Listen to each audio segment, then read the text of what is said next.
All right, good morning, race fans. We are back.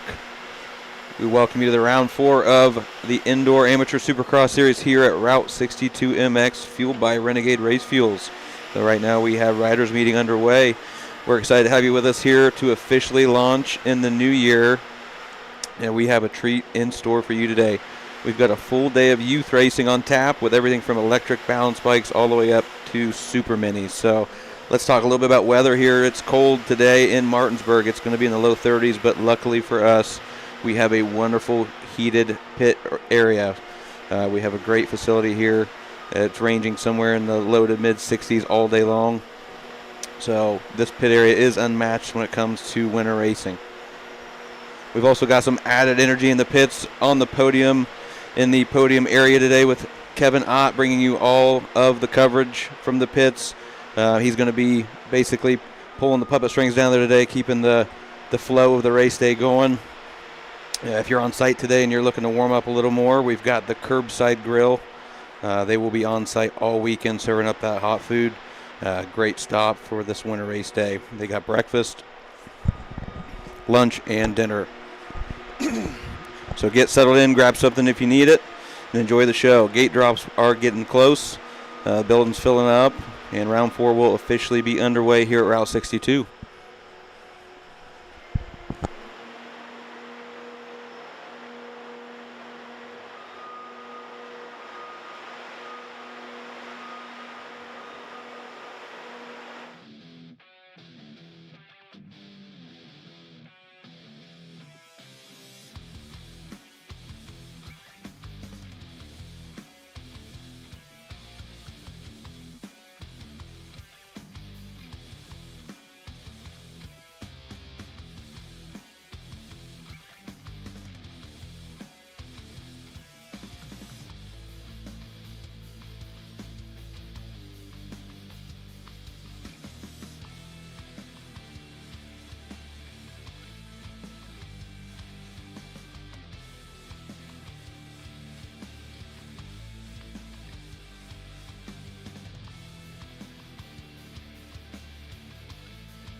Racers that win, pour it in, and we appreciate you.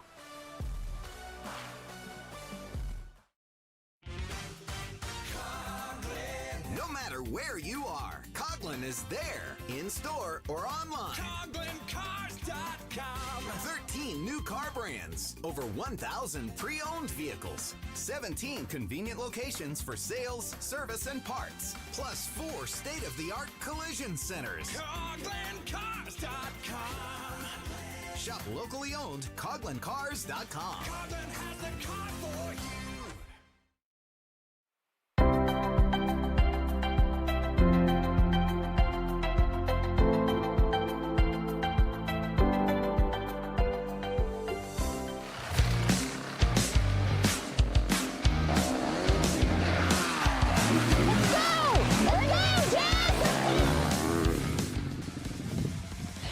Motocross is intense, but buying or selling real estate doesn't have to be. At the Winland team, your journey matters. In real estate, we take the bumps out of the ride. I'm Jess Winland. And I'm Katie Emily. Let's ride this journey together.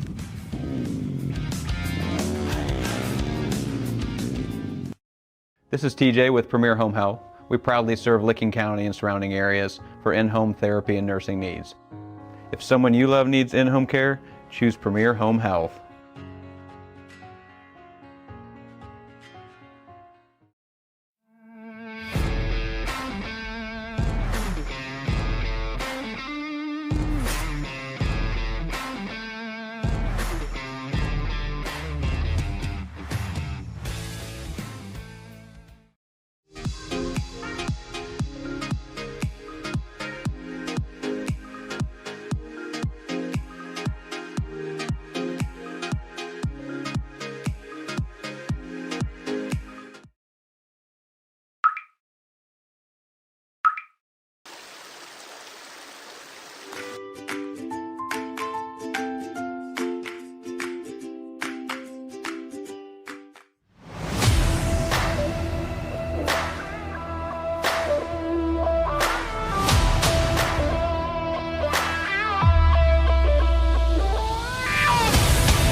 Stop by Throttle Mob Power Sports at 4030 Back Orville Road in Worcester, Ohio for all your power sports service and part needs.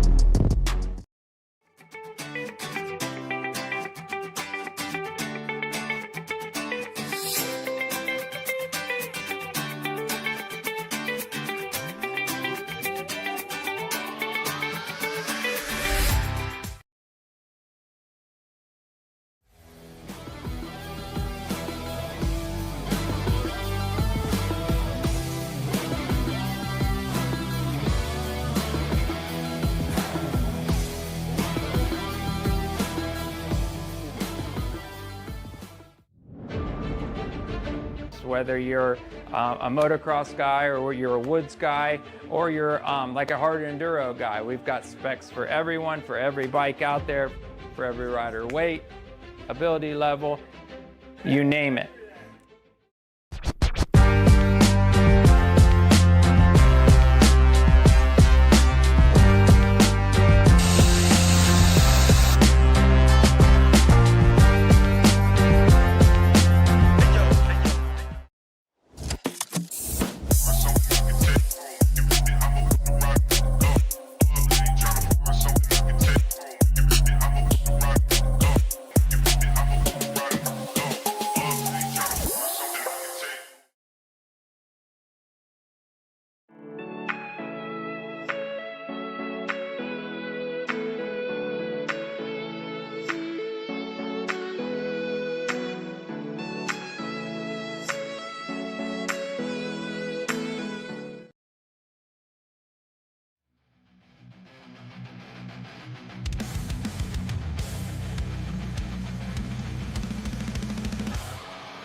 Yep.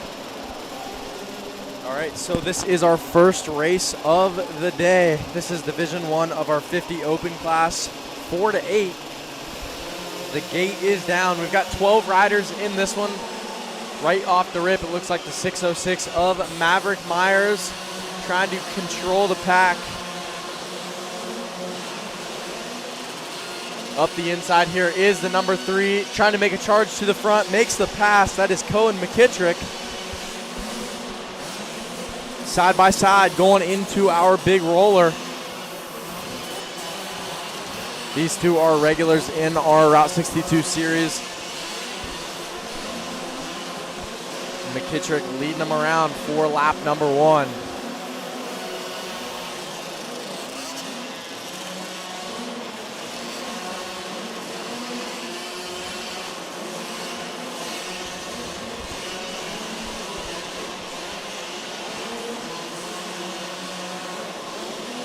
In this 50 open limited, we will be taking 2 riders out of this heat.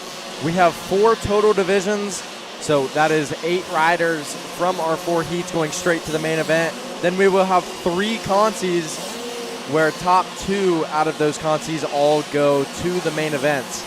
So that is our breakdown for this 50 open class. As of right now, it's the number 3 of Cohen McKittrick and the number 606 of Maverick Myers. Checking out a little bit from the rest of our pack, that's the number 23 of Nixon Canny in 3rd, kind of on the outside looking in of our transfer spot, as well as the 111 of Bennett Hopper in 4th, and the number 24 of Bentley Wentworth rounding out your top 5 in this heat race.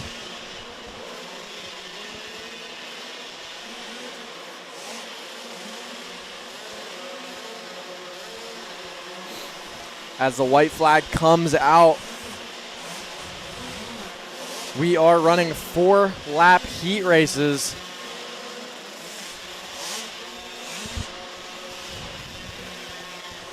We'll be running 3-lap LCQs and a 5-lap main event.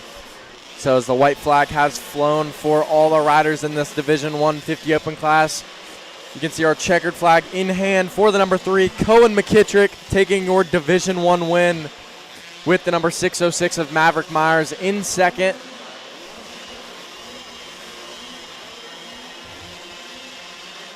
And in that 3rd spot, Nixon Canny on the outside looking in. All these riders will be going to the LCQ.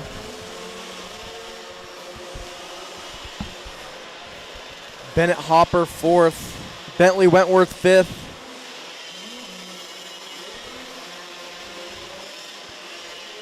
Jameson Hawley, Easton Holiday, River Dodge, and Bo Shields.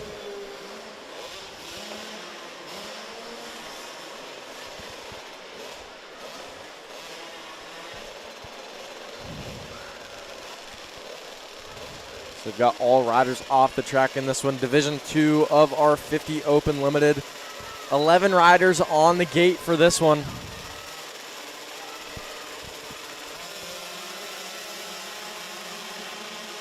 Right away, pinching everybody off of that straightaway is the 11C of Slayton Charrington. Right in tow is the 101 of Mason Green and the 117 of Cameron Wolf. The top 2 riders in this division advance straight to the main event. So it looks like Slayton Charrington and Mason Green holding that down with Cameron Wolf Jr. in tow right outside that 2nd transfer spot.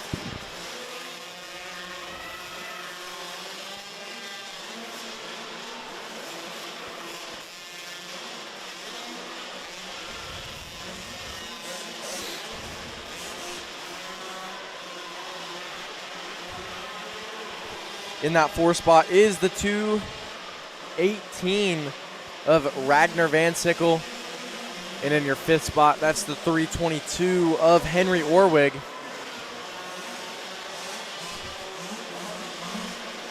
Great shot here, Jack, on camera. People at home might notice there's something a little bit different about this weekend's track from the previous layouts. Can you go ahead and kind of explain that a little bit to the people? Yeah, so this layout is actually a all original new layout that Rad Designs put in for us.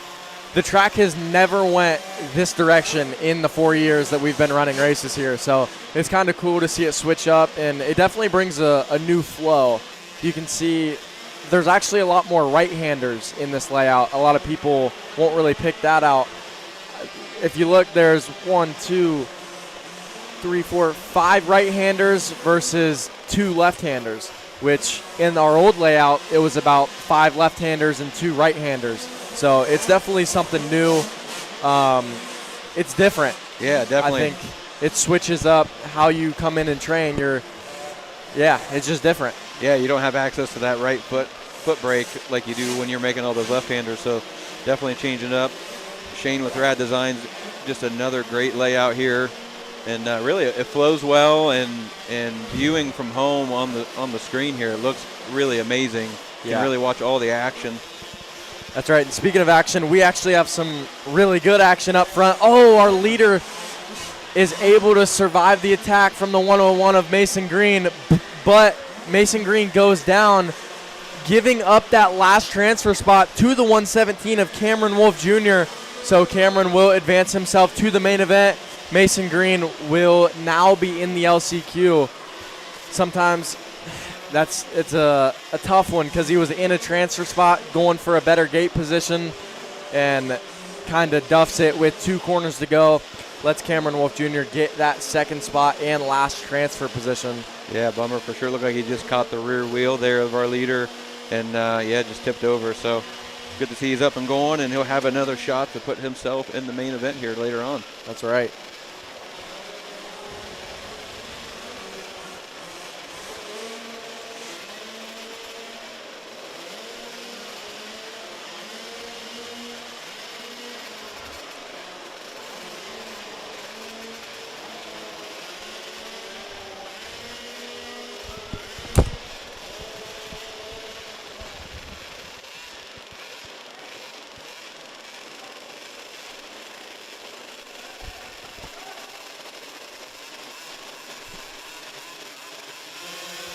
All right, gate is down for race number 3. 50 open, 48 beginner.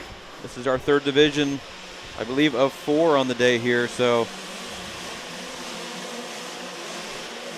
looks like out front early is Easton Conway on the 777 machine, followed by the 576 of Aries Roberts. It looks like Marshall Blankenship in that 3rd place position. So here's a new cam we have set up for this weekend. In the back is a really cool shot of this kind of a wall jump like you might see on Saturday evenings for some of our Supercross rounds. So cool little angle there.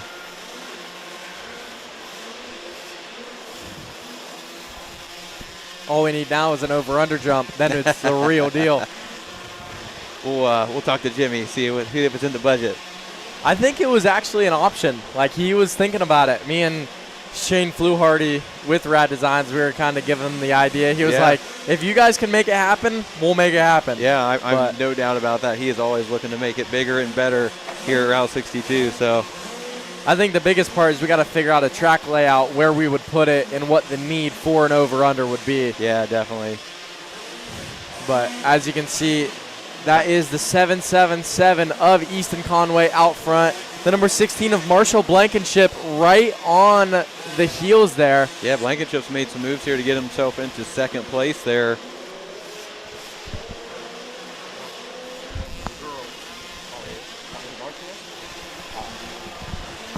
And there is Marshall up the inside, taking, can't take the lead there, but up the inside again, trying to put some block passes on it, clean as can be. She is putting the pressure on. Side by side, but Easton was able to hit that jump. Marshall up the inside again. Got some good textbook racing here. Marshall goes to slam that door, protect the inside yet again. Up and over our wall jump.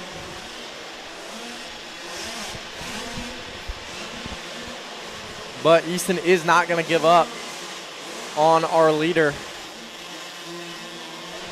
And then back there in 3rd, that is the 710 of Jay McMurtry.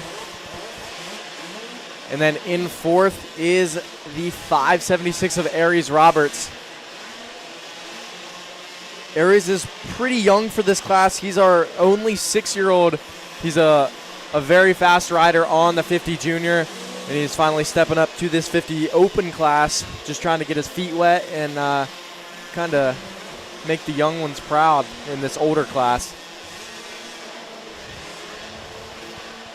But it was Marshall Blankenship taking the win over the 777 of Easton Conway. Both of those riders heading straight to the main event.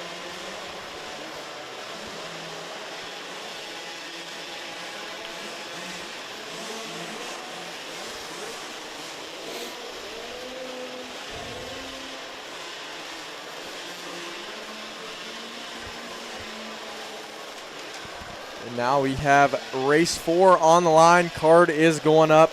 This is our final division of our 50 open class. We've got 11 entries in this one. As the gate is about to drop, the top 2 advance straight to the main event. The rest of these riders will go to a last chance qualifier. Right off the rip, that's the 994 of Waylon Williams over the 119 of Raiden Jones. Milo Clista in that 3rd spot. Jackson, Mason Labriola, 4th.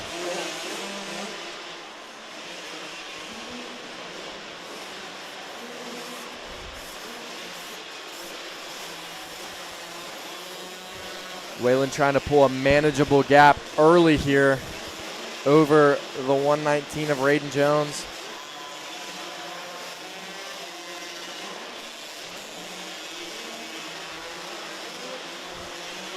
And I think this track layout is very good for passing. You'll see there's a lot of different lines. Oh, we have a rider down on our 180 berm there. But there's a lot of different options for these classes to do some passes. It makes for great racing.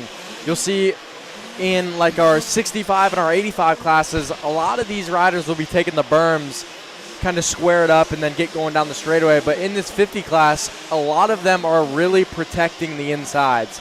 They're just shortening up the track, and that seems to be what's been working so far through our first 4 divisions. So maybe if some of these riders can clean up their lines in the LCQ and even the main event, that means they could gain some positions.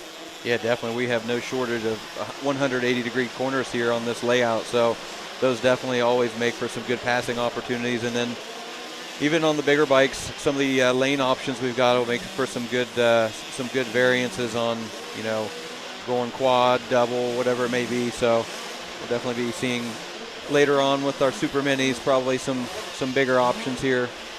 That's right. And that is still Waylon Williams out front, followed by that is still Raiden Jones.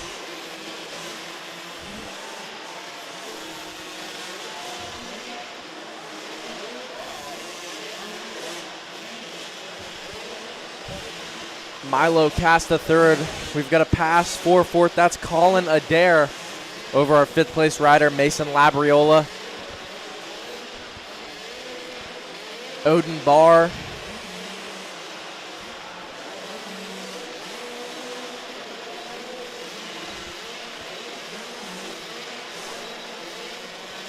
Trying to scout numbers here. Got little number plates. Yeah, it looks like the 63 of Colin Adair there coming across, followed by the 32, Mason Labriola.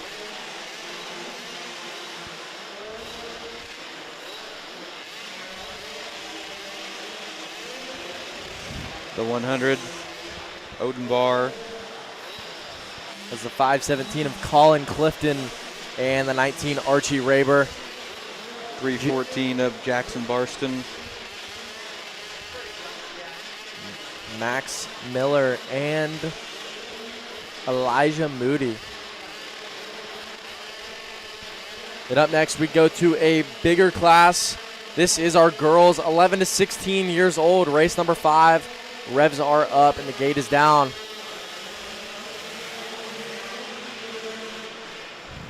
Looks like Emerson Russell out with the early hole shot here.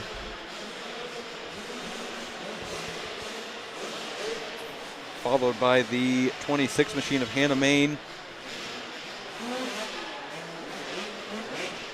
Third place, the 310, Gabby Adhito.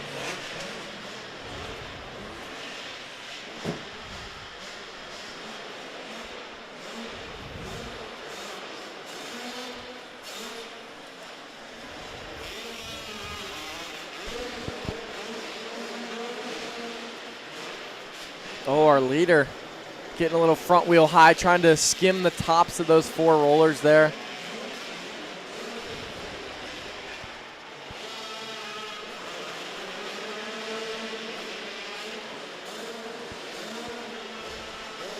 Making it happen.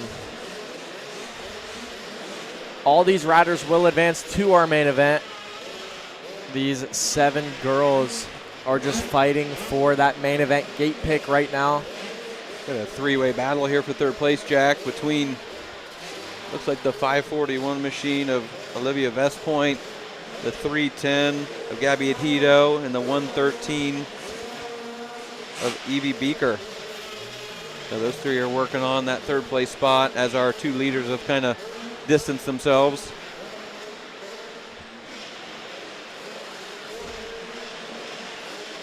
Then we got a nice battle here for 4th place as well. That's Olivia Vestpoint. Oh, trying to go up the inside of the 113, Evie Beaker, with Scarlett Hartley not far behind. And back there, Vivian Burmeister. White flag is out for our leaders as Emerson Russell looks to hold on to this thing. 1 lap to go here.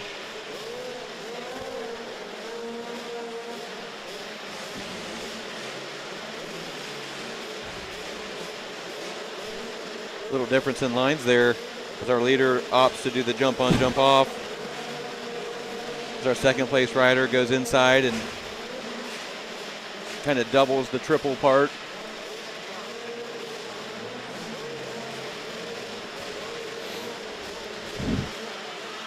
One last corner for our leader, Emerson Russell, coming out of Parkersburg, West Virginia, taking the heat race win, race number 5, our girls 11 to 16 class. In second is the 26 of Hannah Main.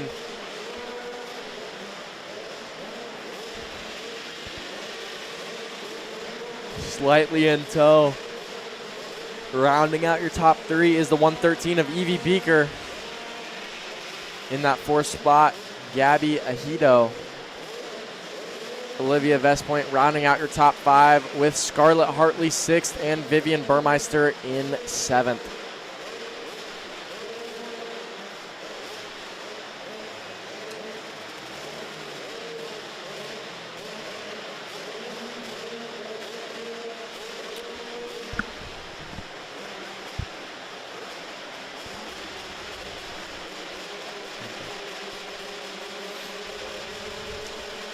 Race 6 gate about to drop. This is our 85 Open Division 1 class.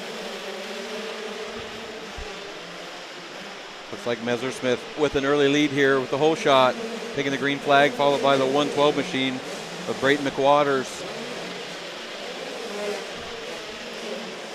Uriah has really been the one to beat this year in our 85 and Super Mini classes, so we'll see if anyone in that second division can put some pressure on him. Looking like he's pulling a real good gap on this first division, though.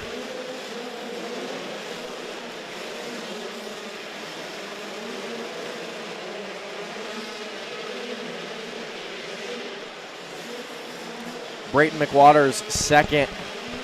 That is Jensen Bartlett 4th and Case Burns in your 4th spot. We're taking top 5 out of this heat race. So that is Anthony Joseph holding down your final transfer spot. But the number 12 of Quentin Melling is charging hard, able to double in after our finish line, make up some time. On screen there you see Messersmith pulling that triple out of the corner, and it looks like Mick Waters has got that one figured out too. So definitely these young racers are starting to put together some of the bigger lines on this race course here today.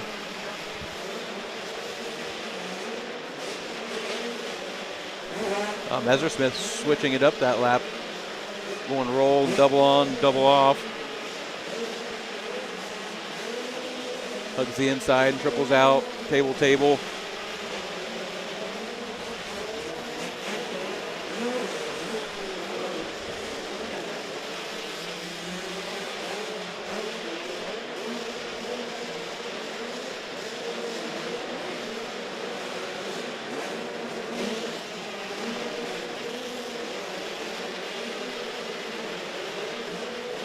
Uriah Messersmith will take this 85 Open Division I heat race win, followed by the 112 of McWaters. Jensen Bartlett third, Case Burns fourth, and Anthony Joseph rounding out your top five here. That was Quentin Melling on your bubble in sixth spot, making his way to the LCQ, as well as the 214 of Carson Campbell, the 13 of Weston White, the 001 of Lance First, and the number 12 of Maxwell Curry.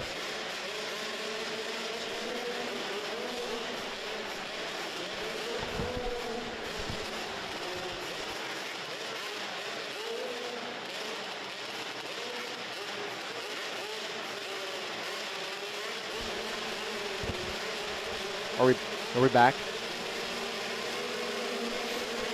All right, race number 7 here, Division II of our 85 Open. The top 5 in this one also go straight to our main event.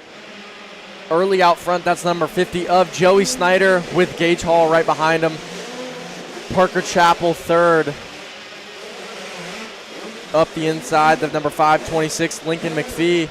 And your last transfer spot right now, that's the number 11 of Braylon Bess. Yeah, we saw number 7 at Gage Hall there pull that rhythm here by the finish line, first lap, to get himself into that first place position. So just a little example of what doing some of these bigger lines can do for position here. That's right. And I saw a line that Uriah was doing in our first division. He was actually going from our first table all the way on to the top of that second table on our far wall. So that could be a very good time difference. Let's see if Gage Hall can bust it out at some point in this moto.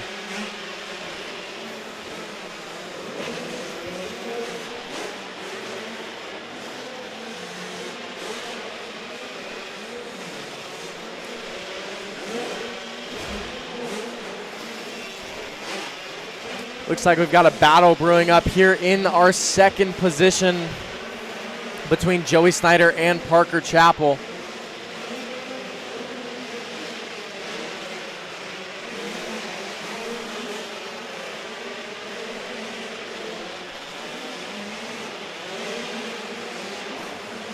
Oh, and we do have a little bit of a battle in the back of the pack. I believe that is for our, no, that's not our transfer position, but it is the number 11, Braylon Bess, and Wesley Burns putting on a pretty good battle for us, taking the white flag.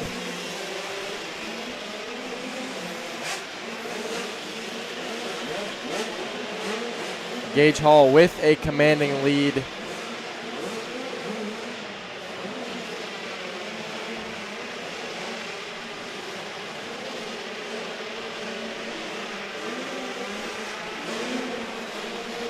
And taking the win in your 85 Open Class Division number 2. Joey Snyder second, Braylon Bess third, Lincoln McPhee fourth, and then we have a switch up with about 4 corners to go. Wesley Burns able to make the pass on the number 11 of Braylon Bess in our big bull turn there. Able to get into that 5th spot, punching his ticket straight to the main event. We've got Braylon Bess, Ollie Burner, Crew Carter, and Cameron Seals all heading to that LCQ for one last chance to go to our main event. Race 8 on the line here Pit Bike Junior 7-10. Looks like we will have about 5 riders in this one.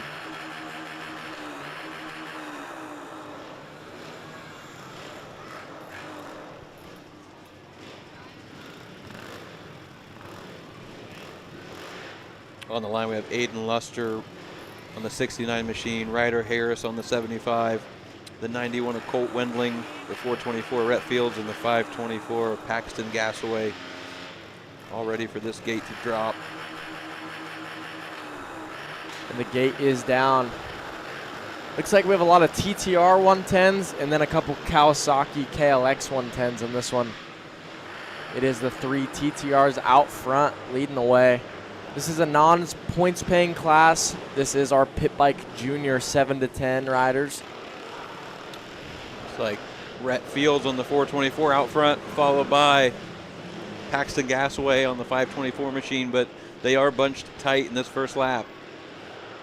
We've got 4 wide. all 5 riders in a pack here. Honestly, this is anybody's race. We've got side-by-side, single file, positions changing every 20 feet down our racetrack. Can catch all the action of every single rider in one shot. But Paxton Gasaway kind of starting to separate himself from the field here. Insides, outsides, taking different lines. All these riders advancing to our main event. So they're looking for the best possible gate pick. Yeah, Jack, you could almost throw a blanket over 2 through 5 right now. Oh, we've got attempted block passes going on here.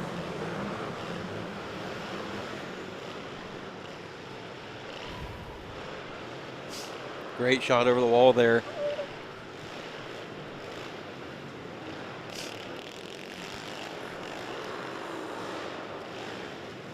These riders are getting pretty randy right now.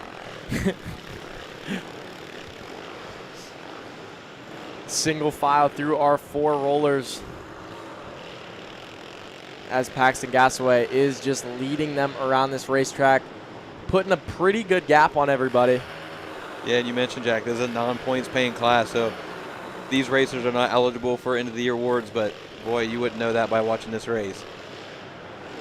They are going for it. Looks like the number 99 machine in second right now.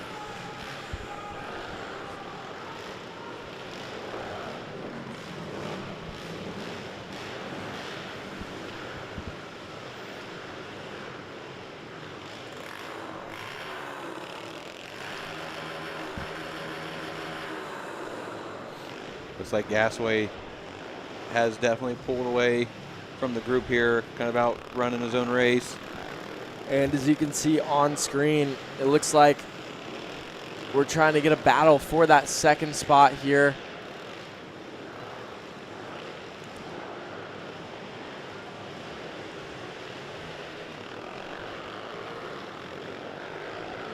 The number 99. Yeah, we'll have to sort find the that name. out, Jack. Yeah, a little bit of a number issue here, but yeah, followed by the 69 machine of Aiden Luster.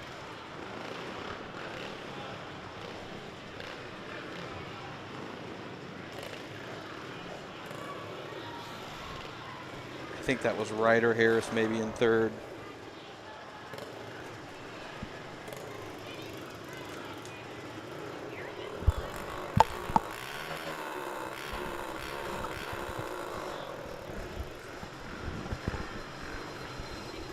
Race 9 on the line here. Pit Bike Youth Open 11-15.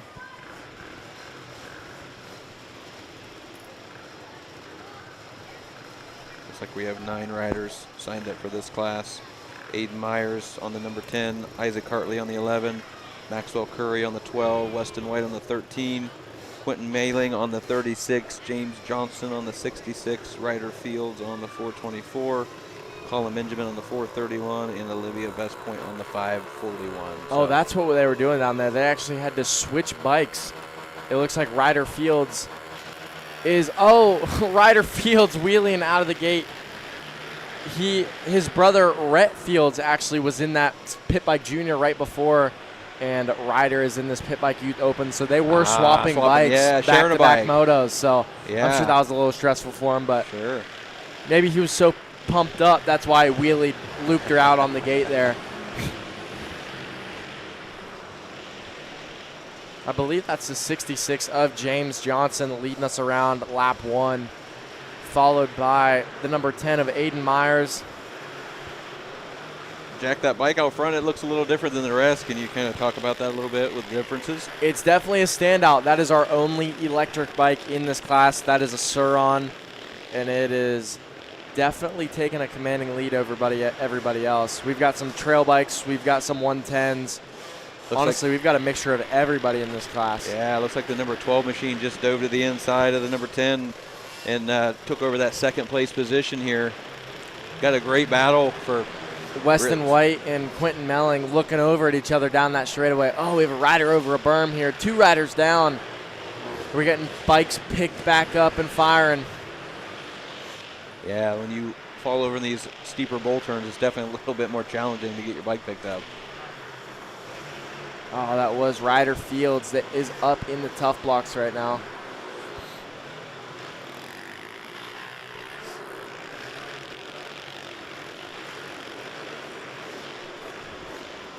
Got a little bit of lap traffic for the 66 of James Johnson. Yeah, it looks like James Johnson is all the way out of Tennessee, so making that trip all the way up here to Route 62 to come join us for this awesome indoor series we've got going on this weekend.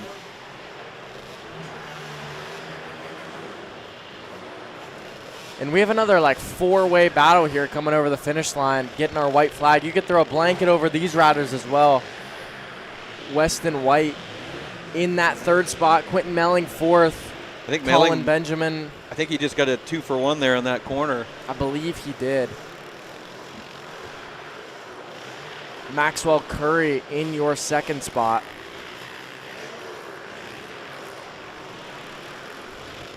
Weston White 3rd, Quentin Melling 4th, Colin Benjamin 5th, and Aiden Myers 6th.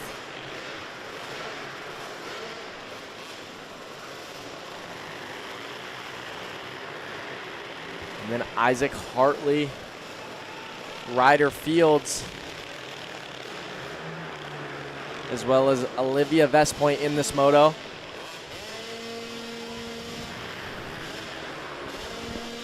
All right, checkered flag is out for race 9. Just for reference, folks, if you were watching from home, head on over to the Route 62 MX Facebook page, and we have the race order posted for these heats and Conti races. So you can look on your screen and compare race we're on to where your rider will be on the day. After our intermission, we will repost the main event race order. So head on over and look to see where we're at on the day. Race 10 coming up here. This looks like 50cc girls limited 4 to 8. Looks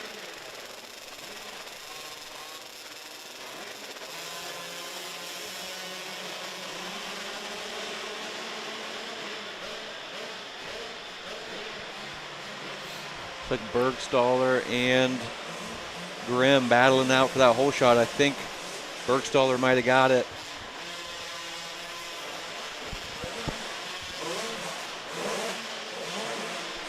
Got the 18 machine in there, London Wrangler.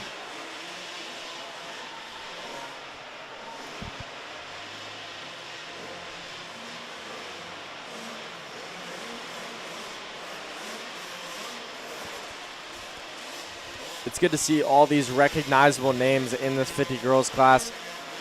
They've been out here for every single round so far, and we are on round 4. So all these girls are dedicated to making it out to the whole series, especially Arabella Bergstaller, London Wrangler. That is Adeline Grimm in 3rd. Yeah, all familiar names from the other round so far. So that's right. Brinley Steischel, Paisley Steischel, Riley Cummings, seen her. And then some more riders cross our finish line. That's Ella Walpole. these riders are trying to earn their points for this series championship here. So, Jack, maybe you can talk a little bit about the end of the series, the banquet that Jimmy Walton, the owner here of Route 62, puts on for all of our racers. Yeah, so we'll start it off with every time a new person comes and races this series, they have to buy a Route 62 membership. All of the money, 100% of that money that goes into memberships goes straight into the banquets. You'll see the trophies, the gas cans, the goggles, the products that he gets from Iron Pony. All of that money goes straight into the banquet. 100% of that goes back into you guys, or into the racers that race this series. So it's going to a great place, and at that banquet, these riders will get their trophies. They'll get a number 1 plate if it is a points-paying class like this girls' class. They'll get that number 1 plate if you win the series. You'll get a trophy. You'll get to be up on the stage. You'll get some prizes. You'll get a dinner. It's just it's a cool banquet to come to, yes, especially when that happens in the spring.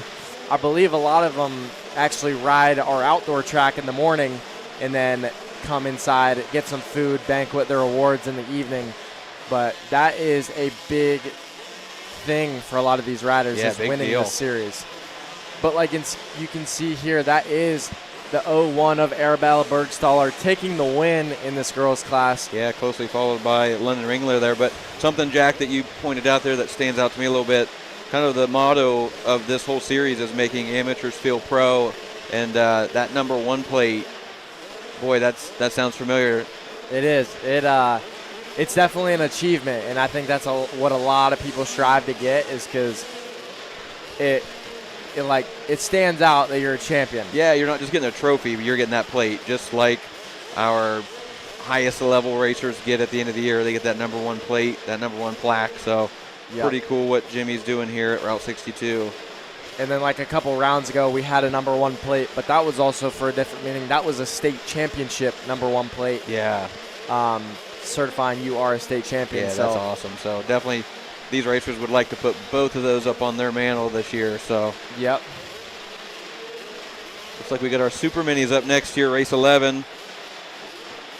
Should definitely be some good racing in this one. We've got some fast riders in this 12 to 16 Super Mini class.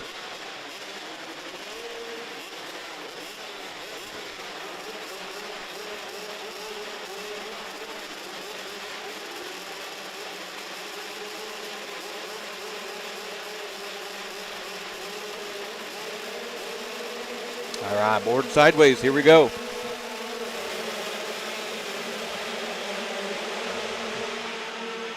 Messersmith, Hall, both out to a good jump here. Looks like a little bit of a bobble from the 050 of Alex Ackerman, but able to keep it up. Well, we do have one rider down after the finish line here. It looks like that is the 109 of Balin Russell, trying to get back up and remount on his machine before the pack gets around. On screen here we have Messersmith followed by McWaters, and in third place Ackerman. Tough break for Balin Russell, limping off the track there, but we still have Messersmith, Waters, Ackerman, Gage Hall. Yeah, Gage Hall's trying to close that gap. And there's Lincoln McPhee rounding out your top 5.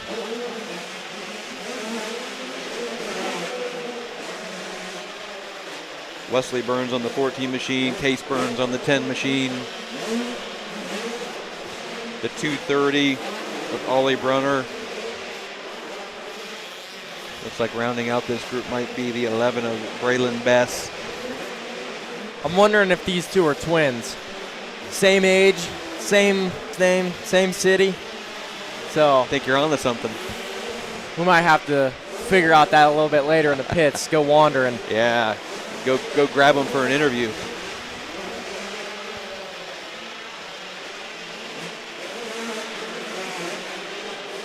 White flag is out for this race number 11.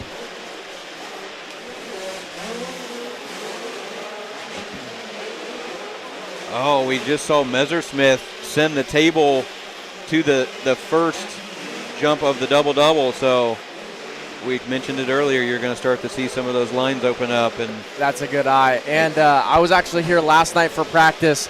when he was doing that, he snapped a chain. He broke a master link on his chain. He came up a little bit short. So I was talking to him a little bit in the pits this morning. He said, yeah, I'm only going to do it if I need to and, make a pass if no one else is doing it. But here we are, heat races. He's been doing it all day, all morning long. So sometimes when the helmet goes on, the brain shuts off a little bit. So But hey, good thing that happened in a practice day and not on race day. So, but hey, I guess now he's just figuring out for the main event. He knows where he can land, and it'll be fine. Yep. So he got his chain snapping a little bit out of the way.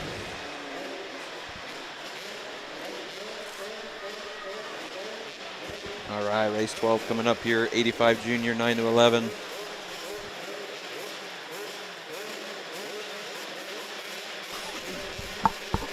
All right, so we've got 85s up here. Jack, if you could go into a little detail on the difference between a 85 machine and a super mini machine. We've got a few differences.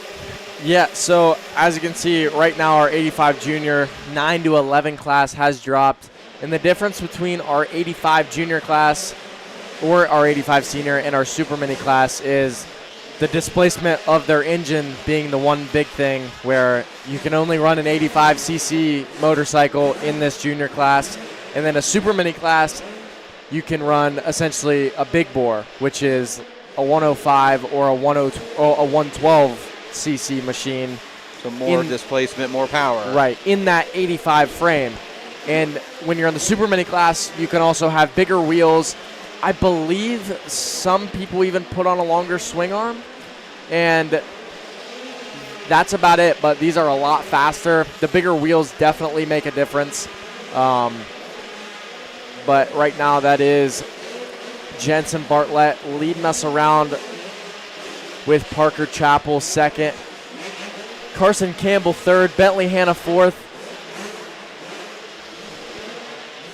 Emily Tetro in fifth.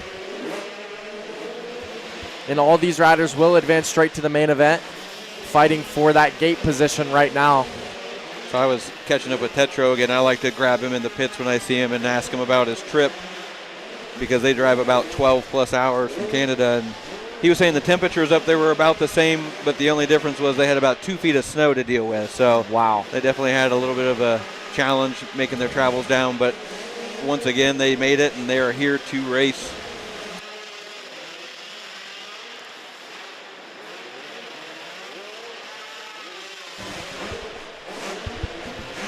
And I was talking to another rider actually up from either Canada or New York, but they said the drive was usually about 6 hours, and it took them over 12 to get here when they left Thursday night.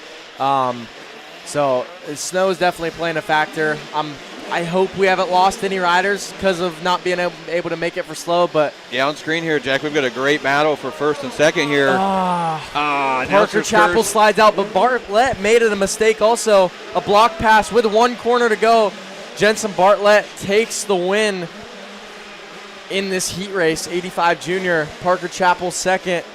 Looks like Campbell third, Tetro fourth, I believe. Bentley Hanna fifth. At the 12 machine of Mailing, the 585 of Mettinger, the 907 of Alford coming through here.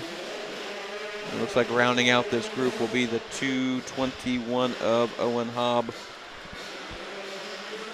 Michigan and Ohio, Indiana, West Virginia, and Canada all in that race number 12. So good showing. Race 13 up next, electric balance bikes. These are the 16-inch, so these racers will get to start behind the gate because of the bigger wheels, the 16-inch wheels. They are 4 to 8 years old.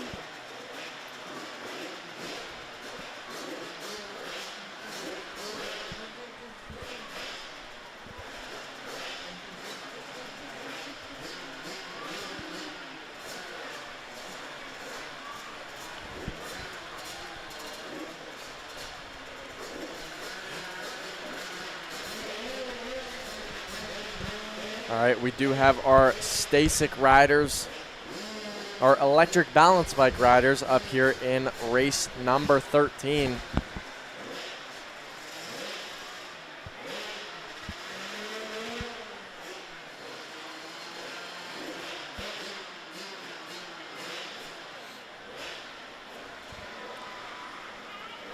So these are electric balance bikes, 16-inch wheelbases. That is what that 16-inch means.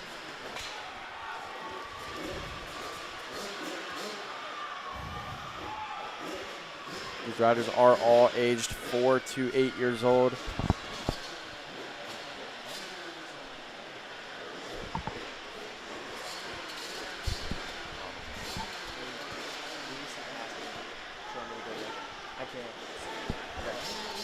I'll be back.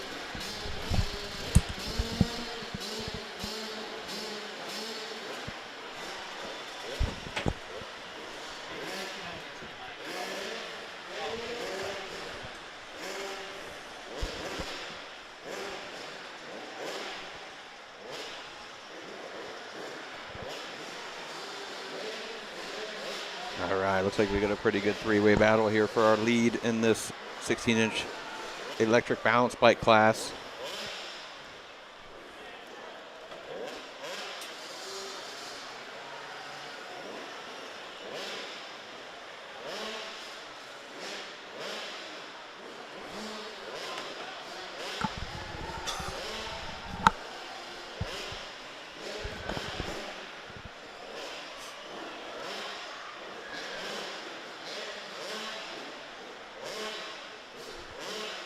Looks like the 24 of Brody Brickman out front, followed by the 320 machine of James Colvin. Oh, the number 5 of Desmond Garland going for the block pass on Colvin, makes it stick. Not often you see these electric balance bikes bumping elbows in the turns.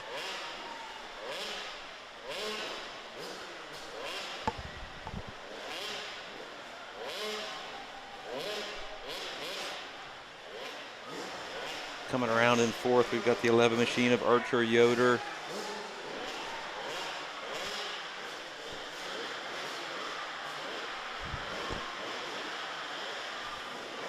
It's like the 344 of Massey Fallhaber. The 18 machine of Caden Bean.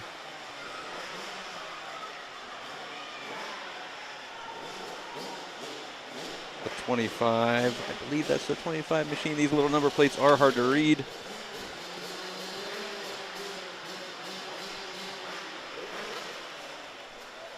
Checker flag is out. It looks like the number 5 of Desmond Garland will take the win in this race 13 heat. So folks, if you are tuning in, please check out the Apex Motoworks YouTube channel. Like and subscribe. That definitely helps us keep the action coming to you at home, keeps it free.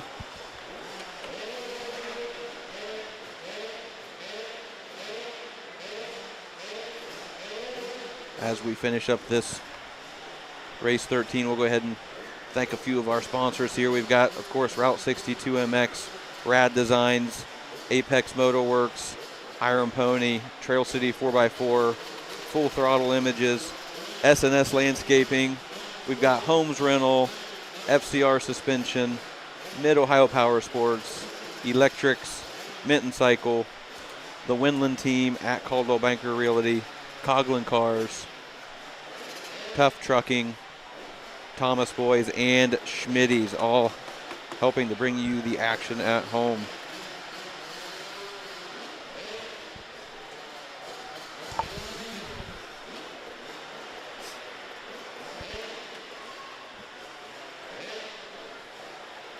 As we wrap up race 13 here, our scorekeepers will make their way back to their booth before dropping the gates on race 14, 85cc beginner.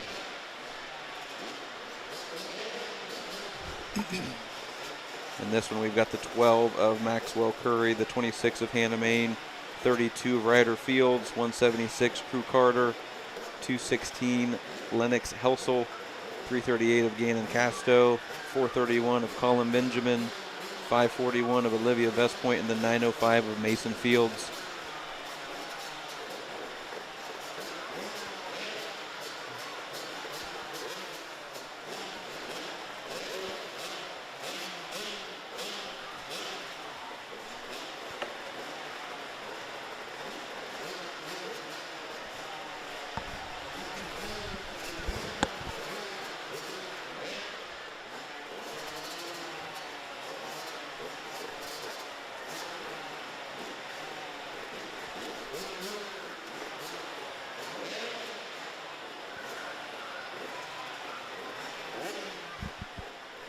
Again, on the line, race 14. If you are watching from home, you can go to the Route 62 MX Facebook page. We have the race order posted so you can reference where we're at on the day to that race order so you can catch your favorite racers from home. Up next we have this is a beginner 9 to 13 first year racer, so you'll see a lot of these young riders are just kind of learning the ropes here at Route 62.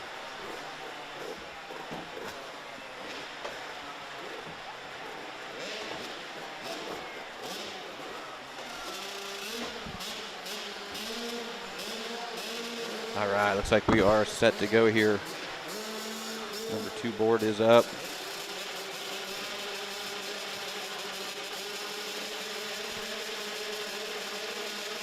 Card sideways, let's go racing. Looks like Hannah Main with a good jump. The 176 machine of Crew Carter snuck around the inside there. Looks like it will be Crew Carter followed by Mason Fields on the 905, 26 of Hannah Main, 12 of Maxwell Curry.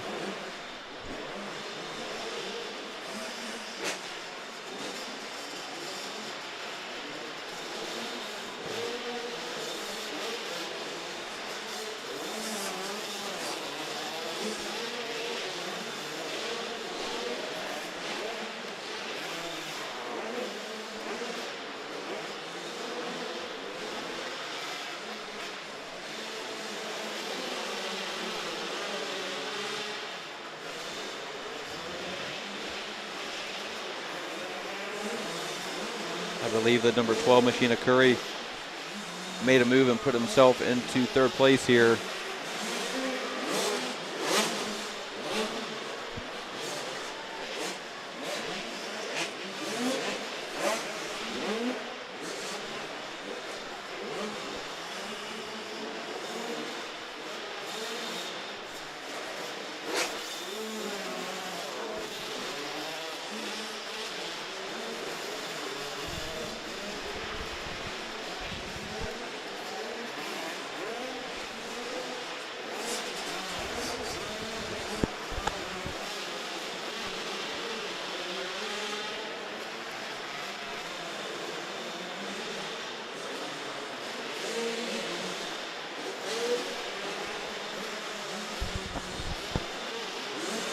Crew Carter still out front leading this thing, but followed closely by Mason Fields.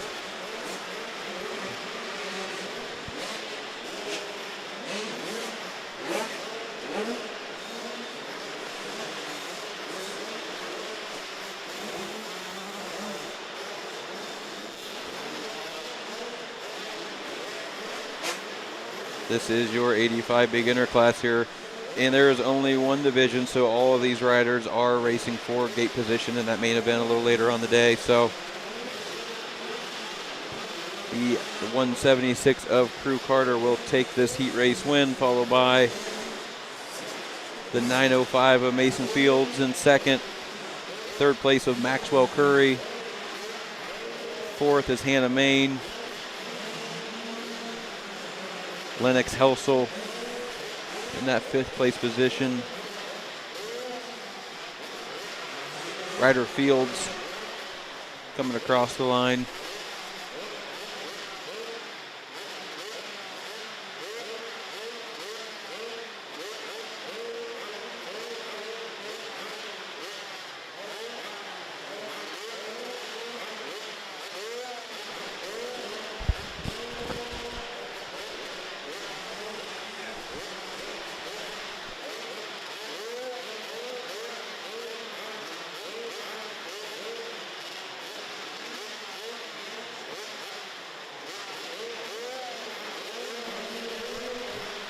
Looks like the 338 machine of Gannon Castle will round out. And if you folks are watching from home and you see some little white flakes on your screen, that is indeed snow coming through the vents here, Route 62. So we have a cold one today outside, but inside the racing is heating up here. So race 15, 85 senior, 12 to 15, no beginners in this one. So you will see some familiar riders. And out front, again, the Uriah Messersmith, followed by McWaters on the 112. 526 with Lincoln Maffei in third place.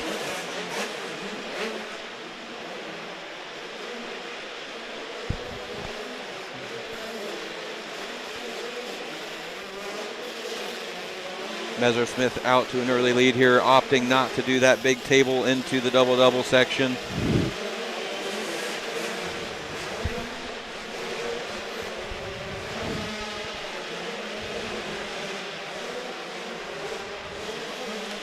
McWaters definitely looking to close this gap on Messersmith. Railing, oh, and just as we say that, McWaters pushes a little too hard in the corner and goes down, but looks like he's going to be able to get up and get going here.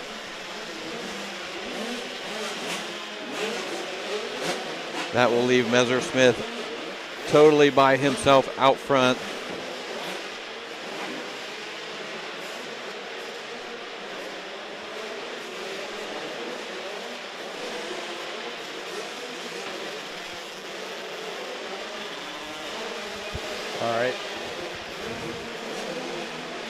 All right, we are back.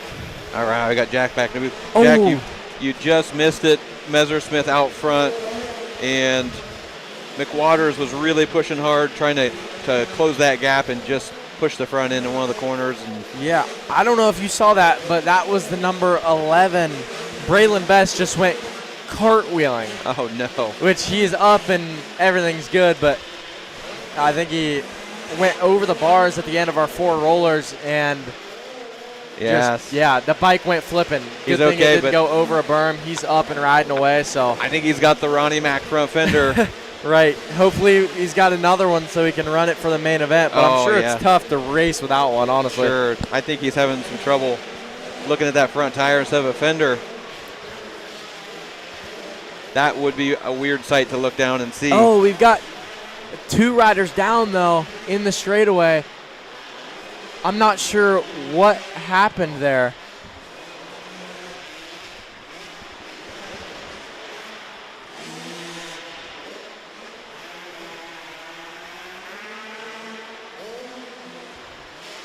As our checkered flags out, I believe that was Wesley Burns that got collected there. He's missing a front fender too. Oh boy. It is the day of front fenders here at Route 62, but You can tell his bars are tweaked. we will. Oh, that was the 112 of Brayton McWaters. Oh, tough race for him. Was looking so good too today, so looks like they will help him off the track here and get him some medical attention. I'm not sure what happened there. It's right on a blind spot on the backside of our tabletop.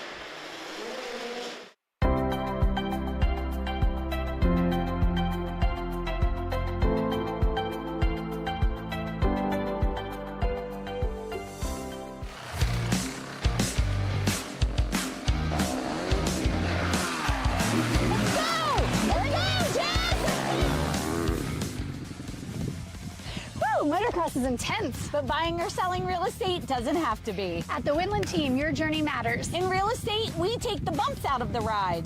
I'm Jess Winland, and I'm Katie Emily. Let's ride this journey together.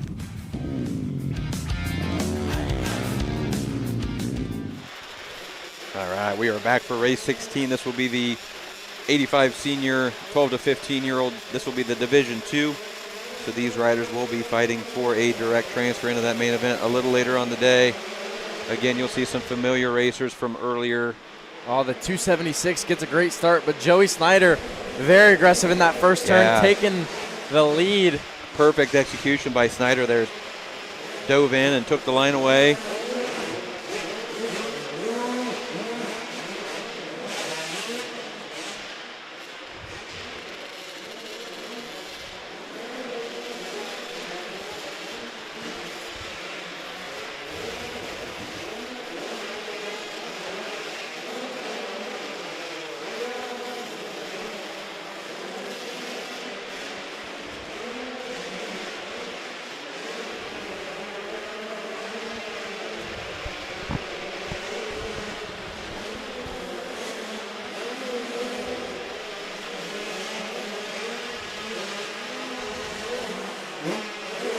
Snyder out front here. Ackerman looking to put some pressure on. Great shot there over our wall. We got a battle heating up between the number 1 and number 2 positions here, with the number 7 at Gage Hall just starting to creep into view there. Gage didn't get a very good start, but definitely made some moves. Yeah, it seems like Gage has been struggling a little bit on his starts today. Usually he gets good starts, but today he's just been a little I don't want to say outpowered, but a little off. And he is a taller rider, so I'm guessing he's got a little bit more weight on some of these smaller racers. Oh. Paul is seat bouncing, going double, triple seat bounce. It's a good shot of our back straightaway there with our big roller. Oh, yeah, definitely. Three-way battle here heating up. Great work by the Apex camera crew, catching all the action here. And like we mentioned earlier, the difference of this 85 senior and the Super Mini class is the engine displacement size. The riders right now are all on 85cc machines, whereas Super Mini earlier, where actually you'll see a lot of these same exact riders, they can run a bigger engine with essentially a big bore kit to a 105 or a 112. Yeah, and the rate, and actually they can run their 85 in the Super Mini class if they want. Yep. They just can't do the opposite. So yeah, Super Mini is just a maximum of a 112 and bigger wheels, but 85s are small wheel and small wheel engine. And smaller engine. Yeah, smaller swing arm. Production bike. Production. Yep. It looks like the number 50 of Snyder would have taken that race 16 win as we move on to race 17, Division 1 of the PW 50 shaft. These are 4 to 6 year old racers. We have multiple divisions, so these racers will be fighting for a spot to go directly into that main event.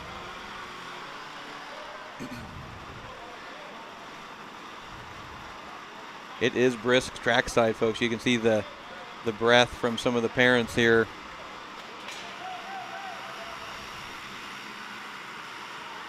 Got one rider down there.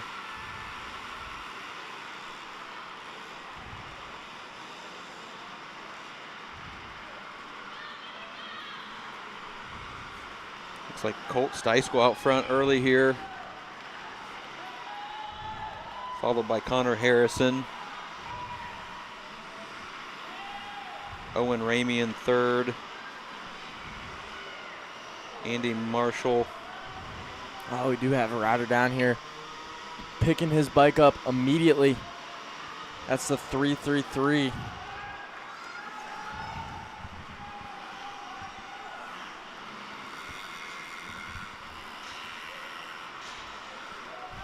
That looks like our very own Shane with Rad Designs out there picking the number 333 up, getting them going again.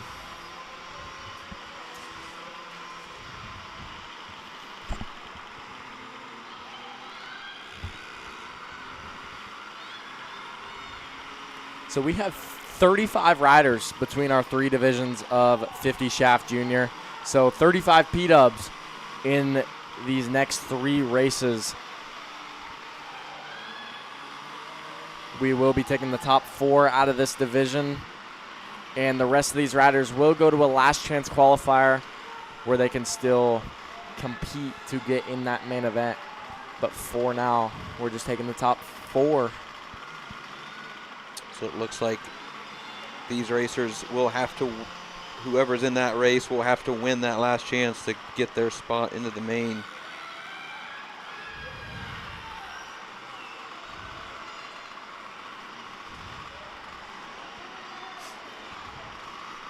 We do a little rider highlight out there. The number 1, that's Colton Ott.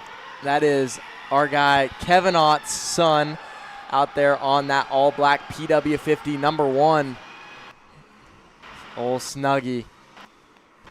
Yeah, I saw Kevin out there in the pits getting them all pumped up earlier. So I believe this is his first race back from a pretty good injury over the summertime, but Well, he was out there running around playing it. Didn't seem to affect him one bit. So good to see it. Oh, yeah. I know Dad is excited to have him out here. So absolutely loves running around the pits, just causing chaos. yeah, the pits, Getting they're heated lost. and comfortable, and I think the kids have almost as much fun out there playing together as they do out here on the track. So. Honestly, yeah. Always see footballs flying or just about anything flying through the pits, having a little bit of fun.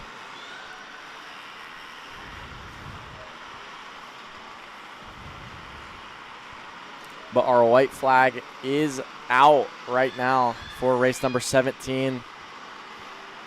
50 shaft junior class.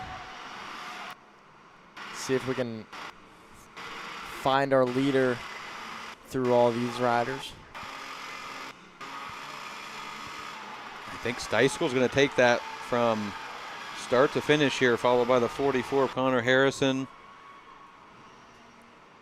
We have a number 4 of Owen Ramey. 332 of Carson Shepler across the line as well. 44 of Connor Harrison.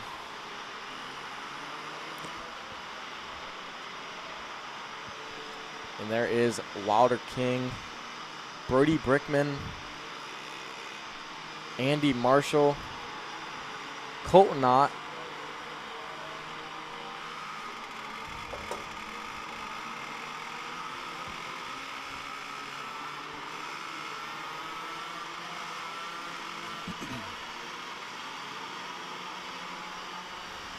For folks watching at home, so this is a shaft-driven class, meaning they do not have a chain or sprockets. They are driven by a shaft that goes from the engine to that rear wheel, so you will not see any chains breaking in this class today.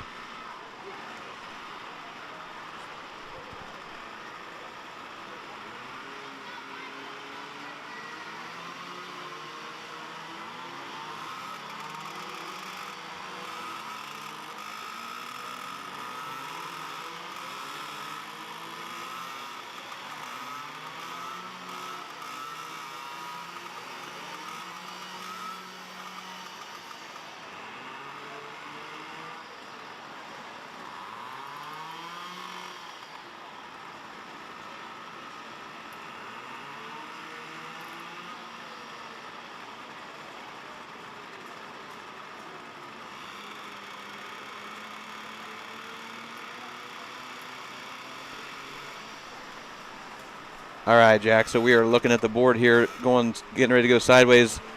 What we call the dog box here. What is going on inside of that? Yeah, so that is Matt White in that dog box. You can see our card flipped around. We're going racing. Right now, when that gate drops, Matt White is in that doghouse. He is stomping on our lever. That releases, essentially, we have a pole under our gates that's attached to essentially a lever for each gate.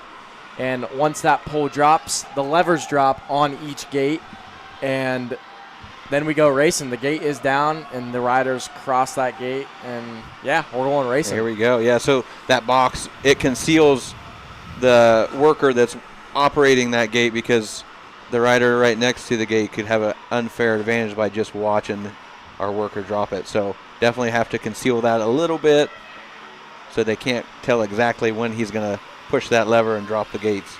Yeah, and to put that gate back up, it's essentially a big pry bar. You you push on that pry bar, it'll spin our pole that's essentially under the ground, connected to the levers, and the levers will pick up every single gate down that line. So it's a complex process, but we get her done.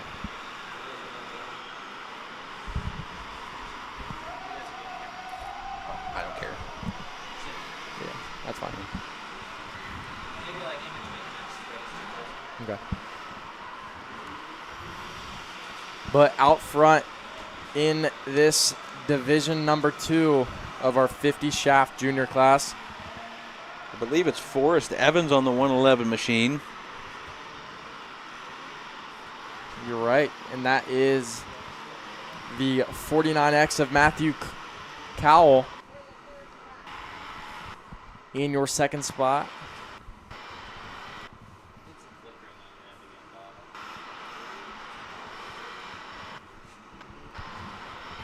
In that third position, looks like the number 116 of Easton Russell. And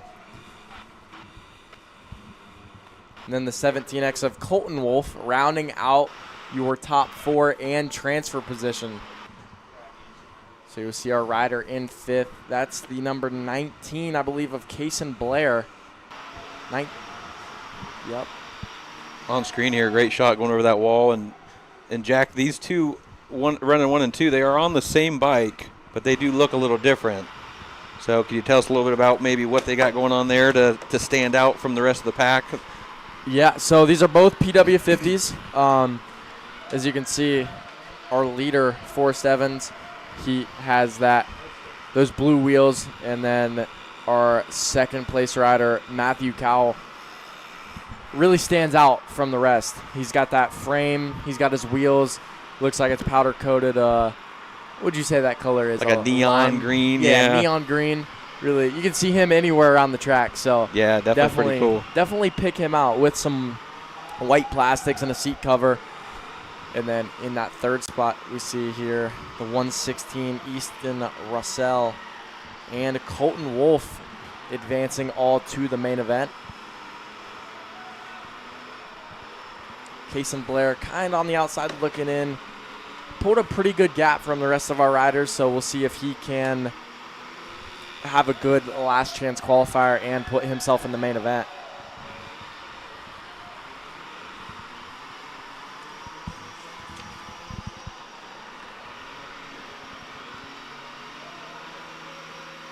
Looks like the 105 of Colt Cooper coming across the line, followed by the 654 of Parker Thompson.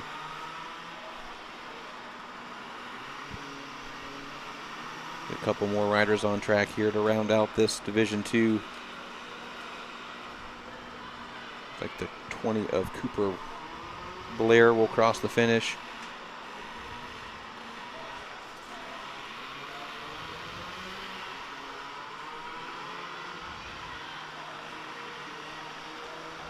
Rounding out this Division II of the shaft drive will be the 728 machine of Cora Steischel.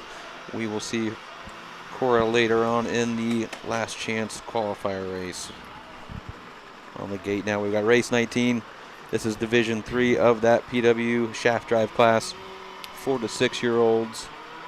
And again, folks, if you are watching from home and you are wondering where we're at on the day, we are in the heat races. Heat 19, you can refer to the Route 62 MX Facebook page to compare the race order on the day to where we're at right now and catch your favorite racer from home. So, little race day rundown. We've got 4-lap heat races. Those riders that don't make it out of the heat race will go into a 3-lap consi or last chance qualifier. And then every racer that qualifies for that main event will go into a 5-lap main with the fastest riders on the day. Division 3 out there on the track now. Out front early, that's the 606.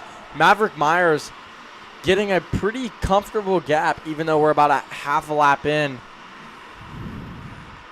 over the rest of our field. In that second spot, let's try to get a number here. Such small numbers on these PW50s when they're that far across the track. Yeah, and Jack, there's an X on that 606 machine, so what does that mean? So that means there are 2 riders with the number 606. When 2 riders sign up for this class under the same number, we've got to identify who is who when they have the same number. So typically it will go by the time they sign up. If you sign up first, then you'll get that number. You get your number. All right, that makes sense. They will put either a slash or an X on the end of your number. That way it's like you can see the 606 of Dean Wilder Smith must have signed up first or pre-registered first. And then Maverick Myers is 606X. A quick fix so we can tell them apart. Yep. We have a battle right now for second and third going on. It looks like, I believe it's the 201 of Blake and the 731 of Jackson.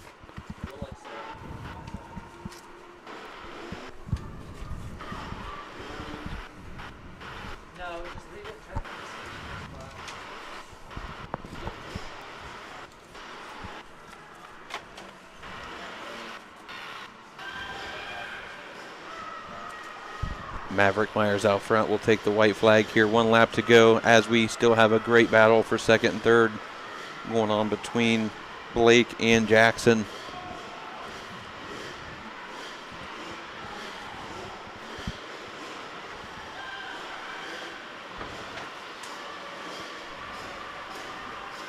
Great shot of our leader there. He's able to do that middle tabletop on his PW here, carrying lots of speed.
All right, we are finishing up race 19, Division 3 of this shaft drive.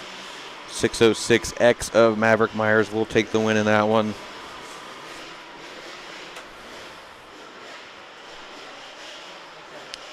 So race 19, those were shaft-driven motorcycles with a 4 to 6 age limit. Up next, we have a shaft drive class. This is the senior class, so these riders are 7 and 8 years old.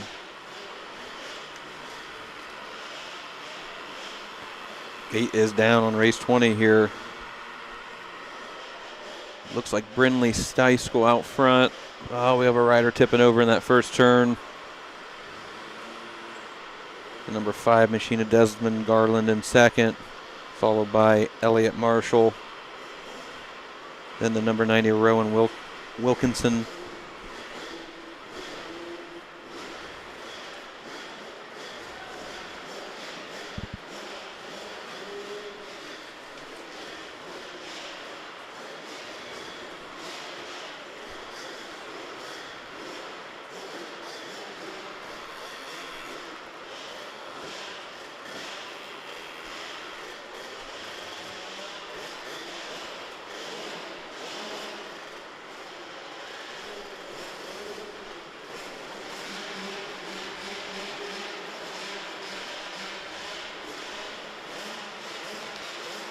Brindley Stice with a quick look over there to see where second place is at. Making sure she has plenty of gap. Bummer for the 03 machine of Wheeler Chapel. Looks like they're not able to get that bike fired back up again, so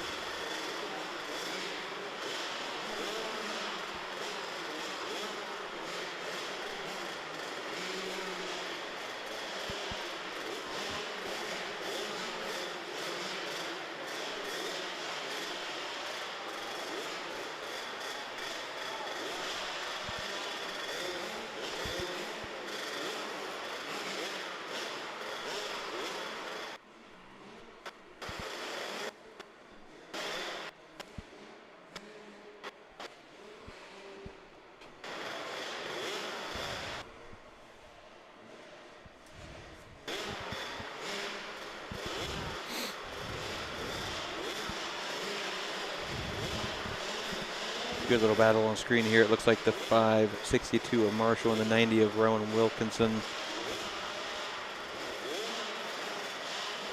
side by side here through the double doubles.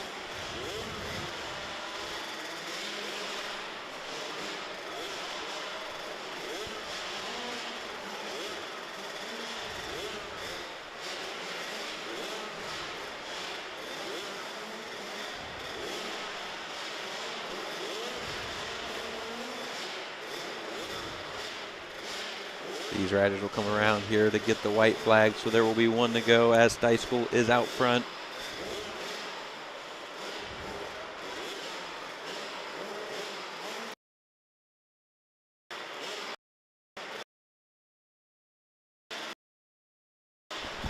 All right, so it sounds like producer Barry is letting us know here we have a lot of new viewers today, so we definitely encourage anyone watching on the Apex YouTube channel, please subscribe to the channel and never miss a live race here.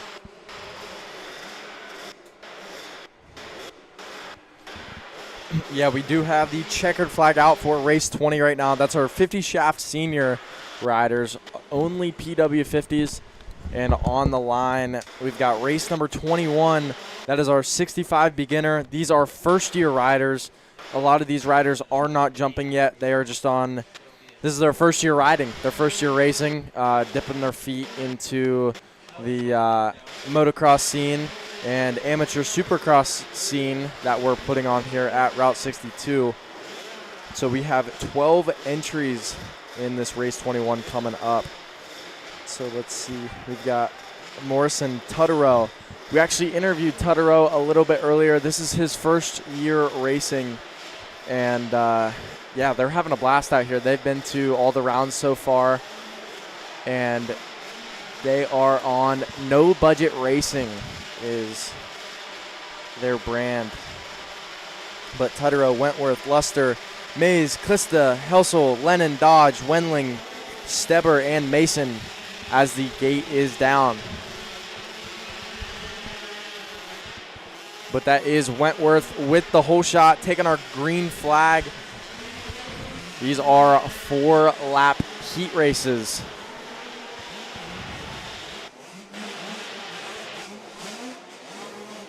Looks like Lennox Helsel is in that number 2 position.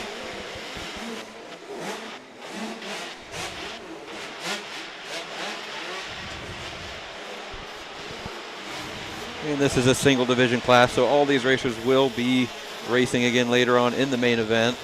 They are battling right now for gate pick only.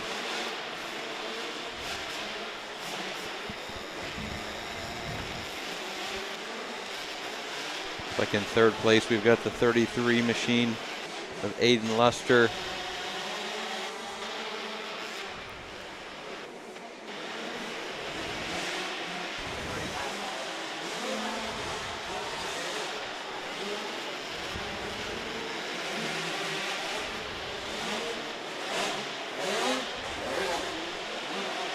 Looks like we have maybe our first 4-digit number of the day, maybe of the year, Jack.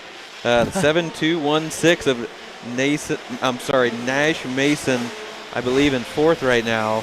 That is definitely interesting. Yeah, I had to do a double take at that one, make sure I was reading that correctly. Right. You don't see that very often, that's for sure. No, I love it. I'm curious if it's 4-digit on the bike.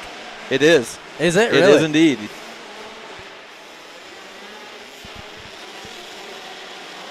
That is still Wentworth coming around the finish line, taking the white flag here. All these riders will advance to the main event. This is just for gate pick right now.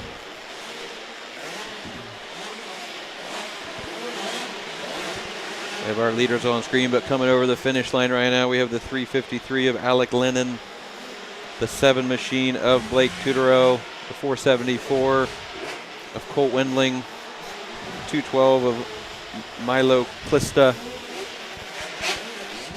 Looks like maybe we have a couple riders down in the straightaway here. The Looks number like 4 and the 104. We've got a really good last lap battle here between Nash Mason and the rest of our group. Nash Mason able to get one of our riders up into that 3rd spot. Tries to go around the outside, see if he can make one more pass on the 216 of Lennox Helsel. That is the number 216 that he's battling with. It looks like that's the reason he switched up numbers, because didn't want to slash or X the 216, so they threw a number 7 on the front of it. Add a number. Why not? You got the space, just run it. So, yeah, we saw Aiden Luster there make a bobble and allow a couple riders to get by, but good racing here on the 65 beginner class, race 21.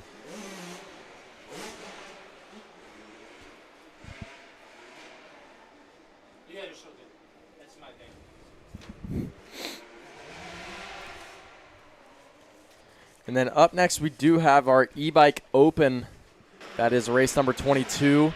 14 entries in this one, a full gate. And then we have... Looks like 2 divisions in this one, so definitely be some battles going on here trying to get into that main event.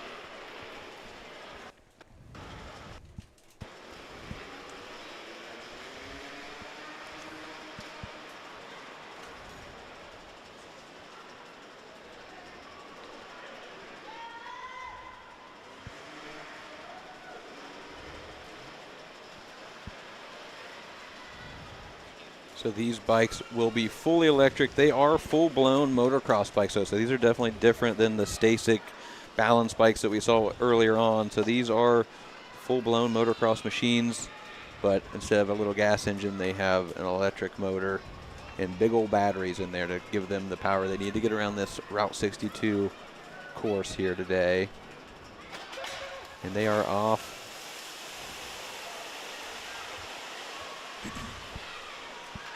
Looks like Crockett got a good jump there. Oh, stacked up in the first turn. A big pileup. That is actually... Is that Crockett? Yes, it's Crockett, Pacinda, and Holiday still down right now. Those are actually some of our fastest riders in this class.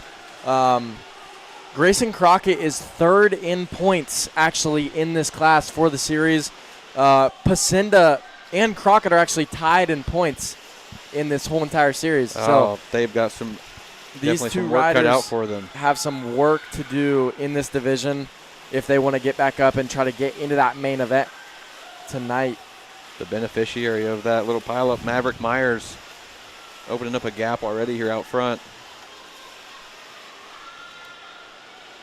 And then that is Mark Marker in that 2nd spot, followed by the 5:17 of Colin Clifton, 3rd, River Dodge 4th, Weston Blake 5th, Wesley Jackson 6th. And then you can see Crockett putting on an absolute charge coming from the back of our pack, as well as Oaks Pacinda. We'll see if they can make a run towards the front of this group. It looks like our leader and 2nd place have pulled a pretty big gap, but 3rd through about 8th place is all up for grabs right now. And TJ, how many are we taking from this class, this division? E-Bike Open Limited. 4 to 8, so it looks like we will take 5 straight to the main, and then we will have 2 consies to follow later on, and the top 2 of each of those will go on into that main event. So definitely some work cut out for our riders that were down in that first corner, but they are on the move. Crockett has 1 lap to go to try to make some moves to get into that final transfer spot. Pacinda lurking as well. You can see Pacinda looking way ahead, trying to plan his moves out, making up a lot of time right now.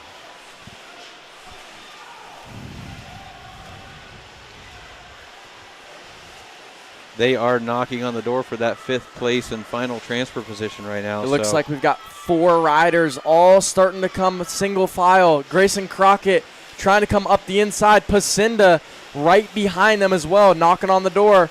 Pacinda goes in, trying to slam the door. It looks like Crockett's in, I believe, that 5th place position right now. Yes, so Crockett is in that last transfer position. But as we see, the number 201, Weston Blake 3rd, Wesley Jackson 4th. Oh, Pacinda going for it. Just comes up short, I believe. Grayson Crockett with a ride from the back. Pacinda with a great ride as well from the back up to that 5th and 6th spot. Pacinda going to the LCQ, as well as all these other riders trying to get one last chance. Great racer. I think one more lap, Pacinda probably would have been able to make that move, but great racing. Division 2 of that class up next. Race 23 of the e-bike Open Limited, 4 to 8.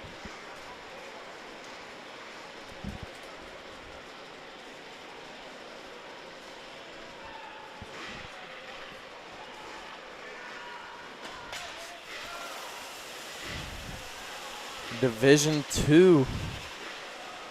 We've got some more riders in this one that have been here for the whole series. But early, that's the 101 of Mason Green down in that first turn.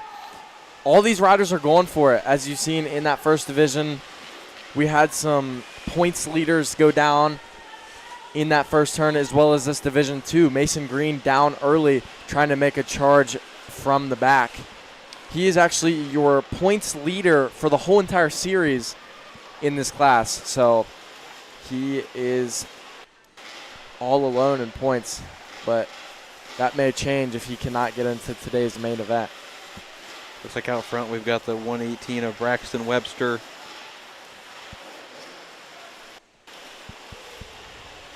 Getting some pressure. I think that's the 374 of Holden Dare. It is. Dare knocking on the door there. Both riders going inside here after the finish line. As we see on screen, the rest of our entire field here. Our leader a little bit under pressure by the 374 of Holden Dare. Checking out from the rest of our pack now.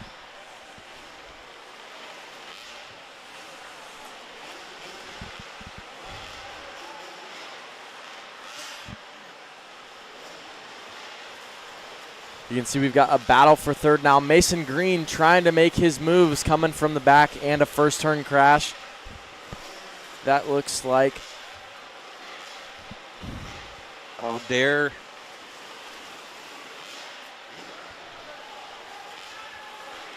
Oh, we've got a battle for third here, trying to squeeze up that inside.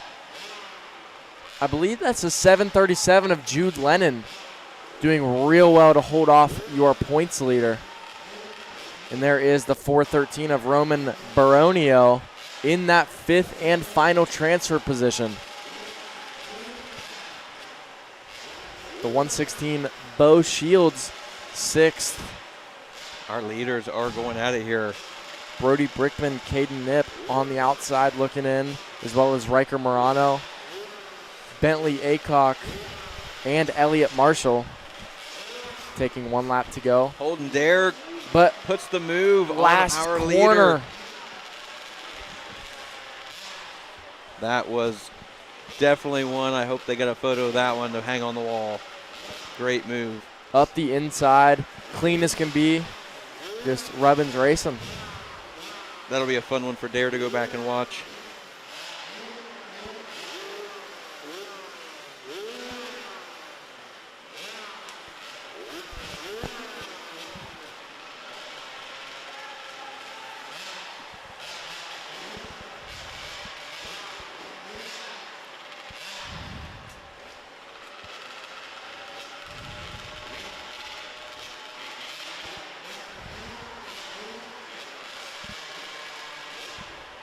Again on screen, not a lot of noise coming from these little motocross bikes. These are full electric motocross machines.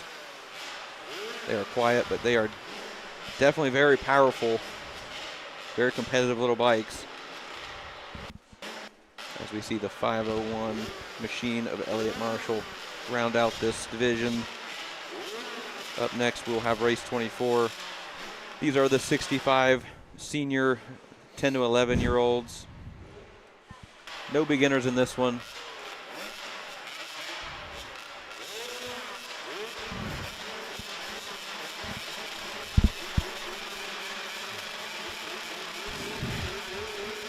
Looking at some of our notes here, this 65 senior class, Tetro is your points leader. He is 1 point ahead of Bentley Hanna. And those two have been trading strong finishes all season long. So it's good to see a battle. Stewart dives inside here. there on Tetro. Tetro is easy to spot out there. He's got that kind of yellow mustard colored vest on he usually wears each race here. So easy to spot. And then Hanna out front early.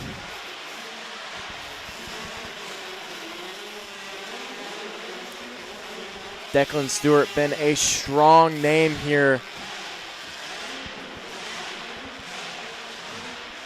Not just this year, but for the past couple seasons. Moving up from 50s to the 65s. He's really trying to put his name out there.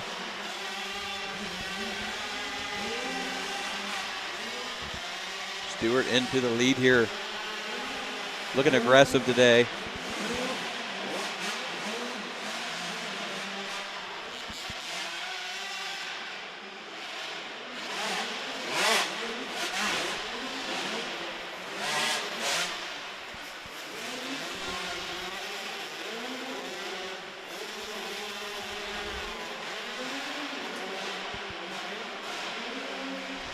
Only 6 riders in this 65 senior class, so all these riders are advancing to your main event just for gate pick. Declan Stewart takes the white flag. Bentley Hanna second. Tetro third. If this is how this main event goes, we may have a new points leader because Bentley Hanna is a point behind in the series, but putting in a real strong ride, trying to stay as close to the 114 as possible. So we have a 6-round series here at Route 62, and all 6 rounds do count for points, but to qualify for the year-end awards, you have to attend at least 5 of the 6 races. So definitely most of these young racers won't be missing any races if they can help it, to only help their chances to build points and walk away with that championship in their class at the end of the year.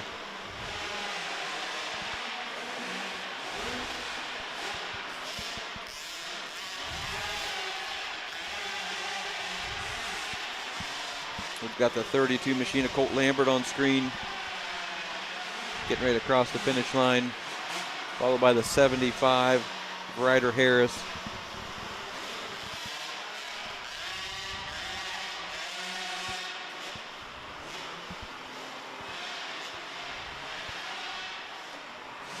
Rounding out this group will be the 117 of Trey Ranley.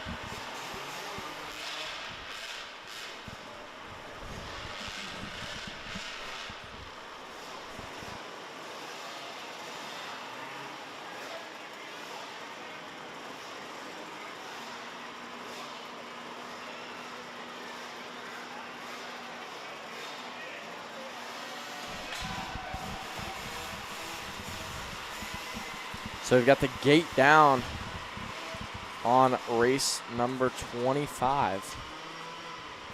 Out front early, that is the 131 of Warren Jackson. The 620 of Lane Geyer in second. The 606 of Dean Walter Smith third.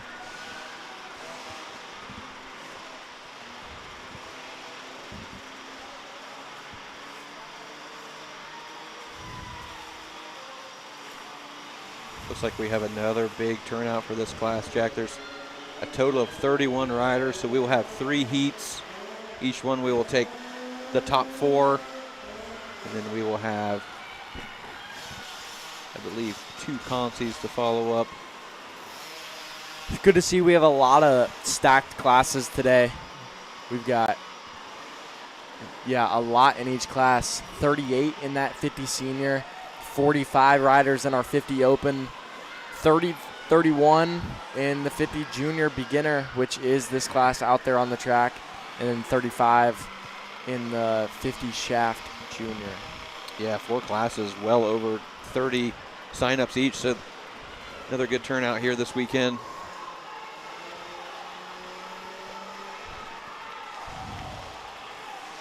All coming back to see if they can put it in that main event. And once you're to that main event, let's go for that win. That's right. That's when it all counts.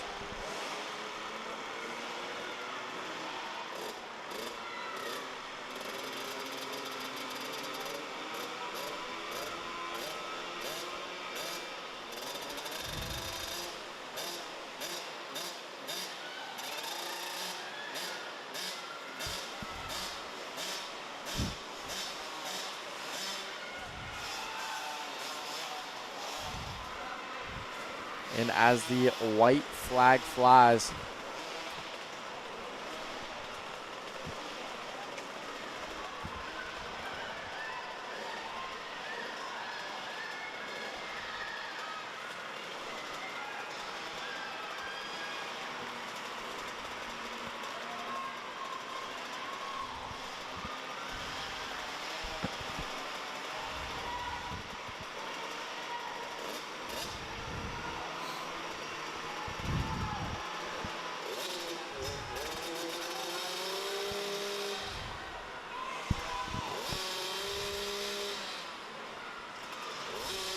All right, looks like the 131 of Rhett Sears will take the win here. Popular number in this class, Jack. There's 2 of those, so we got a 131 slash as well. Love to see it. It seems like in these really big classes, it seems pretty normal that we have a slash or an X. Growing up, I always had to use an X. Me and this other kid would run the number 65 every single weekend, race together. So it was kind of a race to sign up. Like, no hard feelings, just whoever gets to sign up first got the number. Yeah. Yep. Or maybe you could have just added a couple numbers, like, you know. Maybe a 1 in front, like my number now. Go 4-digit. And the checkered flag flies for your race number 25. That was our 50 beginner junior Division 1. We've got Division 2 on the line. Another 11 riders coming at you.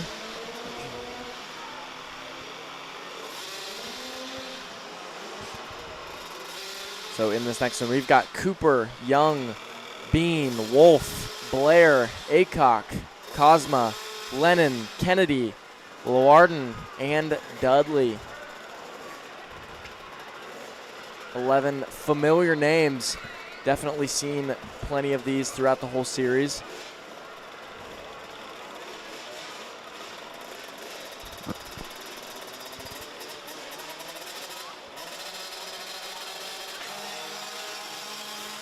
And a rocket out of the gate. What a start. That looks like Bentley Acock on the 28 machine, I believe. See when it comes through here. Yeah, I believe that is. You would have thought that was Jed or Hunter Lawrence on an HRC bike pulling that whole shot. That was. What a rocket. Or maybe some, for us old school guys, some Mike Alessi. Yeah, that's definitely. Speaking of Supercross, it'll be a great day of racing here. And then when we get home, we get some AMA Pro Supercross going on later on today. So, great weekend if you're a race fan.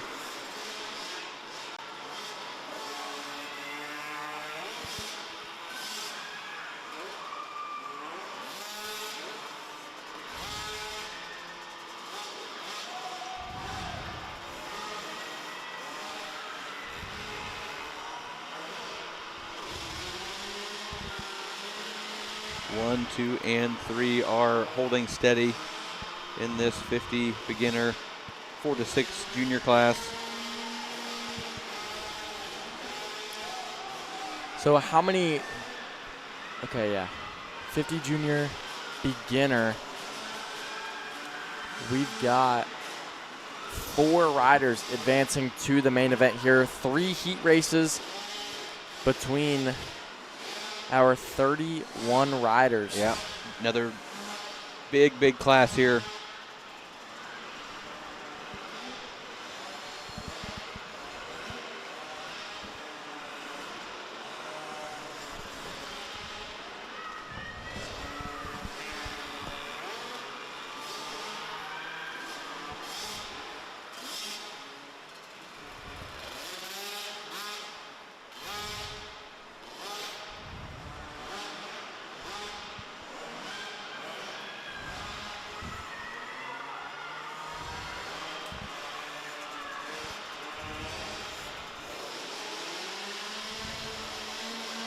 Oh, we've got a battle on our back single here. 2 riders kind of came together going down on our single. That's especially a big mound of dirt for them to climb up over on these little junior bikes. It sure is. Yeah, definitely not one they want to get stuck on one side or the other. I believe that was an electric bike though, so the great part about that is just pick that thing up and hit the throttle. It's running all the time.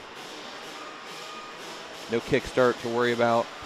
This class has a great mix of your Austrian junior bikes, the Yamaha PW50s, and the electric P-Dub sized Austrian 50s.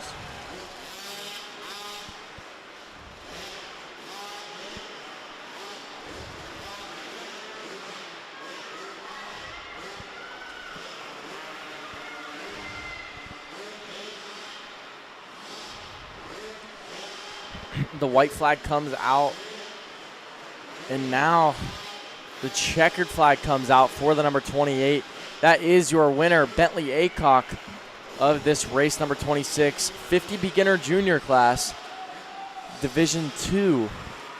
We have Division 3 on the line down there.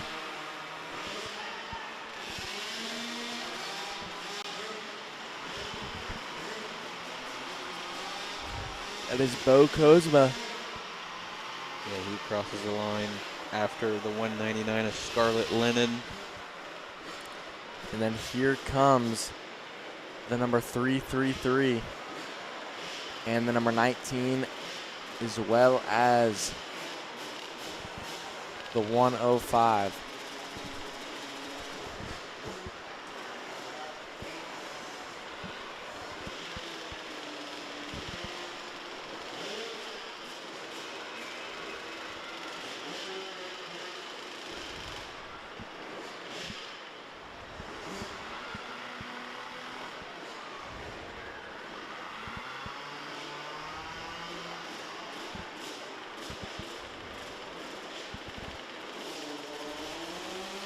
Looks like the number 18 machine of Caden Bean will round out this Division 2 on that electric gas machine.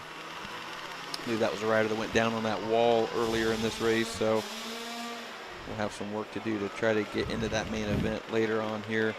So as you guys can see on screen, in the green vest on the left, there is Kevin Ott and his son, little Colton Ott down there. Kevin may be announcing for us all weekend and every race here at Route 62, but he's also just the dad trying to get his kid to the races, is the same as everybody else. So that's right, yeah, and he was pumped up this morning. It was fun watching him talk to his son, and one of his first races back, I believe, so definitely cool to see it. Okay. Colton just stopping in the middle of the track to talk to him. Oh, the goggles are coming off. Little pit stop there for Colton Ott, but back underway here.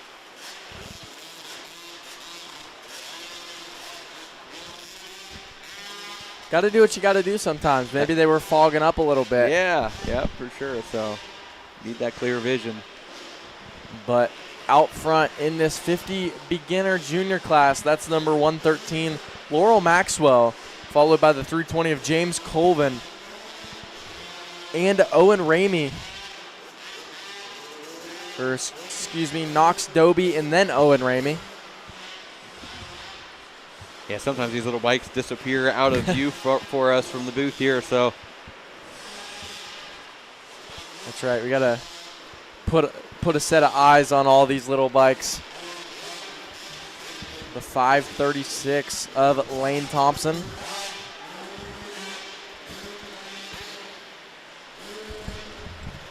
And then here comes Carson Shepler, Jace Hutchison, and Rowan Agan, followed by the number 1 of Colton Ott.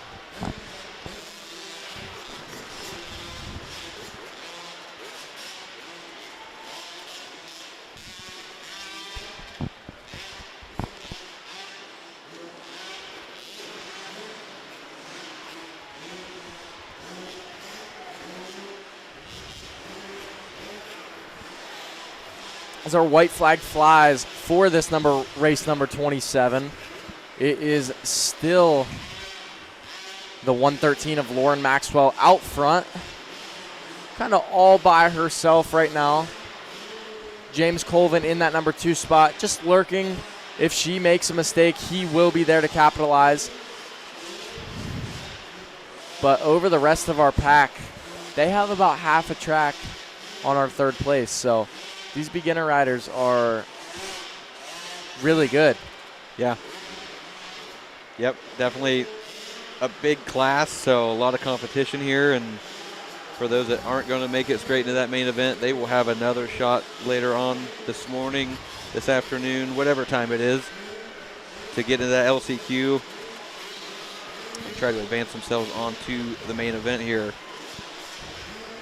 That is right. And the checkered flag flies for the number 113.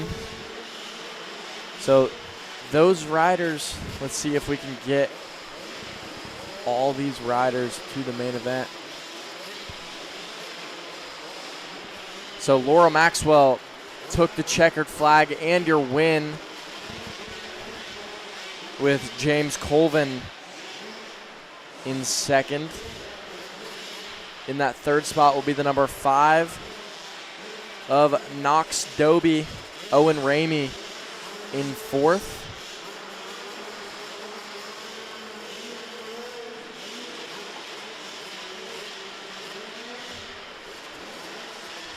And then that will be the 536 of Lane Thompson in that fifth spot, just on the bubble. He will be going to the LCQ.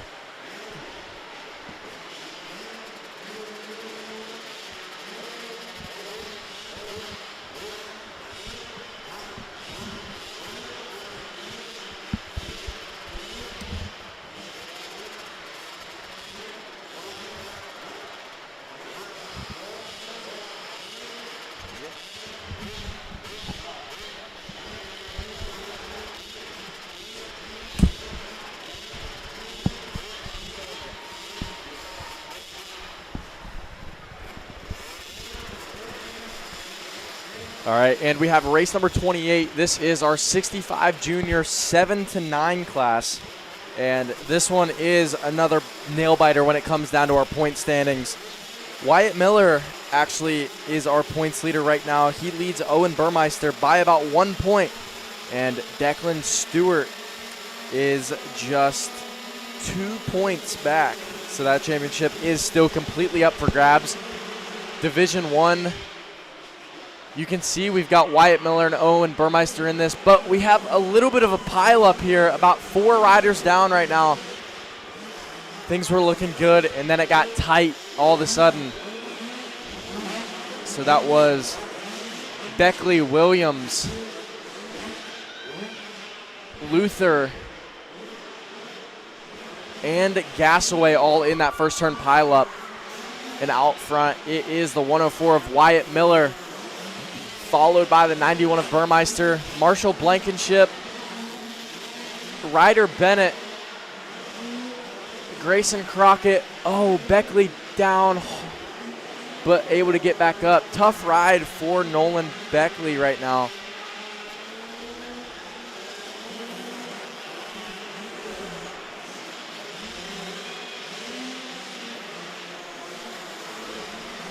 There is our man, Jimmy Walton, getting this rider back underway. Yeah, you'll see Jimmy out there all day long pitching in, picking up these kids if they tip over. So we just got a little bit of word from our man Barry that we've got a special someone in the chat right now, our guy Kelso. So if you guys have seen our track map or our races that we have been putting on, you guys would know Kelso because he was the one that was testing out, giving you guys the track map, doing all these big lines, making it look pretty easy. Because if I was to get on the game, you probably wouldn't have seen the same kind of track map. You would have saw some front flips or probably going over a couple berms. But yeah, Kelso on there putting down a heater. Yeah, that's right. And Kelso actually streamed our round 2 live broadcasted race on MX Bikes. So big shout out to Kelso for kind of getting everything. We had a whole lap time challenge. We called a main event for that where the top 14 riders all raced on a live broadcasted race. So definitely some big things going on, inspired by the series here at Route 62. So shout out to Kelso for keeping it fun. And a great battle here between the 104 of Wyatt Miller and Owen Burmeister. Like I said earlier, those two are leading the points in this championship here at Route 62. So that should be a really fun to watch main event. See if we can either extend that points gap or change leaders by the end of the night. That was race 28, our Division 1 of that 65 junior class. All aged 7 to 9 years old. Up next, race 29 on the line, Division 2 of the 65 junior class. If you are at home watching, you can get on the Route 62 MX Facebook page. We have the race order posted for all the qualifiers.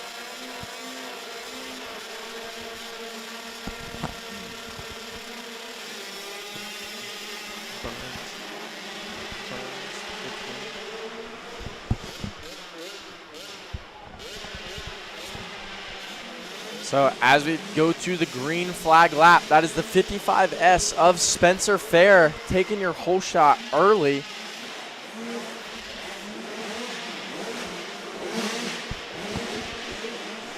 Over the number 3 of Cohen McKittrick. Cohen's actually riding the 50 class and the 65 class. So definitely probably a little bit tough going from no clutch to clutch and racing both all throughout the day. Yeah, certainly going to take a little adjustment, but I think as soon as that gate drops, instincts will kick in.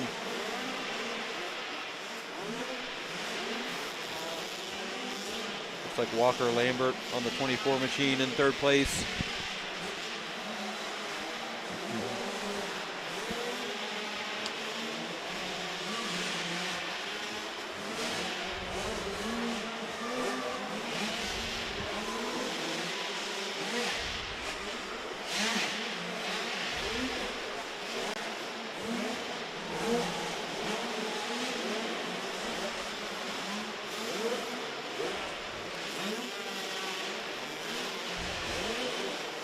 And in that third spot that's the number 24 of Walker Lambert, trying to put it into this main event here.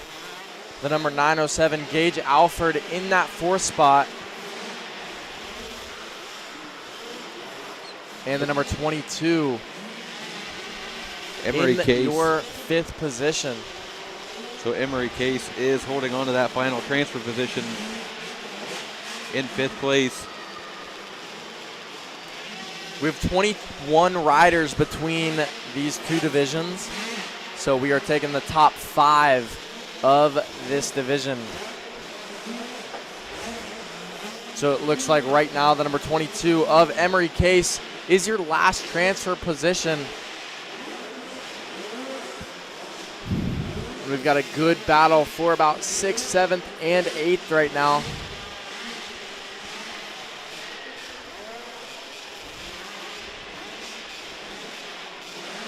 But Spencer Fair on the number 55S takes your win in the second division over the number 3 of Cohen McKittrick.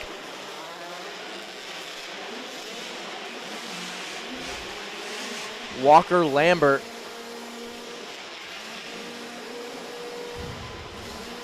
followed by Alford on the 907, and Emery Case on the 22 machine will hold on for that 5th and final transfer position. Looks like the 999 of Levi Picker, followed by, I believe that's a 7 of Easton. Looks like Easton Conway, and 7C of Crosby Gore.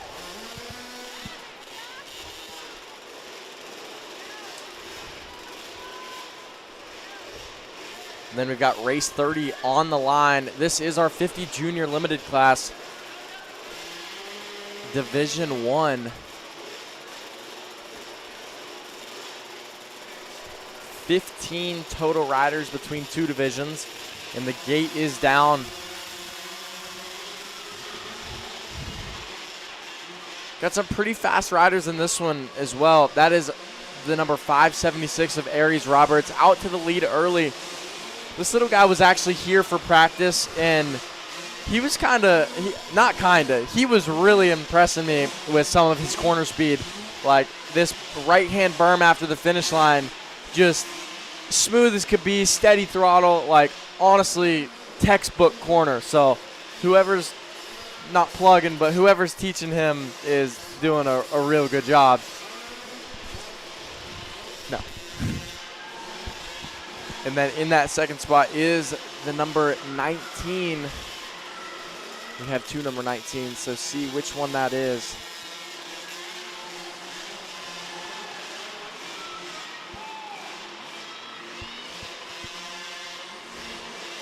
So Aries Roberts really putting in the work on that 50 junior.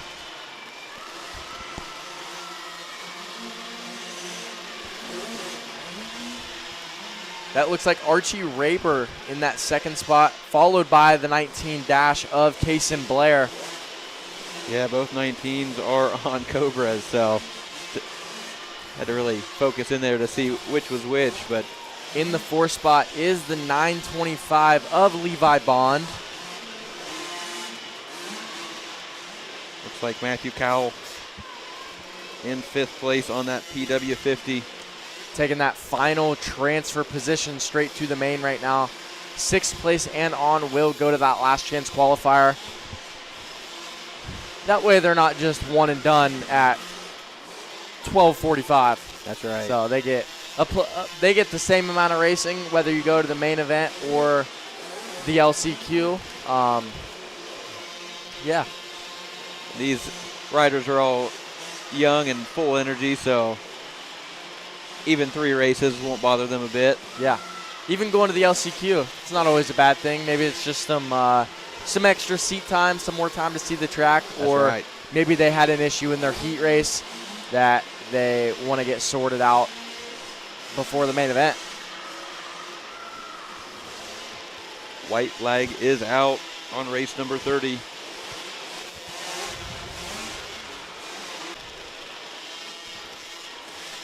Looks like Roberts will take the win, followed by Raber and Blair on the 19 machines.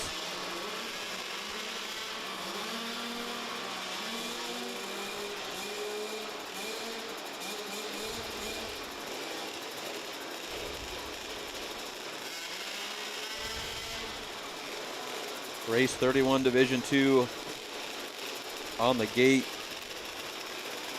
Again, we will take 5 racers out of this qualifying race straight into the main event.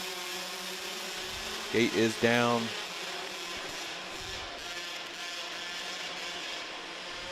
Looks like the 614 machine of Oaks Lucinda out to an early lead, followed by the 419 of Oliver Garbrough. 117 in third of Cooper Bailey.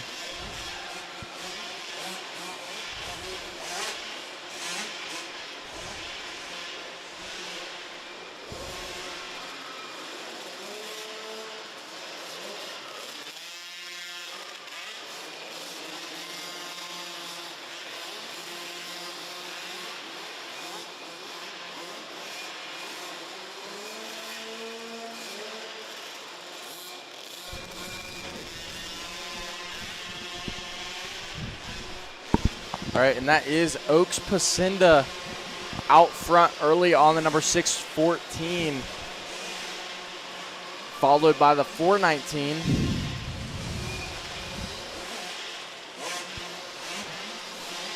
That is Oliver Garbrough, but close on his heels is the 117 of Cooper Bailey, and then the 201 of Weston Blake kind of lurking behind those two riders also. The top 5 will go to the main event.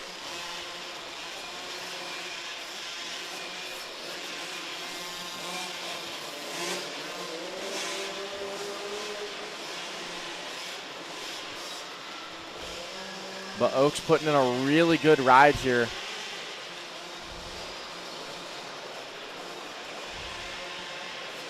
On screen here, you see we have a rider down.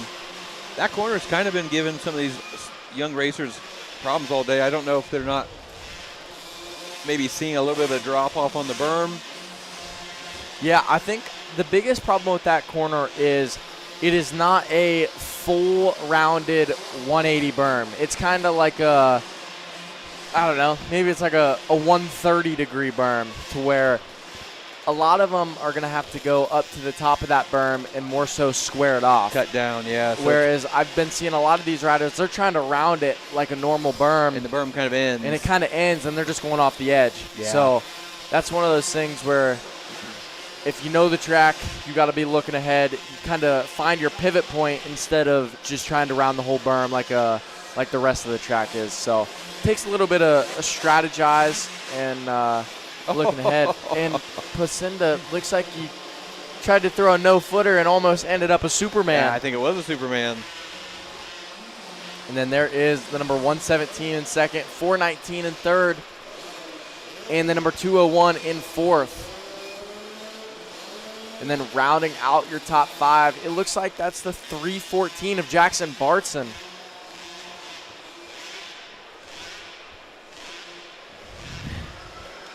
'50's getting wild all on this finish line today.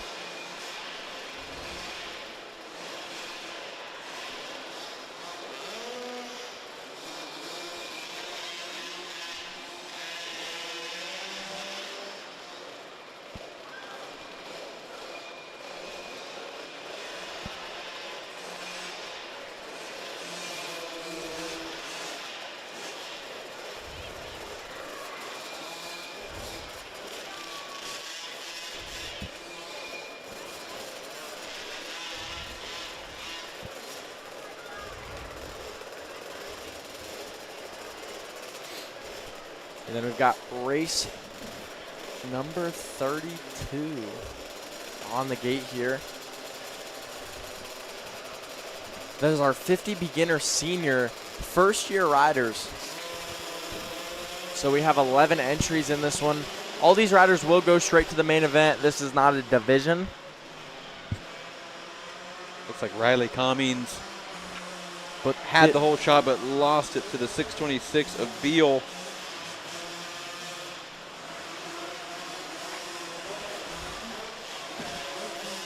Followed by the 50 machine of Austin Myers.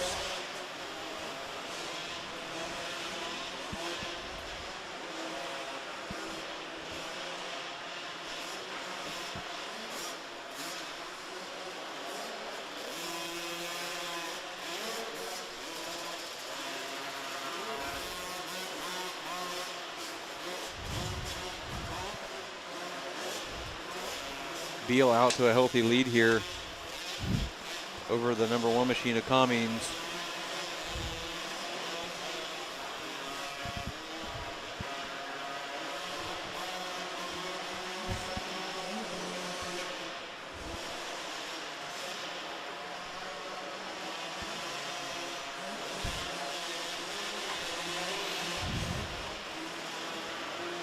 All right, so that's the number 626 still out front, Nicholas Beal, putting a manageable gap over the rest of our field here. It looks like Riley Cummings still second. Austin Myers in third. I believe the number 8 machine, Grayson Bauer in fourth.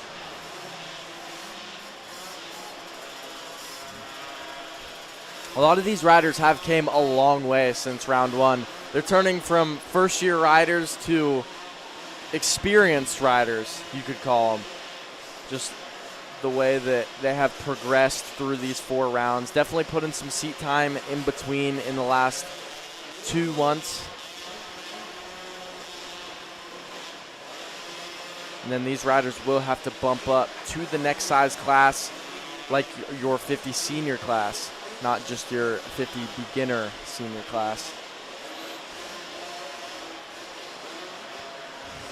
You may only run 1 year in the beginner classes. These are for first year riders only. Just to separate if these 50 riders get a late start on the seniors, kind of gives them their own space to kind of race but work into the sport.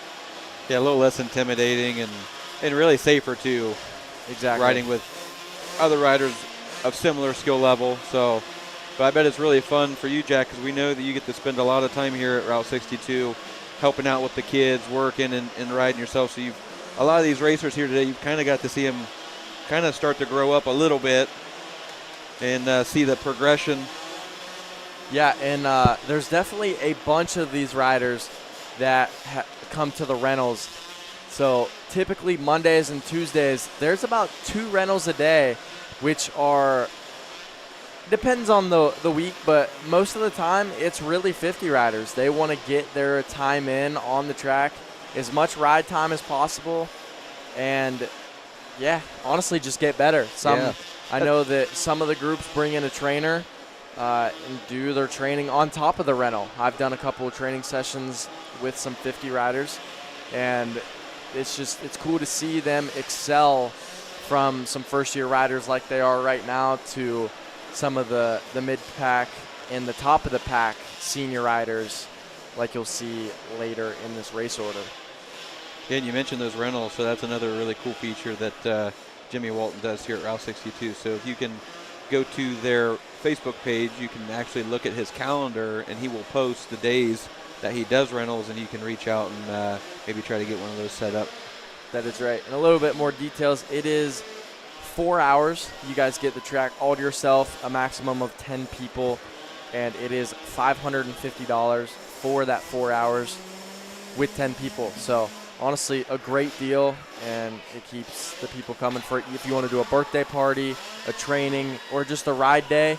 I know, TJ, you did a couple ride days, actually. I have. Yeah, I actually set it up for my son to get some seat time on his brand new Electrics RTR light bike that we got him for Christmas, and he rode that bike more at this rental than I think he's rode any other bike he's ever had combined. So he had an absolute blast, and then got to be invited to one more here, and with a bunch of friends. It was a good time. It's so fun, low pressure, come and go as you kind of please on the track. So definitely something worth looking into if you'd like to get some extra seat time in here at Route 62. So speaking of seat time, looks like the number 576 of Aries Roberts out front in this race 33 e-bike junior class. Getting a little pressure from the 731 of Wesley Jackson. Yeah, Aries Roberts has been on a tear lately. I believe he took the win in the 50 junior class earlier this morning, and then he was a 4th place on the senior bike this morning. So mixing a little bit between the junior and the senior, and really just taking control of these junior classes right now. But Wesley Jackson is trying his absolute hardest not to let him out of his sights. So we'll see what these two riders can do. And lurking in 3rd place, there's the 131 machine of Rhett Sears. Followed, I believe, by the 737 of Jude Lennon. Jude Lennon has been putting in some really good laps. He was actually jumping that double of the triple a little bit further than I've seen some of these riders, so I'm curious if he's going to be able to make up some ground and make a push to that 3rd spot. So we'll just have to keep an eye on him. And then there is the 320 of James Colvin in your 5th spot. Levi Bond, Lane Geyer,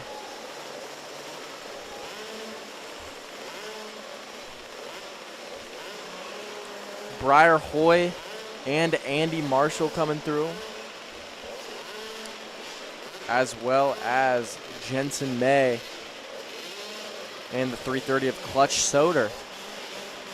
But the checkered flag flies for your race winner, the 576 Aries Roberts, led by Wesley Jackson.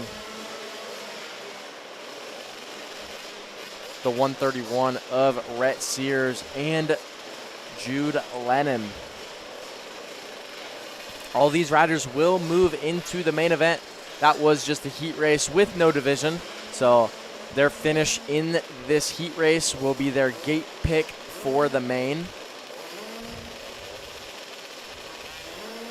And we are 33 races through this first set of motos.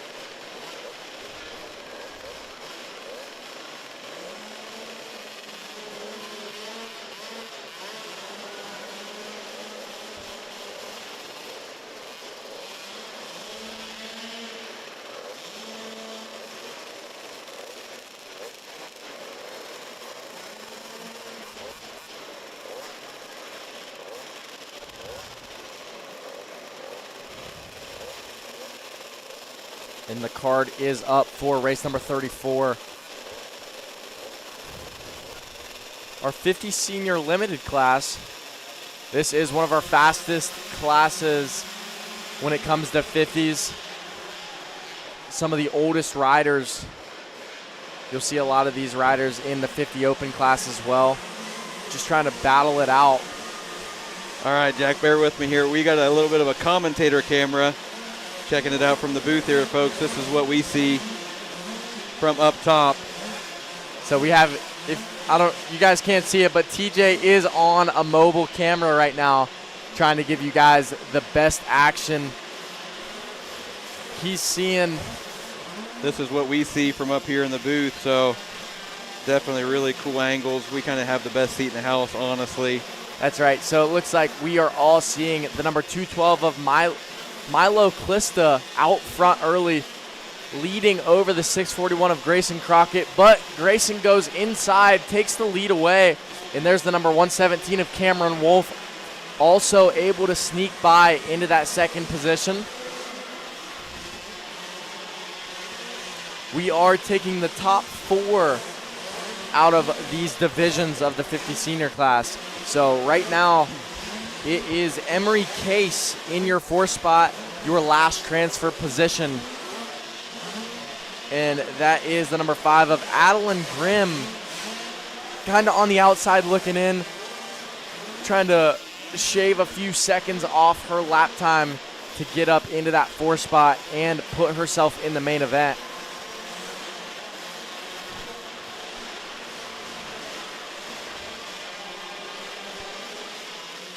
Great battle out front, Jack. And this is the kind of battle we were just talking, maybe the camera booth cam will be great to catch that photo finish over the finish line here, because we are directly sitting across from the top of that line. So that's right. I'm going to keep a close eye on these leaders. They are going inside, outside. Grayson Crockett just trying to slam that door here, protect his insides. Actually, Cameron Wolf's trying to go triple out of that back corner. I think he got it. Yeah, that is definitely a time saver. Trying to jump through these rollers. Cameron's going inside. Grayson able to double. Kind of manages that gap with about a corner and a half to go here. All right.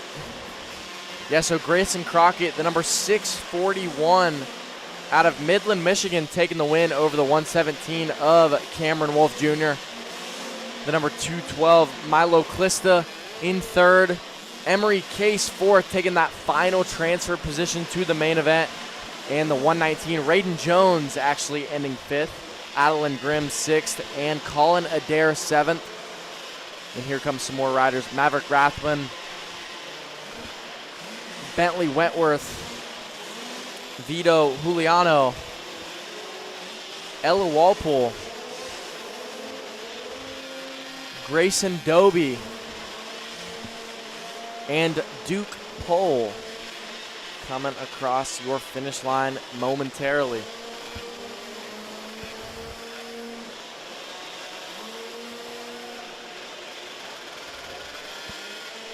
This was Division 1, so we've got Division 2 down there on the line. Race number 35. We have almost a full gate, 13 entries in this division.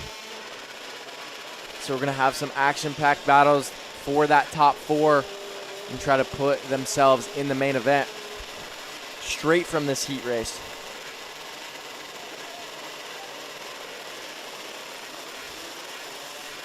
A lot of recognizable names here. River Dodge getting a good jump there, leading them into the first turn. 11 Sia, Slayton Sherrington slammed the door there. In the 777 of Easton Conway in 2nd, Waylon Williams 3rd, and Mason Labriola, your top 4 through these first 2 corners.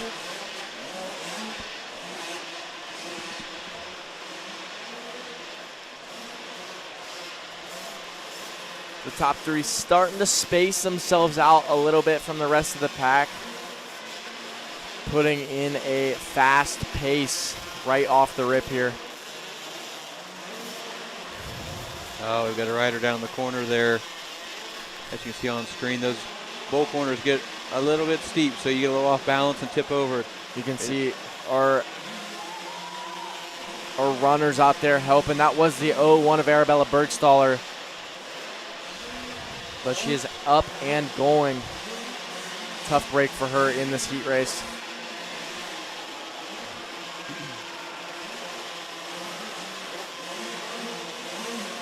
Sherrington looking really good out front, but the 777 of Conway keeping an eye on the leader.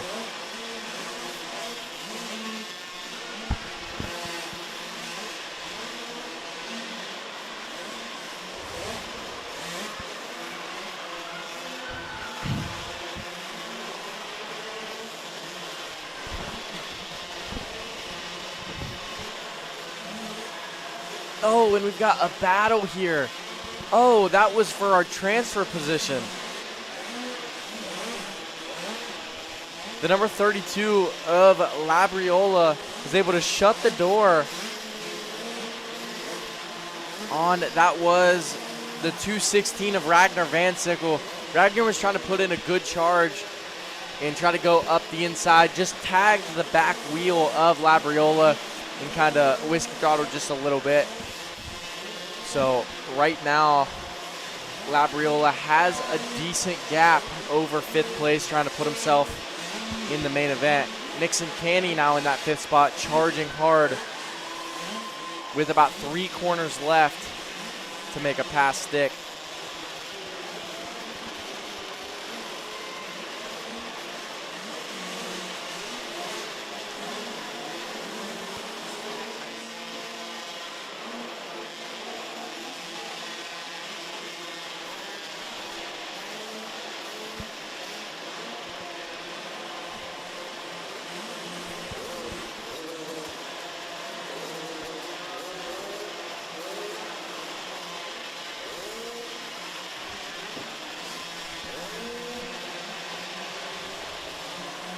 The checkered flag flies for race number 35 here. That was Division 2 of our 50 senior class. So up next, we've got race number 36.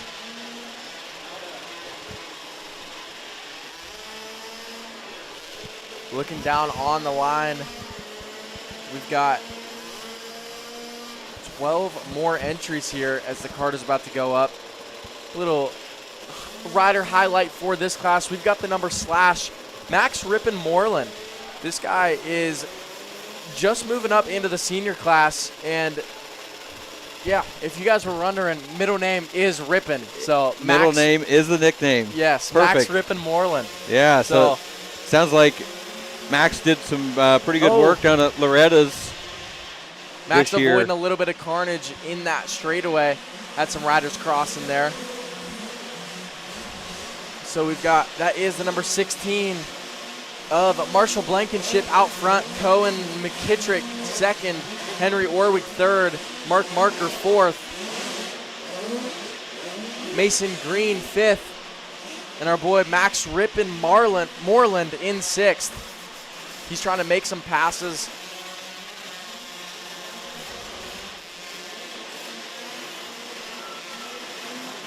Yeah, sounds like Moreland did some work down at Loretta's, Jack, and put in I believe, a 9th place in the 50 shaft class, and then just was down at the Mini-O's and did good there too. Took a 6th overall, so definitely an up-and-comer, and wow. Yeah, McKittrick laying it all out on that finish line. But, yeah, these boys are quick, especially when some of these riders are moving up from the junior to the senior class. This is a whole new bike for them. It's a whole bigger chassis. I believe the wheels are a little bit bigger, so it's a whole new scene. Especially like Moreland coming off of a P-dub. Oh, we've got carnage all in this moto, every section. Even from our leader to the back of the pack, something's going down. Cohen McKittrick out front, leading us pretty well. 2nd, Marshall Blankenship. Mason Green 3rd. And then a battle for 4th. Henry Orwig and Max Moreland there. McKittrick, our leader, Jack is absolutely sending the finish line here today on this 50. So putting on a show and we're for the spectators. And we got a nasty battle here for fourth. That is for the transfer position. Henry Orwig trying to battle off the number slash of Max Moreland side by side going into that back berm, inside and outside. Max Moreland doubles, takes that fourth position and the transfer spot straight to go to that main event.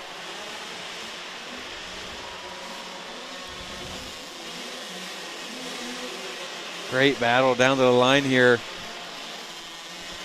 And he will take that fourth and final transfer position with the checkered flag.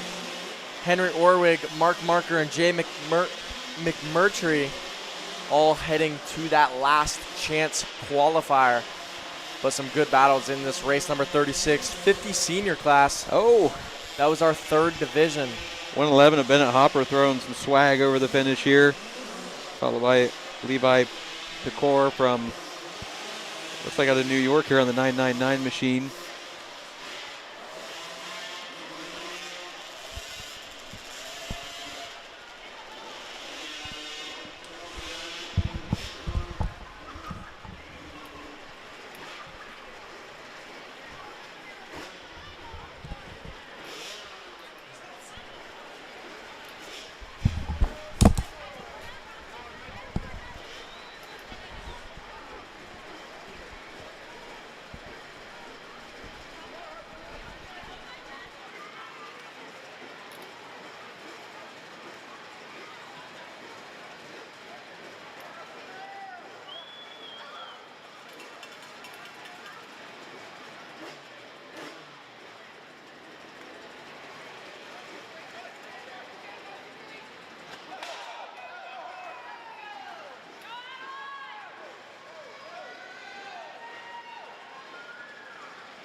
And this is race number 37 on the track now, our e-bike E2s. So this is a whole batch of KTM's, Gases, and Husqvarnas out here. These little E2 machines. I call them E-dubs. It's like a little, that's a great name. It's like a P-dub, Electric. but electric. Yeah. So it's an E-dub. And really, for maybe people who aren't as familiar, Gas, Husqvarna, and KTM are essentially all the same bike, all owned by KTM. So really, these racers are on the same machines, pretty much with just different colored plastic. So definitely a cool thing that KTM did come out with these E-dubs, as Jack called them, for those racers that maybe don't want a gas bike, but they want a quiet little electric something to rip around the neighborhood. Yeah. Bring it out here to 62, do some racing. Definitely.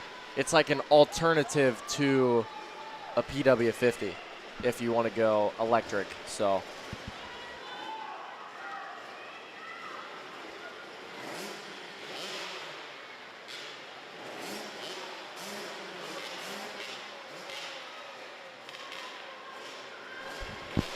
and another thing for this class is, TJ, if you were getting your boy or your little girl into a class and getting a bike like this, what else would you need to come ride here at Route 62, whether it's a race day or a practice? Yeah, really, you just need the appropriate gear. You need a helmet, boots. You want the skin all covered, goggles. But these electric bikes are a really, really good option, especially if your youngster's never been around the louder engine noises. So I actually went through that myself. My son did not like gas motorcycles. They were too loud, didn't care for it. So the electric stuff has changed the game for me and my family. So it's definitely something that, check out one of our sponsors, Electrics. They're over in Gahanna. They could hook you up with whatever you might need on the electric side. So definitely a great way to get into the sport. And again, if you have a small property at home, you live in town, and they're quiet, so they won't bother the neighbors. That's right. And I think a lot of the question is, well, if I get a 50, can I come out and practice? Of course, because we've got practices Wednesday through Sunday, minus the Thursday. So Wednesday, Friday, Saturday, Sunday, we have open practices. And every single day, we split our practice sessions up into groups. So our A and B riders get their own session. The C riders get their own sessions. 85s, 65s, and pit bikes And then, of course, 50s are always by themselves. That's kind of like a non-negotiable.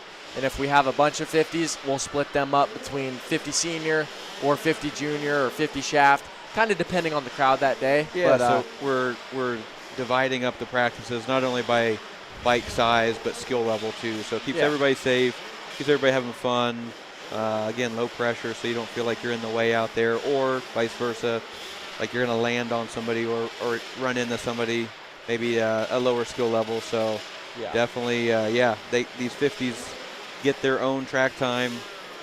It's really fun to watch. So. Yeah, there's really a great option for anybody at all to come practice, whether we're an E2 like these guys out on the track now or a complete A-rider. And that goes for outdoors too. Once the weather turns good, we've got 3 tracks. We have a full-blown kids track. We've got a C track. We've got an outdoor motocross track. And we even have a Mini-O's replica outdoor supercross track as well. So we have 4 tracks. I think outdoors is a great spot for these riders to learn and just get their feet wet, because we have so many different options. Yeah. And the kids track is really a fun little track. Safe, lots of jumps. Yep, a lot of tabletops. Yeah, so a lot of tabletops, very safe. So. They can get their feet wet on getting those wheels off the ground, but and they don't have to worry about casing stuff. Or going through these giant ruts that, the big bikes are putting in the corners. So definitely have an option for every age, every skill level here, winter or summer months. Come check us out at Route 62. Making amateurs feel pro. That's right. And Jimmy is open generally several days a week, so it gives people a really good opportunity to make it up here maybe after work or on the weekends. 100%.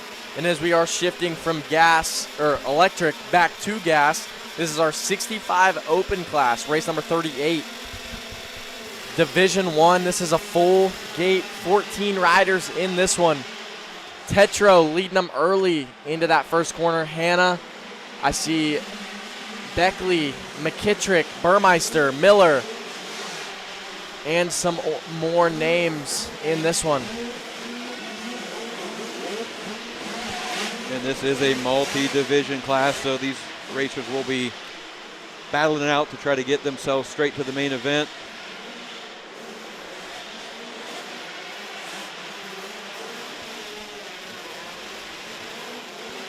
Looks like we will take the top 5 out of this one, and we will have 2 LCQs, each of it, which will take the top 2. So another shot for these racers to try to make it into that main event. As we see Tetro battling out front, goes to that number 2 position, to the 402 of Bentley Hannah. And we have a block pass. Oh, Tetro puts the move on Hannah. Hannah, I can see Hannah's dad up in the mechanics row right now. He's just laughing. He loves the battle. These two have been battling all year long, trading positions in the main events, in the heat races. So this battle's not done. So keep a tight eye between the 402 and the 55. You see Hannah's cutting down early, trying to get a run on the on Tetro here. Wants to get that lead back. Tetro hugs the inside, riding smart. Oh, he's coming back inside. He's got to give it back. Let's see what goes down here in the next couple of laps. Beckley in 3rd, McKittrick 4th, Burmeister 5th. Hannah goes to the lead, jumping past Tetro here. Let's see if Hannah can hold on. It was a good battle here. It seems like Tetro is definitely trying to go for it up these insides. Great racing. Not afraid to do a little rubbing. Rubbing is racing, that's for sure. So we've got 2 corners left. Can Tetro kind of put a slingshot, make up some ground down this last straightaway? Not able to do it, but he was definitely showing Bentley a wheel. Yeah, 77 of Beckley in 3rd, the 3 machine of McKittrick in 4th, and rounding out your qualifying positions is the 104 of Wyatt Miller. Owen Burmeister just on the outside looking in.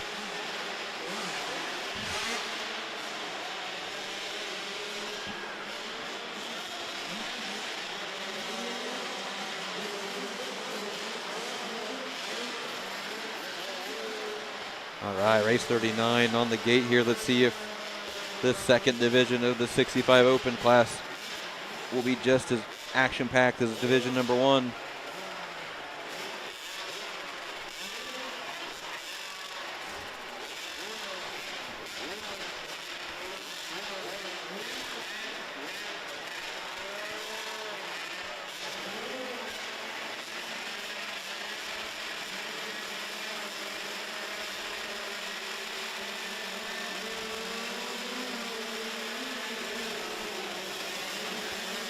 Gates are down. It looks like Declan Stewart out to an early lead here, gets the whole shot. Declan has been ripping today. Looks like Owen Luther on the 719 in second place. Does not double in, so Declan already starting to pull a little gap here. A little look over to see where second place is at.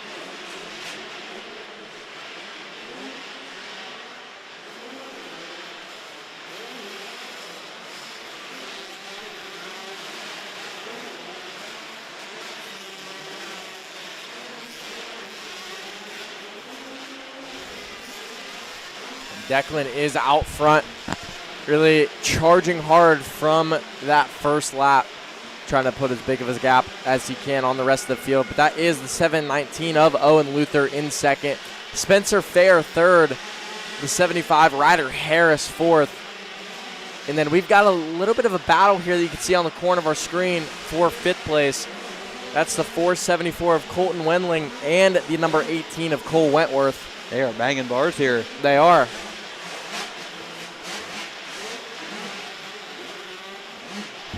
And that's actually for the final transfer position. So maybe that's why they're battling so hard. They know they got to get in that fifth and final transfer position. When I was younger, I'd kind of look around, see where my competitors were on the track, kind of do some counting, see, am I in the clear? Am I not in the clear?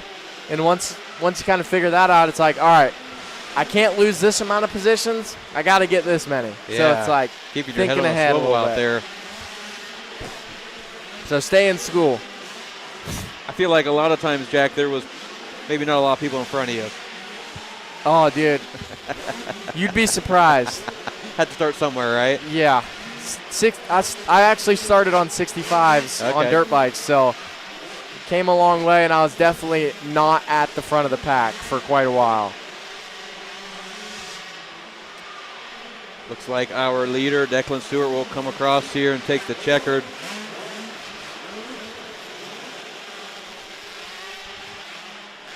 Luther second, Spencer Fair third. Taking the checkered flag on race number 39.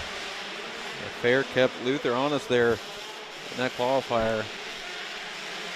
Looks like Ryder Harris will cross. And I believe our final qualifying position will go to Cole Wentworth on the 18 machine. Oh, we have two riders stuck together here on the top of that face.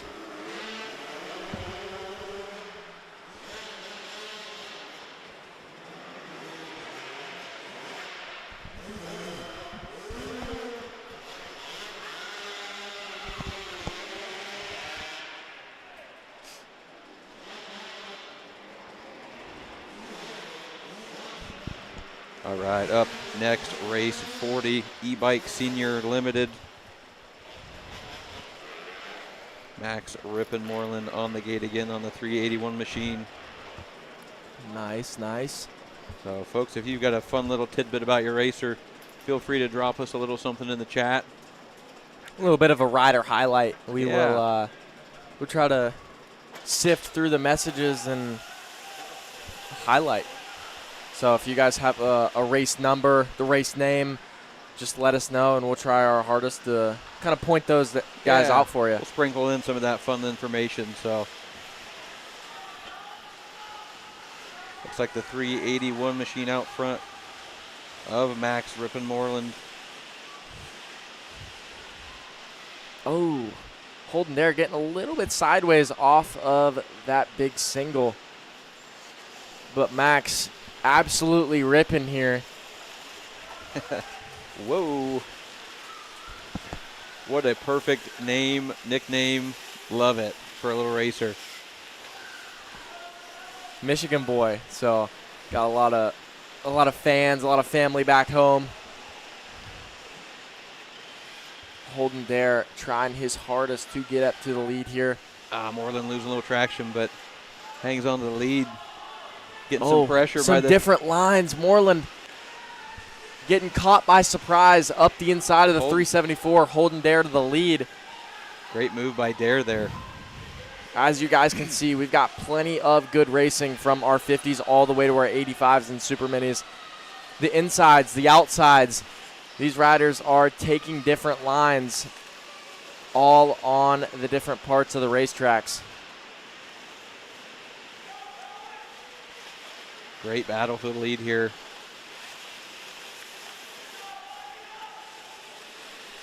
Riding defensive here, riding smart, protecting these insides. And then as you guys can see, a little bit back there in that third spot, that's the 58 of Mark Marker. And then London Ringler in your fourth spot. This is a division as well. E-Bike Senior Limited. We have 19 total riders between the two divisions. We're going to take the top 5 in this. So as you can see, we are doing some 4-lap heat races. So these 50 E-Bike Senior riders are doing 4 laps. And if you do have to go to the last chance qualifier, the Consi, it is 3 laps, a quick green, white, checkered. And then once you get to that main event, that will be 5 laps. Oh, and that's our boy Max Moreland down in that last corner. Had a comfortable lead to take second, but we have a side-by-side battle for third. London Ringler and Mark Marker here. London able to take that third spot, get on the podium here in the heat race. Mark Marker fourth. And then rounding out your top 5 and the last transfer position, that's the number 26, Stetson Foltz, heading his way to the main event. And on the outside looking in is the 517, the 413, and the 103, as well as the number 88 and the 831.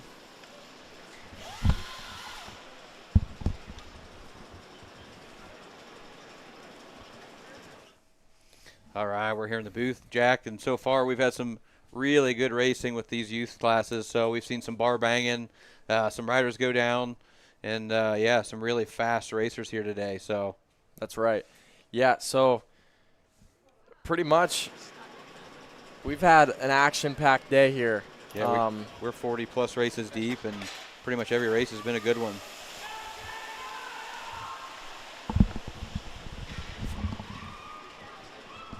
Oh, yeah. That's fine.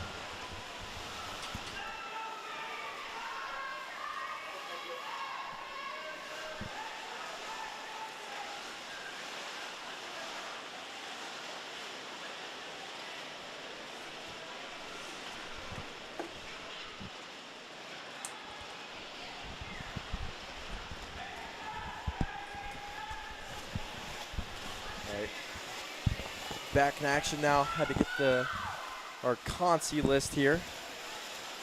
Looks like out front we have the 118 of Braxton Webster, followed by the 641 of Grayson Crockett. I believe that's the 710 machine running third of McMurtry. Closely followed by, I think that's the one, maybe the 101 of Mason Green. Yeah, that's Green. Then the 23 machine of Nixon Canny, 619 of Easton Holiday, 216 of Elijah Moody, 405 of River Dodge, followed by the 501 of Elliott Marshall. But out front we have 4 riders all within eyesight of the lead here.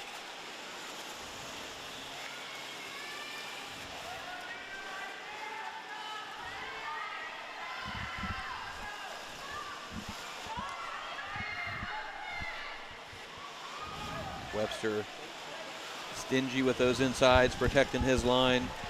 Insides seem to be the fast line in these 50 classes.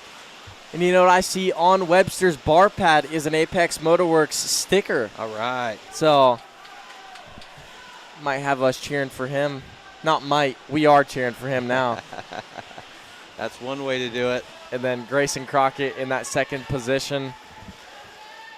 Jack, we're going to have a line outside the booth of these kids wanting stickers now. Right. The 710 actually had just gotten passed by the 101 of Mason Green. So Mason Green is your new third-place rider. Jay McMurtry in that 4 spot. And rounding out your top 5 is the number 23, Nixon Canny out of Schoolcraft, Michigan. And those are your top 5 heading to the main event right now. The 619 Easton Holiday on the outside looking in. He will be heading to our last chance qualifier for an attempt to put himself in that main event. As well as the 216 of Elijah Moody. River Dodge. And Elliott Marshall. All right, up next, race 42. Now, these are the electric balance bikes. This is the smaller wheel class, so these riders actually have to start in front of the gate. So they don't get stuck. So they don't get stuck. Yep, and the difference between our electric balance bike 12-inch and like our 16-inch class we had earlier is the size of those wheels. These frames are a lot smaller as well, but the biggest thing is those wheels are a max of 12 inches. So a little bit more of an entry style electric balance bike. Yeah, kind of like the Strider bikes basically, but yeah, just with a little motor. Motorized Strider. Pretty much, yeah. So they're, like you said, an awesome entry level machine to get these racers involved. 100%. And these racers are primarily 4 to 5 years old, so able to start them young.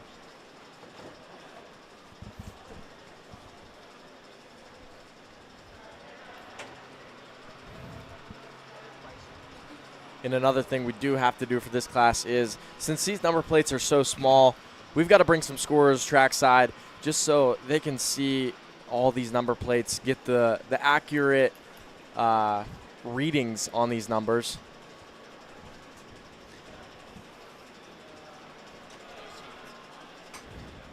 And then it is all hands on deck. We've got every runner we have to help pick up these State 6 and electric balance bikes.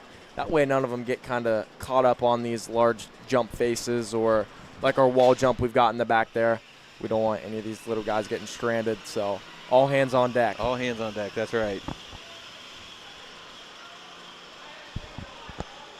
All right, down the straight they go. It looks like we got the number 20. Yeah, Bentley Acock. 8, yeah.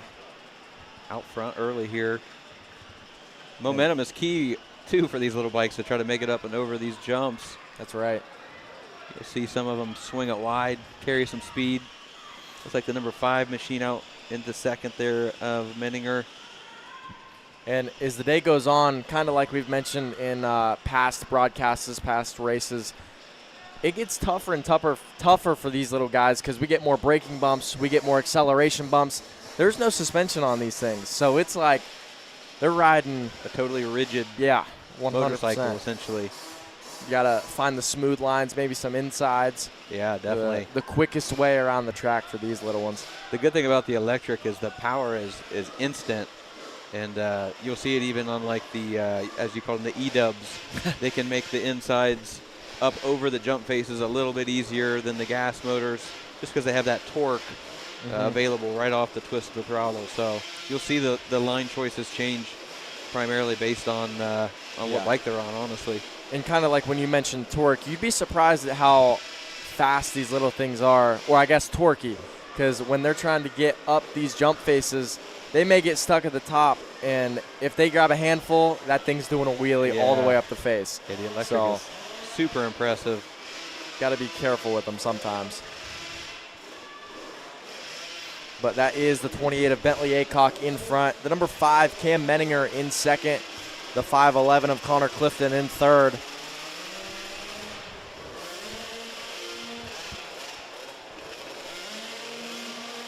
That looks like the 8:30 Joseph Dudley in fourth.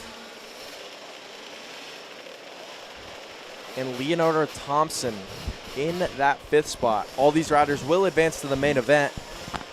This is just a heat race for gate position in the main event.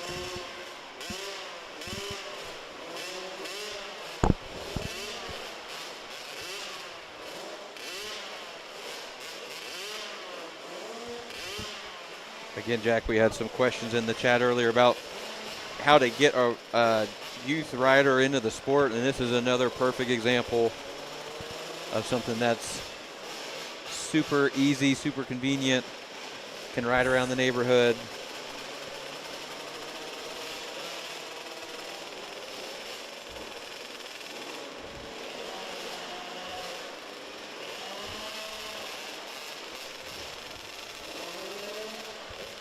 Checkers are out. I believe our winner is the 28 machine of Bentley Aycock, followed by the 5 of Cam Menninger.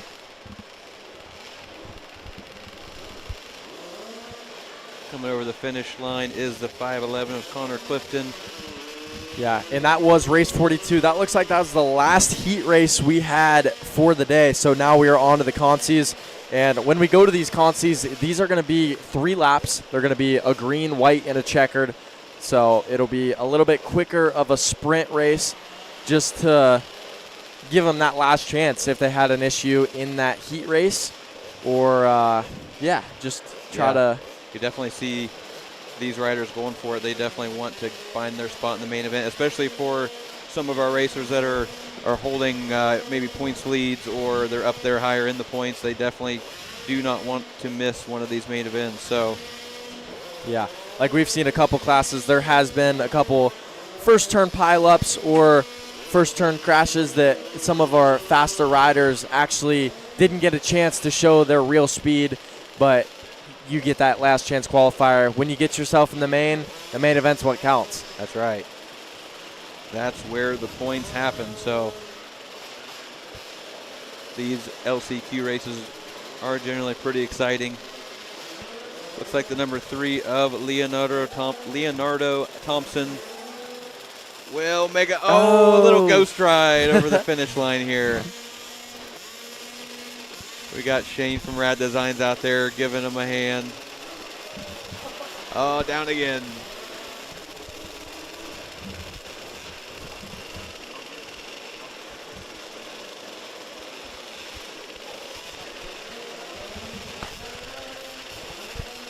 Good job, Shane, out there helping pick him up.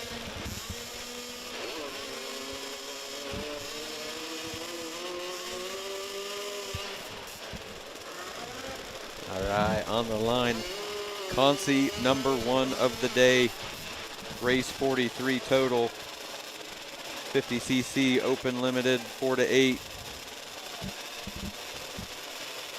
13 entries on the line. Gate is down. Oh, we've got some riders feet back. The start is crucial here, and it especially is for the 212 of Milo Clista. Some of these riders diving inside, making up positions early.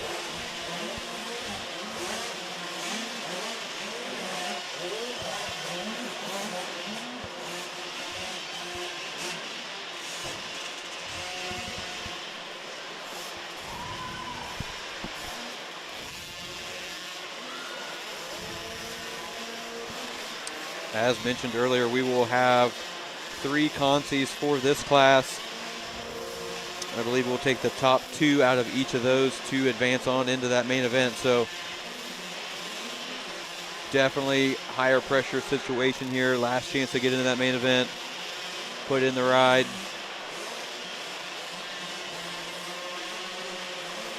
Clisto and Canny right now holding down those qualifying positions. Aries Roberts and Van Sickle running 3-4 here. And again, we are taking the top 2 from this class here. So the top 2 riders will be advancing to that main event. And we've got a pretty good battle for 3rd and 4th, but they're a little bit off the pace of our 2nd place rider, Nixon Canny. So Milo and Nixon looking to punch their ticket to the main event. Aries Roberts making that pass into 3rd.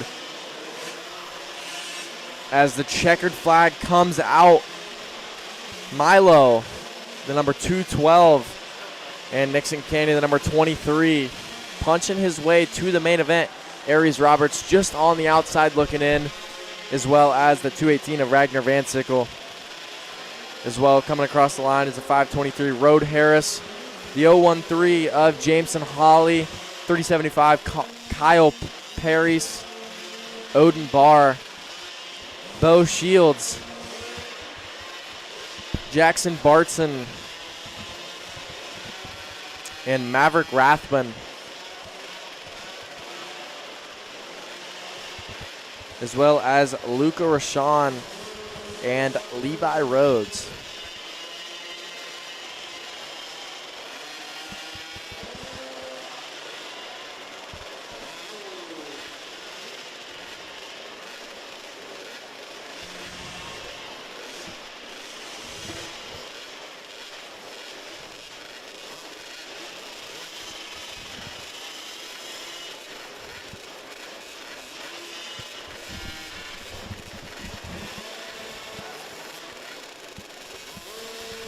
And as we're about halfway through our motos today, if you guys are on site and looking to warm up even more, we've got the Curbside Grill on site all weekend. They've got hot food. It's always a clutch stop on a winter race day, serving some breakfast, lunch, and dinner all weekend long. They were open 6 a.m. with sausage gravy biscuits. Oh, wow, yeah. And if you've been here and had their food, you know it is definitely worth it. Yeah. So stop out there and get you something hot to eat on this cold day. Oh, rider down. That's the 101 of Mason Green. Feet came off, unfortunately. And that might have been the first time I seen a 50 rider try and hit this double in all day long. And Mason Green is one of our faster riders. But like I said earlier, a tough heat race is not ideal. He had that lead early, so that is such a tough break that he goes down on this lap 1 of the Consi. That could have been a game changer line, honestly, if that would have worked. So there's always action going down, especially in the Consis, in the heat races, and from our 50 classes all the way to our 85s and super minis. So we've got our white flag out for one more lap of this Consi. We say it every weekend, Jack. You just never know what's going to happen, and there's a prime example. So Bergstaller kind of inherits the lead there early on, and Gannon Beal running second. Now we'll see if Beal plays it smart and just cruises in behind Bergstaller. That's right. Oh, we have a rider down on the far side trying to battle for that 3rd place position.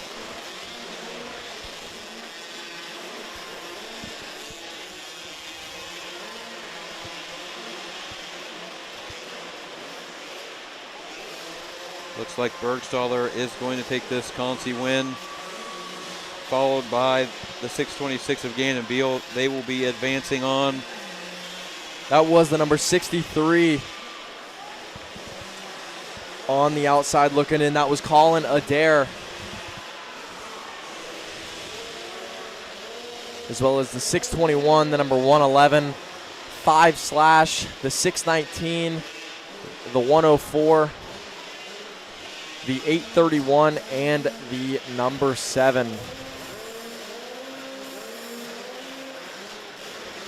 Those riders will be heading back to the pits. They may have another class to race in today, so their day may not be fully over. They may have some classes they may be in the main event from their heat race, or they may have to go to another consi to attempt to put themselves in the main event. Yeah, great point, Jack. A lot of these racers are racing 2, 3, however many classes that they can even sign up for. So definitely multiple opportunities to get themselves into the main event in another class. Yeah. But that was race number 44. So we are on our third consi of our 50 Open 4 to 8 class. We had a total of 45 riders actually signed up for this one. We had 4 heat races, 3 consis, just to try and give everybody a chance to go to that main event. So right out to the lead early, that's the number 710 of Jay McMurtry. And then in that second spot, we've got a side-by-side battle, the number 322 of Henry Orwig and the 358 of Vito Juliano.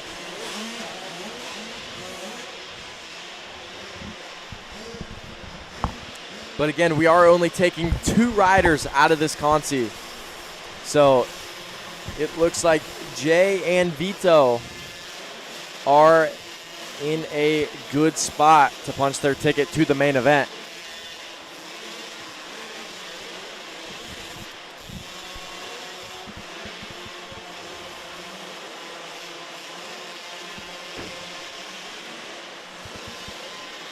White flag comes out for our leader.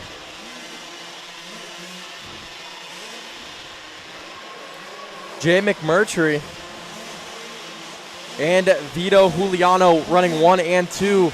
The 322 of Henry Orwig still lurking behind, but do not count out the battle that we have in 4th, 5th, and 6th and 7th, honestly. We've got battles everywhere.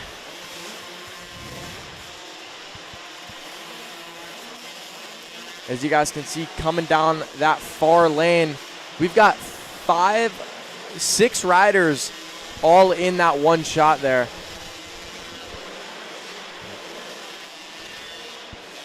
Let's see if Orwig can make a last-ditch effort here. Try to put this thing in the main event. Oh, inside, not quite going to be enough there, but great effort by Orwig. But looks like the 358 machine of Juliano will hold on to that final transfer position. And that's why these starts are so important in the consi races, because it's only a green-white checkered. It's 3 laps. You guys have to get that good start, get that good jump, and it's really hard to make passes in 3 laps. Yeah, certainly. It's all intensity, and you really got to be smart about, a lot of times you'll see a rider come into that first corner and just dive to the inside and really take the line away from everybody else. So yeah, a lot of strategy is involved when you're racing these indoor races. And a big thing I've noticed, especially in the 50 class, if a rider hasn't got the jump or such a great start, after this finish line in that right-hander, a lot of them have been going inside, and they've been gaining 1, 2, or even 3 spots right away if the riders in front of them are going outside. So you can if you get a bad start, you can 100% make it up. You just got to be smart with it. Yeah, you got to make some good choices there. Looks like the 214 machine is going to be greedy with the inside, get that whole shot. That's Carson Campbell out of Milton, West Virginia in this 85 Open. So we are taking the top 4 riders out of this consi right here of the 85 Open class. Race number 46. Like you said, that is Carson Campbell out front, followed by the 001 of Lance First, as well as the 325 Mason Bennett. And then we've got a battle for 4th brewing up. That's the number 230 of Ollie Brunner. Crew Carter 5th. And then there's the number 11, Braylon Best, who had quite the get-off earlier in his heat race. That's the number 11. No front fender, but, hey, we're running it. Yeah, so do what you got to do. Put that thing in the main. Oh, and Crew Carter up the inside. Ollie Brunner. Ollie getting a little whiskey throttle through here. Brenner is not afraid to hit some of these lines. You saw him make up some time this past lap. That's right. Doing the double doubles. I think if he wouldn't have fully went for that section, he may not be in a transfer position right now. So he is. Oh no, rider down. He's going all for it. Oh, that was a rider in a transfer position. It was. The 325, I believe, of Mason Bennett. Tough break for him. Carson Campbell taking the win in this consi. Ollie Brunner up to second. Lance first, third. Crew Carter fourth now into that last transfer position. But Crew Carter goes down in that last turn. He was in a transfer position. So now our new final transfer was the number 12, Quentin Melling, giving a fist bump to his dad down there. He is pumped to get in that main event and get that fourth and final transfer position. And we have the rest of our riders come through for race number 46. Race number 47 on the line. This is our 50 Shaft Junior first consi.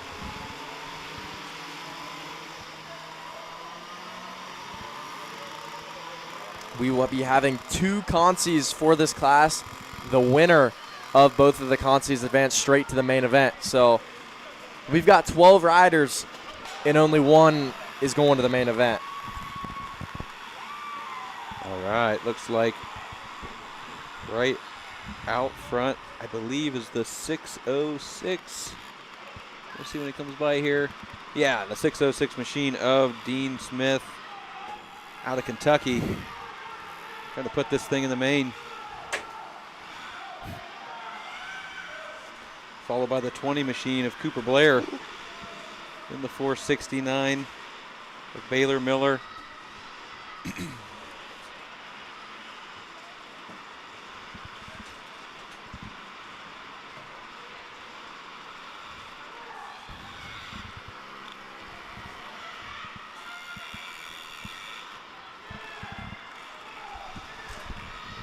It looks like the number 606, Dean Smith, really putting it to him here in this consi.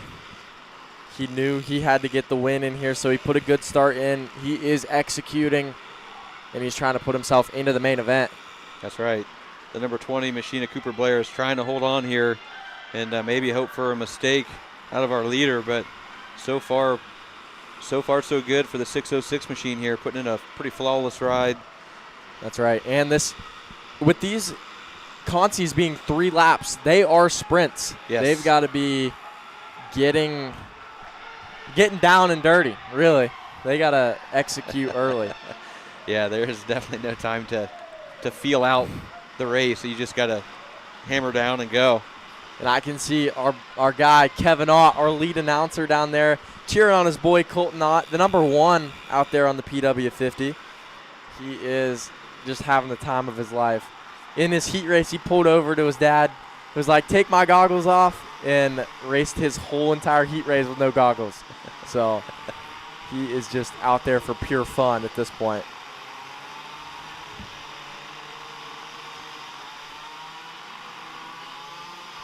All right, checkers white will flag fly.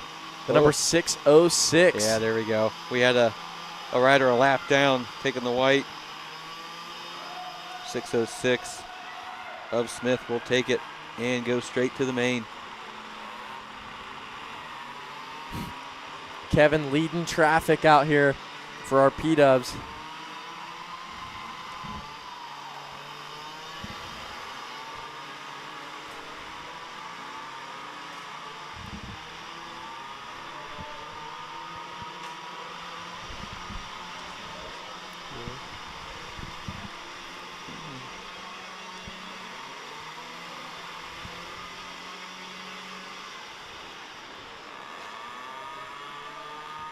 All right, so we've got race number 47 wrapping up here.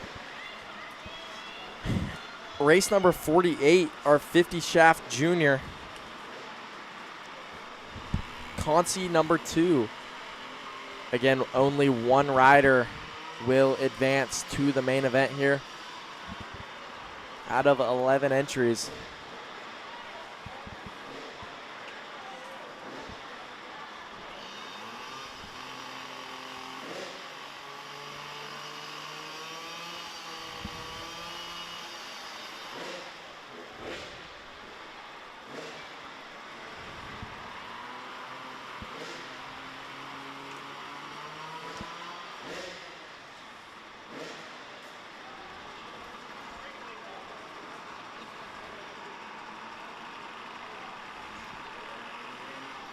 Our last PW50 coming across the line here.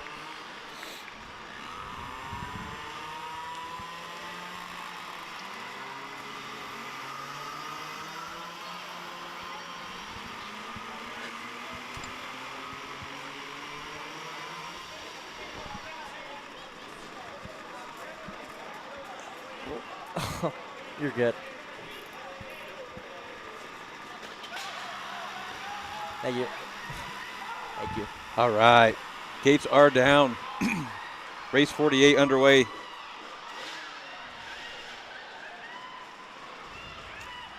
Looks like out front early on is the 654 machine of Parker Thompson.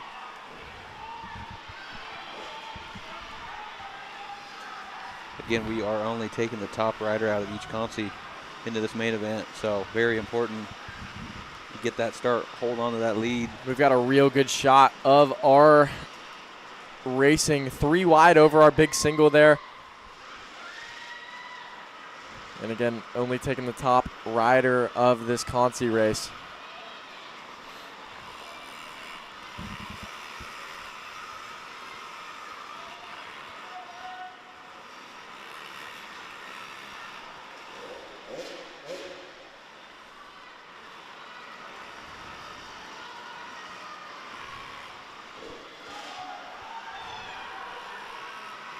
Things are tightening up here.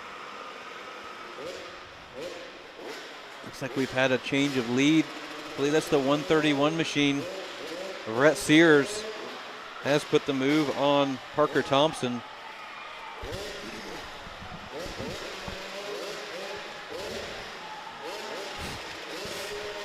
Kason Blair, I believe, is in that 3rd place position. Got 2 number 19s out there, so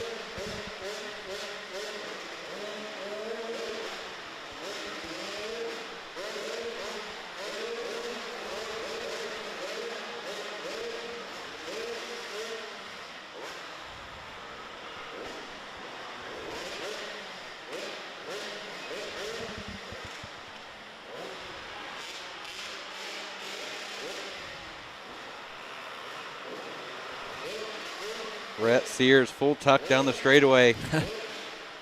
Trying to get that checkered flag, and it looks like he will do it. The 19 slash of Kason Blair just comes up a little short, followed by the 654 Parker Thompson in that 3rd place position. So Rhett Sears will advance to the main event.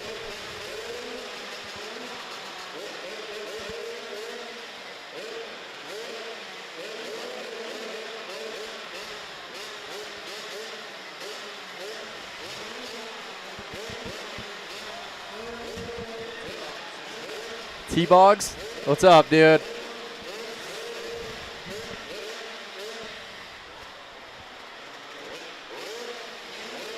Old Boggsy.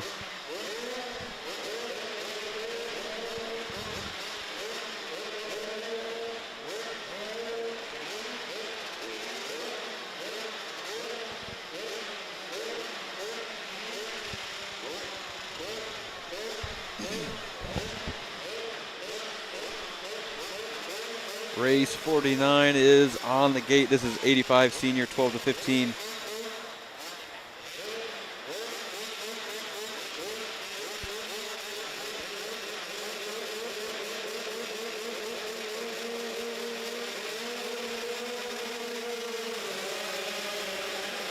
It looks like Mick Waters, who I believe had a hard get off earlier,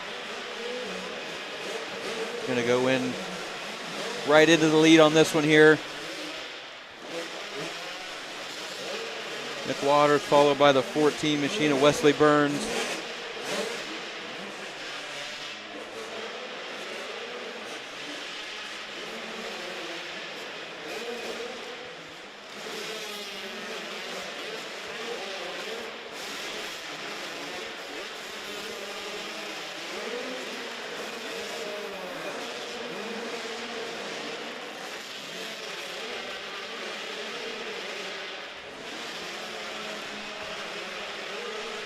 Nick Waters in control of this thing early on here and has looked fast all day, so a little unfortunate luck early on put him in this LCQ, but making the most of it out front right now.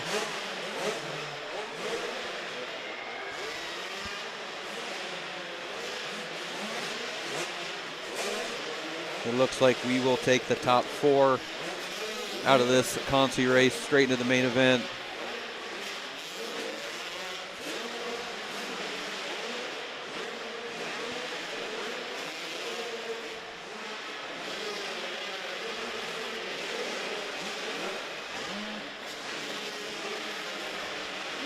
Nick Waters will take the checkered here and put himself into the main event, followed by the number 14 of Wesley Burns. In third place, the 325 of Mason Bennett. And then the final transfer position should be the 27 of Cameron Seals.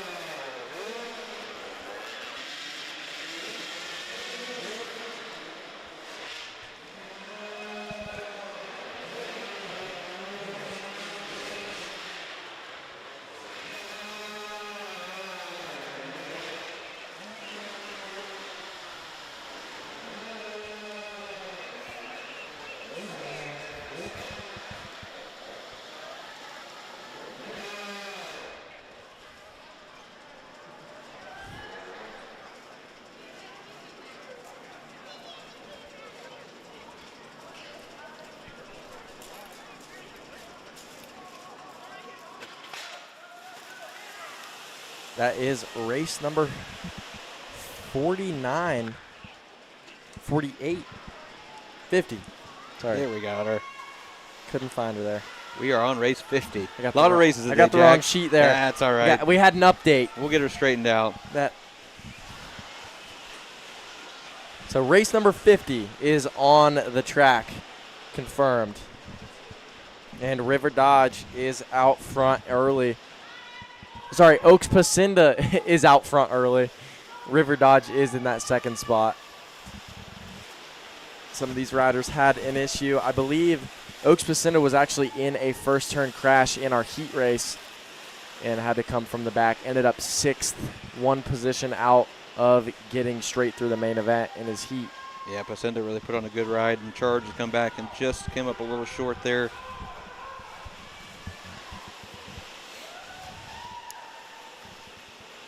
But it is not over for our second, third, and fourth place riders.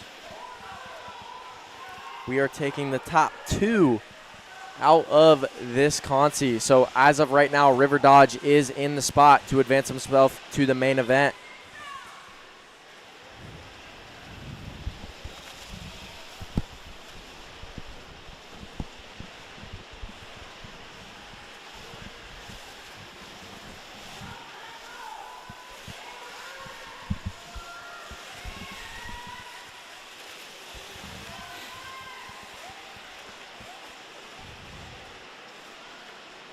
Oh, and we've got a battle. Easton Holiday going for that third spot. I don't think he has enough time unless he really makes it happen down this start straight and last corner. River Dodge looks like he's going to be taking himself to the main event. Easton Holiday just on that bubble, as well as the 523 of Rode Harrison Stetson Foltz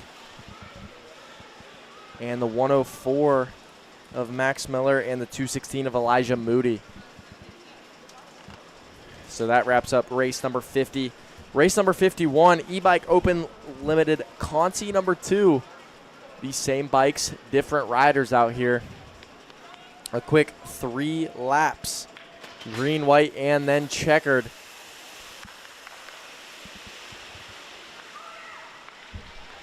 Oh, we've got bumping. We've got 2 riders together. Oh, his Bike's handlebar was dragging. following his bike. That was a He's such a little guy, too. 621 of Caden Nip there dragging that bike along. Yeah. He wasn't giving up. So And remember, top 2 go to the main event. That's Ella Walpole. See if we can get a number on our number 2 rider. I believe it's Nip. Got right back up in the second there. Gotcha.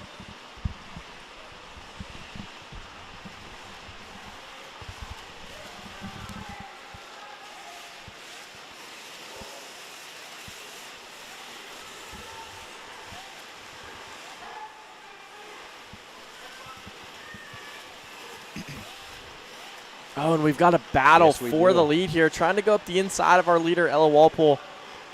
Oh, going outside in. Super smart riding by the 621 of Caden Nip. That is textbook.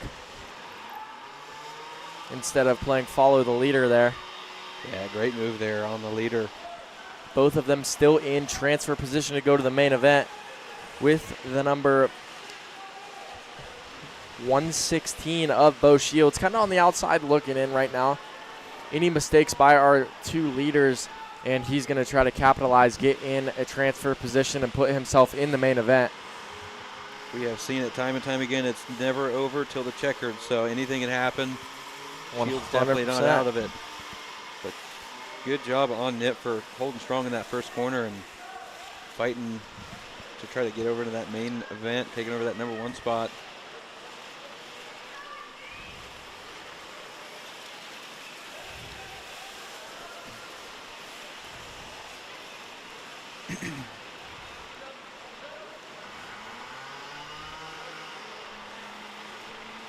All right. Yeah, he is pumped. Fist pump in the air there. Absolutely. Yeah.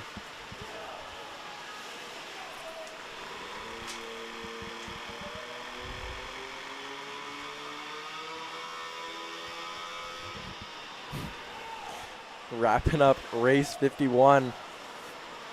Checkered flag out. You can hear the PW50s warming up down there on the line.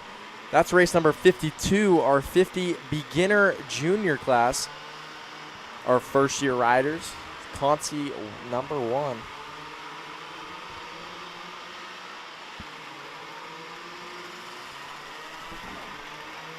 We'll be taking only the leader, only the winner of this class. So a start will be crucial in this one.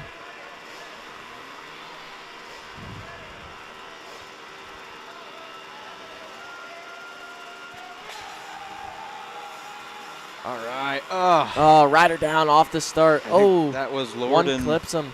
the 33 machine. It's got a little bit sideways.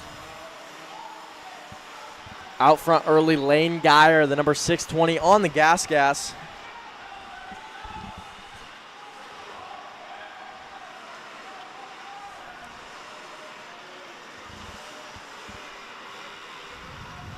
Lane putting in a commanding lead off the start here. Getting a little bit of huckabuck over that first tabletop. Just needs to ride a smooth race here to put himself in the main event.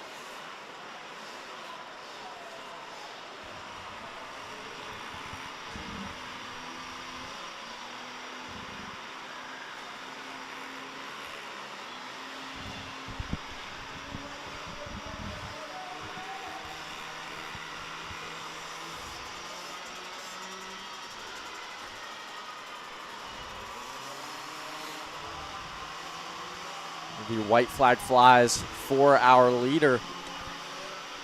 Only the winner goes to the main event from this class. It just shows you we have a lot of riders signing up for these classes. We can only get so many signed up. And as you can see, Kevin Ott, that is our lead announcer, Yeah, that's our pit man. cheering his boy, Colton Ott. That's right. Not only that, but he was cheering on every single rider that went through. So Kevin is all in on mini racing here. Fun to watch. That's one guy that can keep the energy up in a room, that is for sure. So Yeah. he is perfect on the mic. He is the one with the most energy. He's having the most fun out there. And if you guys go to the main event and you get on that podium, that's who you're going to be seeing. All of our podium coverage is brought to you by Kevin Ott.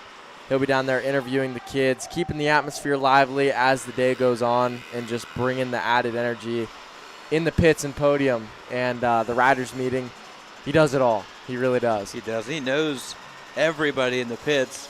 Doesn't know a stranger, that's for sure. But yeah, all day long, he is entertaining and really keeping the pits flowing out there.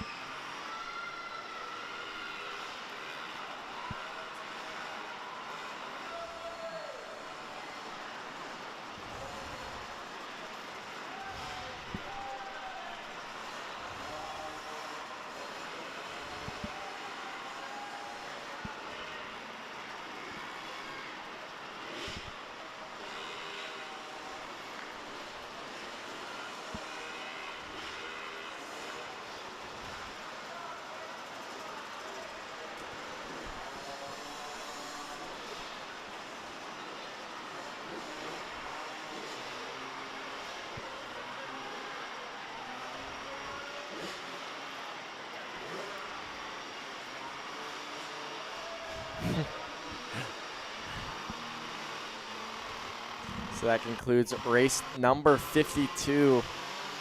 Getting all these riders off the track. That was our 50 beginner junior class. First year riders.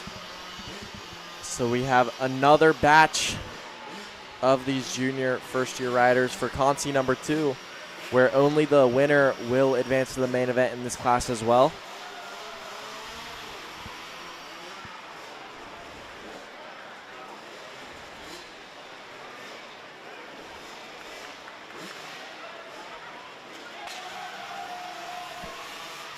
Gate is down. It looks like the 711 machine of Hess. Way out front early on here. Gonna get this whole shot. Followed by a gang of PWs and EWs. E-dubs, there we go.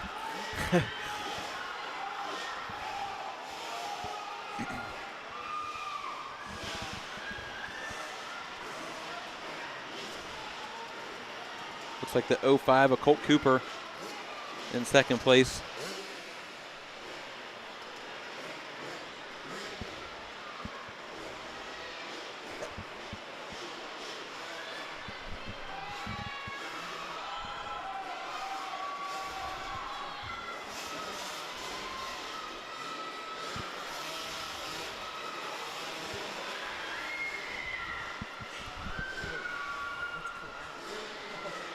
Cooper is putting the pressure on our leader right now, going to the inside.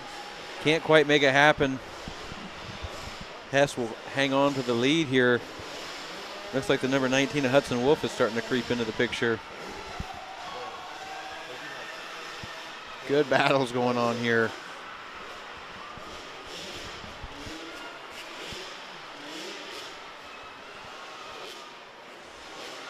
White flag is out.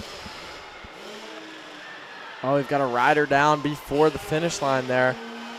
Went to the top of the berm, kind of avalanched her way down.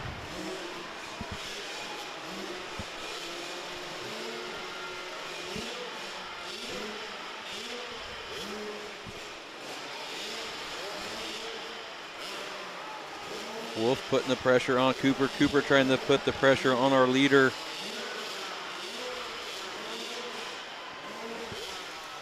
You see Hess holding on here. Cooper was side by side. This is where he almost made the move last lap. Carrying a little bit more momentum. Oh, just has to hit on the brakes there. Hess had the line. Good action here in this 50 beginner class. Oh no. That's What right. is going on? We have got a absolute battle. We have a three-way battle.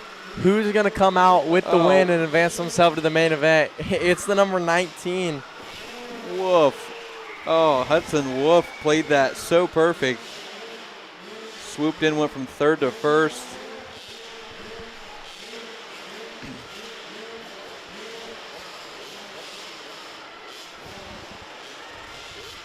And as we gear up to switch from our little bikes back to our bigger bikes, these are our 65 junior riders on the line for this Consi.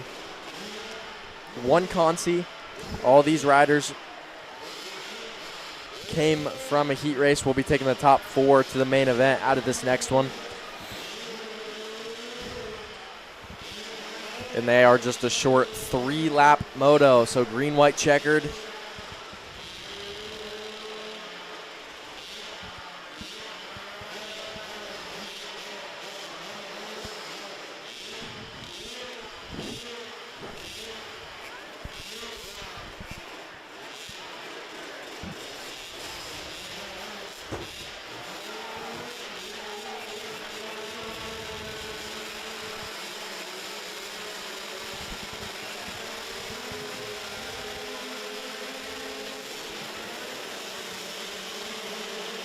Oh, we have a rider down off the start. That looks like that's Crosby Gore. Out front early is Beckley, though, ripping that whole shot.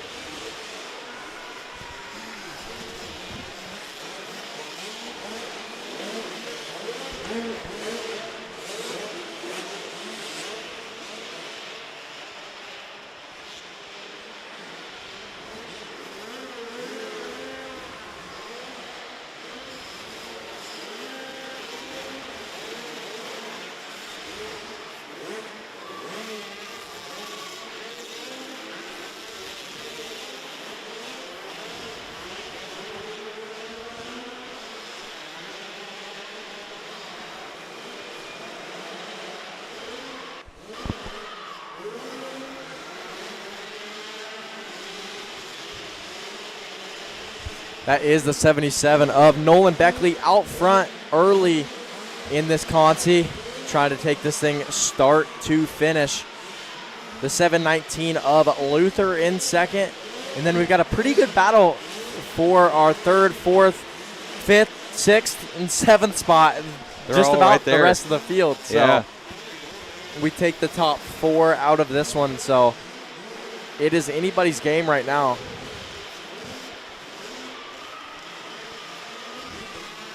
We've got about 3 corners to go.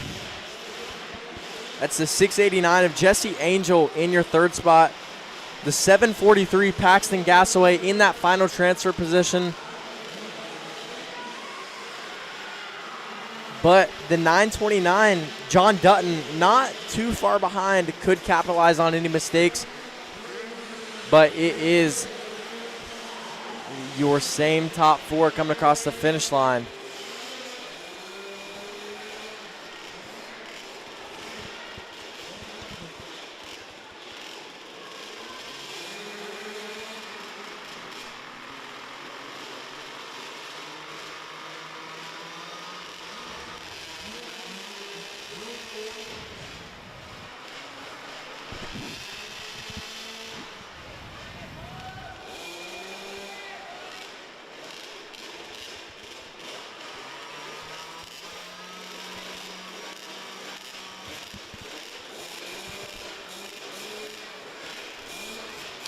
Race 55 on the line here.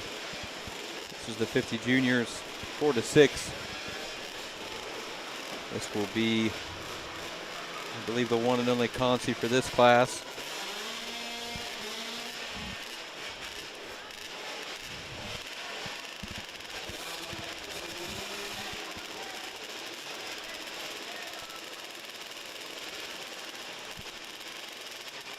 I believe we'll be taking the top 4 out of this Conti race here. And I believe we have about 6 riders, so this should be a fun one to watch.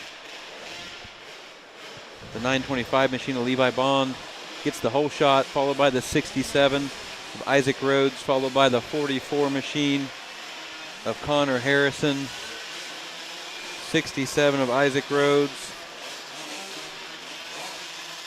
We've got the 330 of Clutch Soder, 525 of Colt Steischel, and rounding out this group is the 861 machine of Wilder King.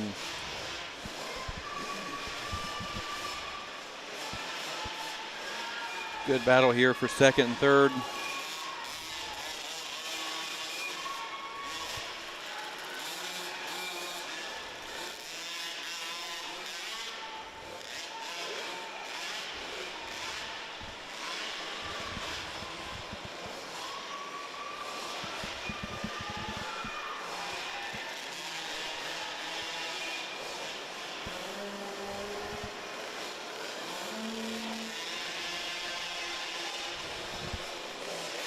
Out front, Levi Bond taking the white flag here.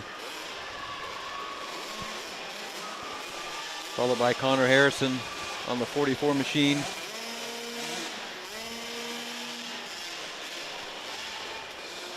I believe Soder running third in the 525 of Steischel in that final position. Isaac Rhodes just on the outside looking in.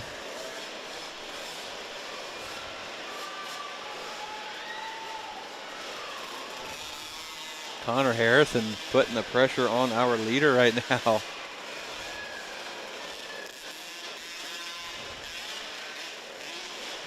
I believe he might be able to make this. Not quite enough. Our leader shut the door.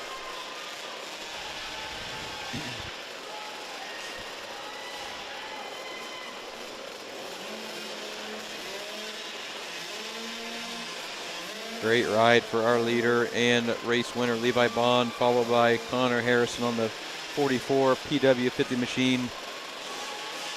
Clutch Soder in third. And I believe the final transfer position will go to Colt Steischel on the 525 machine. That will conclude race 55. We have just a few more to go here for qualifying. Yeah, we've got about 5 races left. And on the line now is race 56. This is a full gate for this Conti. So we've got 14 riders. Let's see how many make it. We're only taking.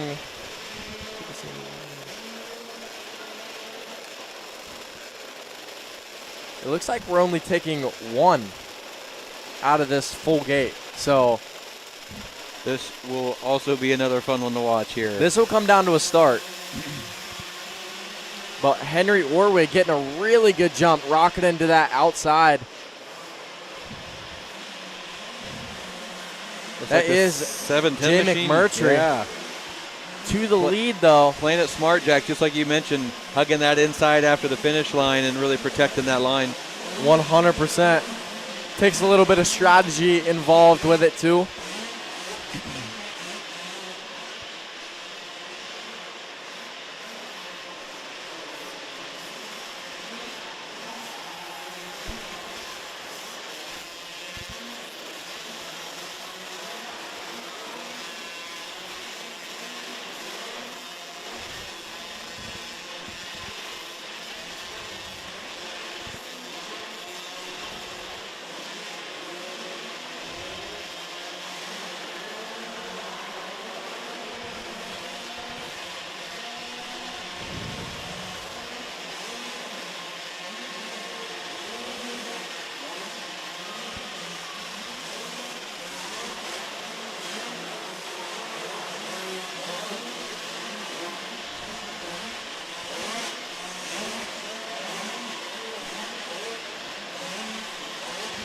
Again, Jay McMurtry really taking control of this Conti.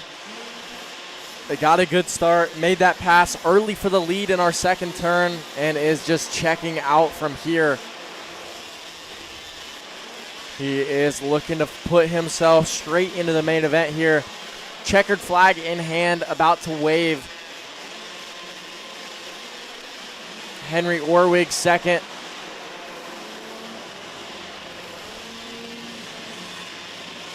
Oh, we got a battle for third. It looks like Raiden Jones got passed last corner by the 225 of Lionel Bussey.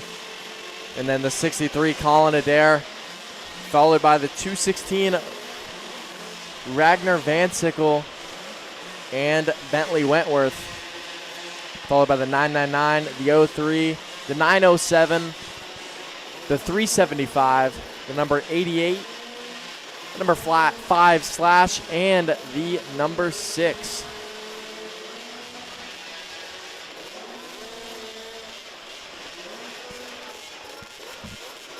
Back-to-back 50 senior Contis here. Another full gate where we take only the winner.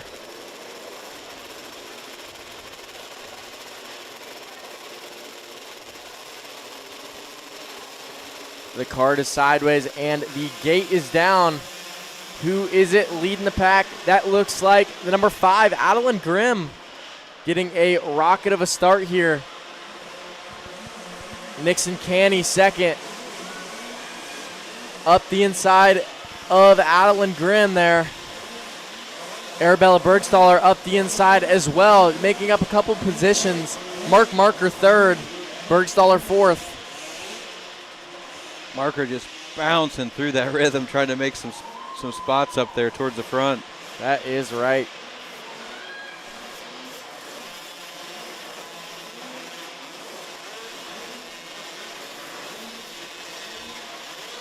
Nixon Canny wants this, but Mark Marker also wants this. He's making some passes. He's now up into that second spot. Let's see if he can mount a charge with only about a lap left. White flag coming out.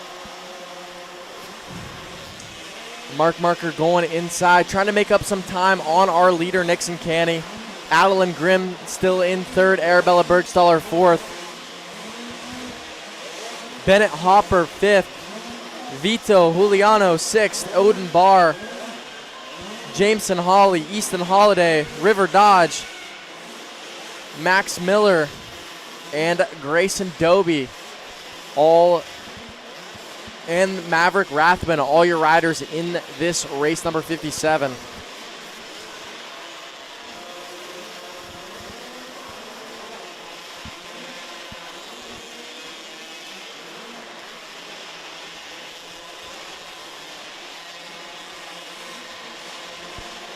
Checkered flag is out for our race winner, Nixon Canny. Nixon puts himself in the main event here.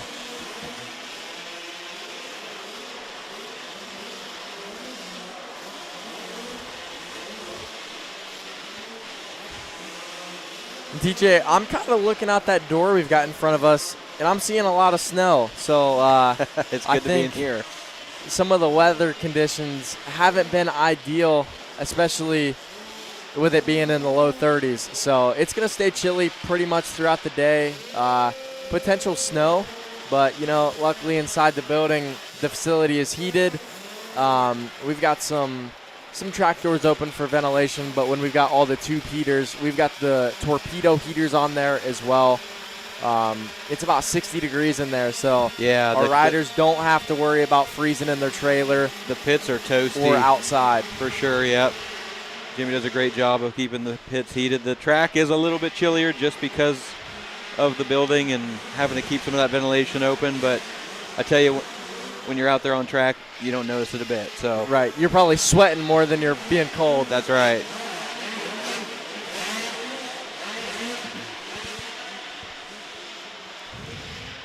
So this is one of 3 races left here.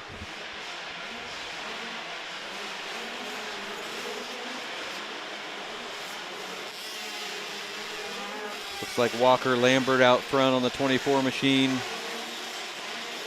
Burmeister on the 91 in tow here, trying to make a move.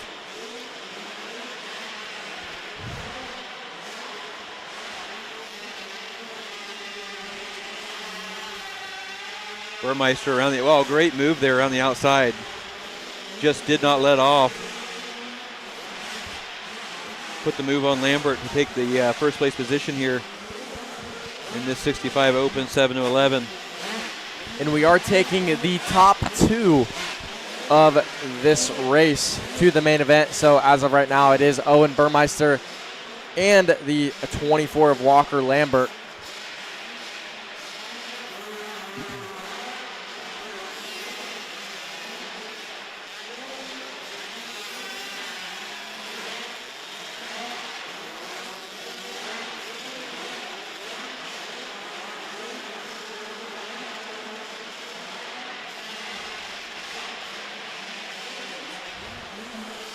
Taking the win, Owen Burmeister. That first consi of 65 Open. Walker Lambert taking second. Emery Case right there outside on the bubble in third. And I believe that was Walker's brother Colt Lambert in that 4th spot. So we are flying through these consis right now. On to the second consi of 65 Open, race number 59. A short 3 laps, green, white, checkered.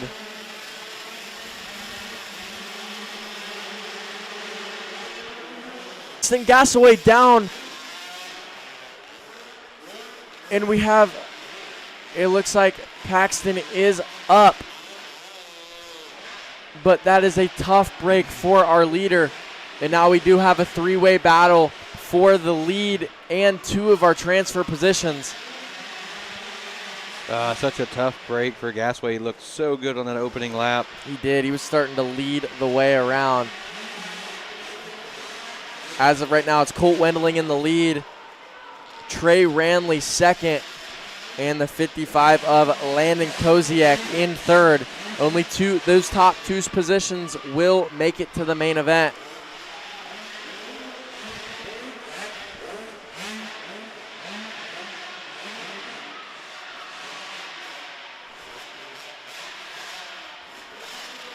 That was a tough break for our leader there. Yellow flags are out. Yellow caution lights are on.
Race number 60, our e-bike senior limited class. This is our last consi of the day before we head to intermission and our main events. So that's the 619. Easton Holiday getting a real good start, just leading the way around the track right now in front of the 405 River Dodge and the 413 of Roman Baronio.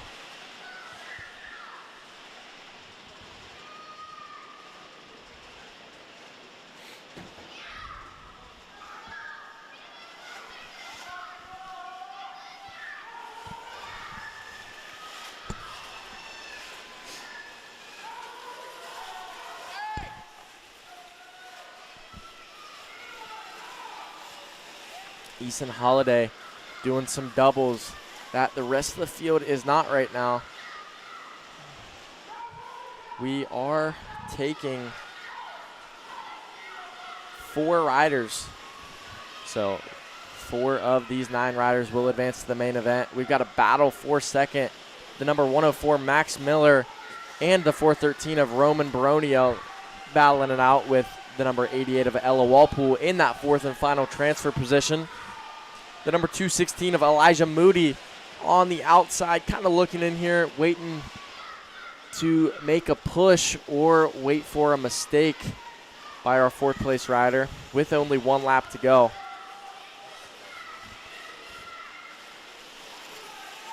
Oh, you know what? That was the 405 of River Dodge. He was our rider down on the far side of the track, kind of hidden from everybody. That's a tough break. He was in that 2nd position early in the race. Bummer for River Dodge there, as our 619 of Easton Holiday takes the checkered here, followed by the 104 machine of Max Miller, 413 of Roman Baronio, and the 216 of Elijah Moody.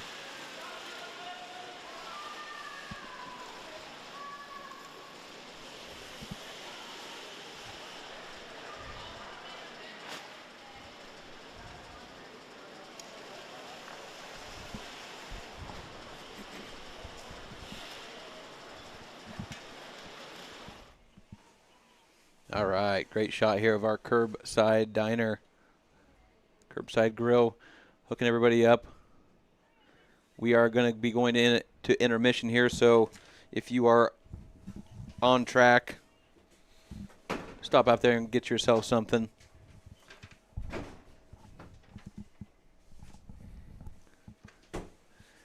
Great view from inside the truck there. All right, we will be back momentarily for the main events. So stay tuned, grab some popcorn, and join us in a little bit. About 15, 20 minutes, we will be back.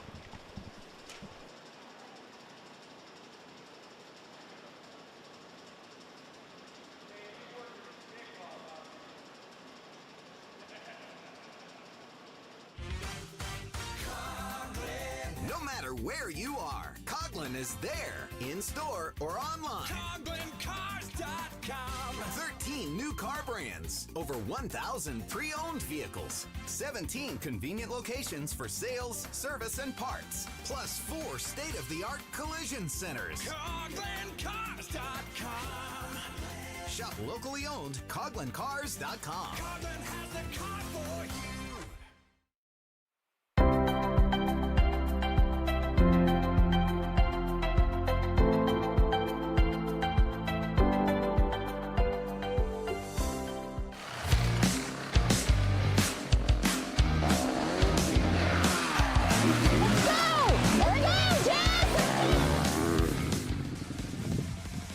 Motocross is intense, but buying or selling real estate doesn't have to be. At the Winland team, your journey matters. In real estate, we take the bumps out of the ride. I'm Jess Winland, and I'm Katie Emily. Let's ride this journey together.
This is TJ with Premier Home Health. We proudly serve Licking County and surrounding areas for in-home therapy and nursing needs.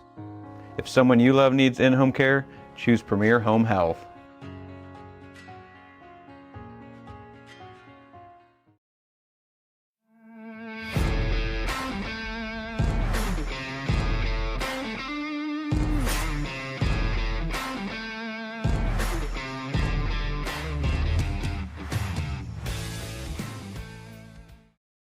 At HM Metals, we do more than just sell metal. We help you build your vision from the ground up. From durable metal roofing and siding to complete post-frame building packages. Our team brings years of hands-on construction experience to every project. We're here to answer your questions, guide your choices, and deliver the quality materials you need. And when it's time for site work, building pads, driveways, and culverts, we've got that covered too. HM Metals. Built strong, built right, built to last.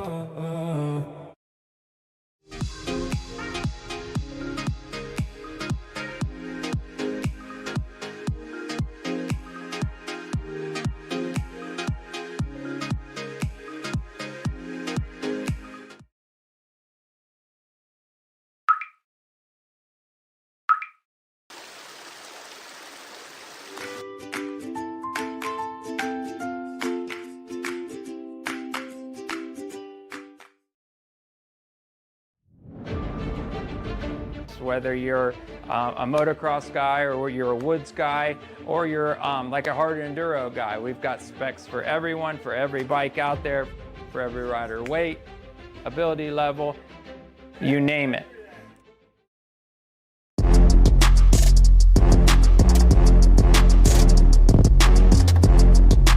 Stop by Throttle Mob Power Sports at 4030 Back Bourville Road in Worcester, Ohio for all your power sports service and part needs.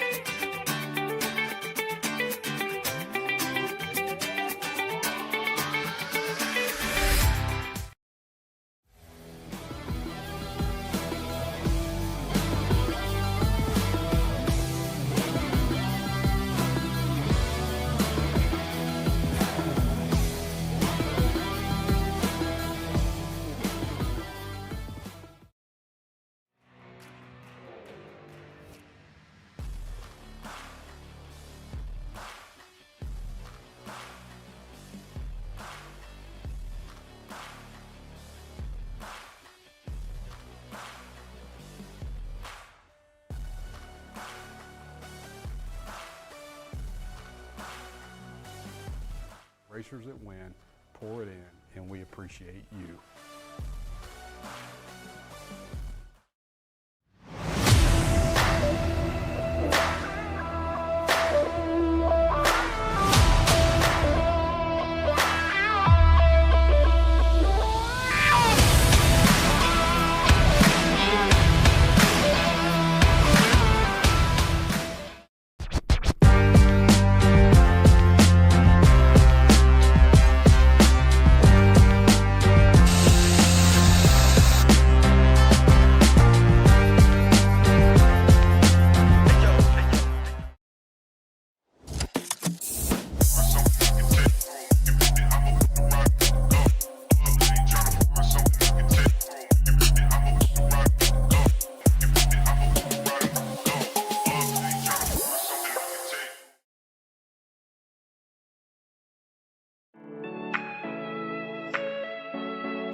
At Salerno's Primescapes, we get our hands dirty so you don't have to. From lush lawns to retaining walls and everything in between, we handle the hard work. So all you have to do is wake up and smell the flowers.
All right, now I'm down here with Annie White with Full Throttle Images. If you guys have been seeing all the racing going down today, you'll see Annie on the sidelines of the track taking pictures. Tell us a little bit about the photos and just where we can find your pictures. So I take pretty much photos of everybody. I try to at least, but I do packages as well. If you want photos from the album, you can find them on my Facebook and my Instagram. I always post a link afterwards.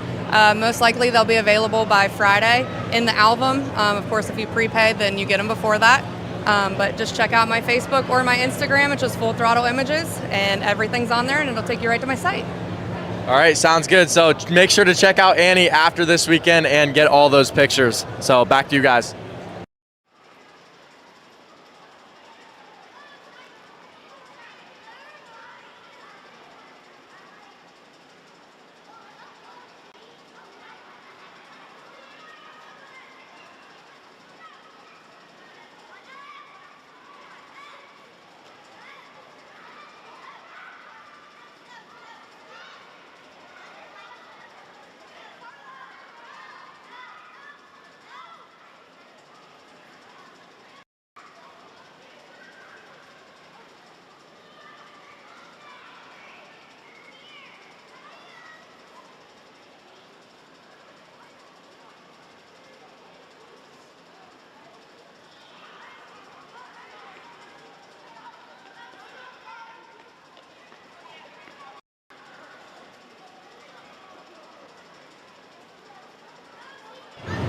All right, so I've strolled down here to the pits. I'm with Kevin Ott, kind of leading our day on the mic, just letting the people know what's going on. So tell us a little bit about round 4 and what we've got going down today. I tell you what, Jack, it is an extremely awesome day right here. Great, fun-filled, packed race weekend we got going on here for round number 4. Folks, we're rolling right through practice right now. If you're looking to try to get involved with some of the racing we got going on here, guys, still 2 rounds left. So don't miss out, guys. We got some great stuff. As you see, the live stream is going great, folks. So get on down here to Route 62. See us in Martinsburg, Ohio. Still a couple rounds left. Round 4 going great, though, so far, Jack. It is. Absolutely.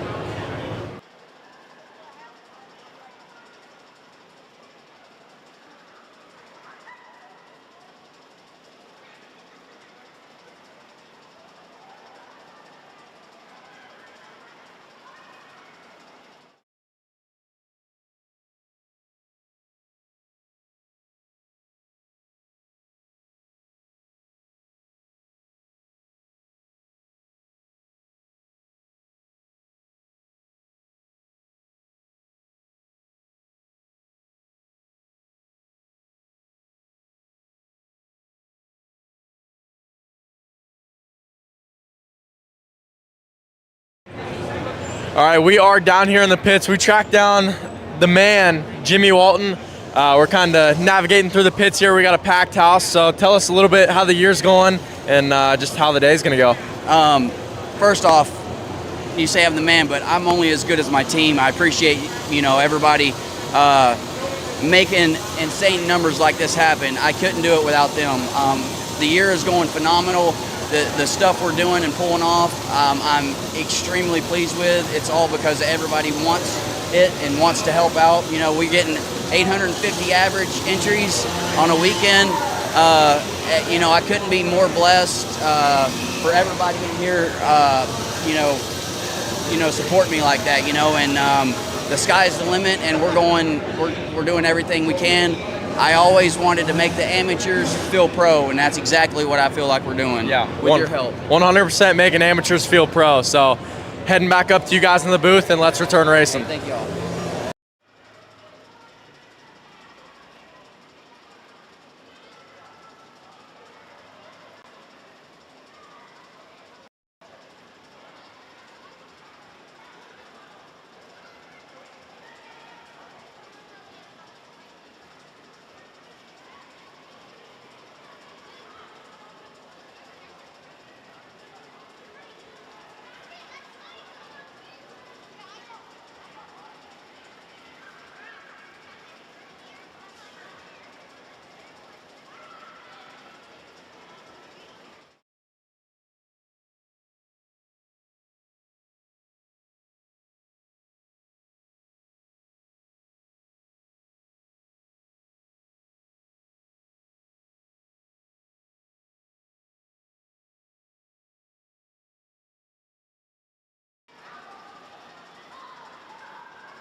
Good.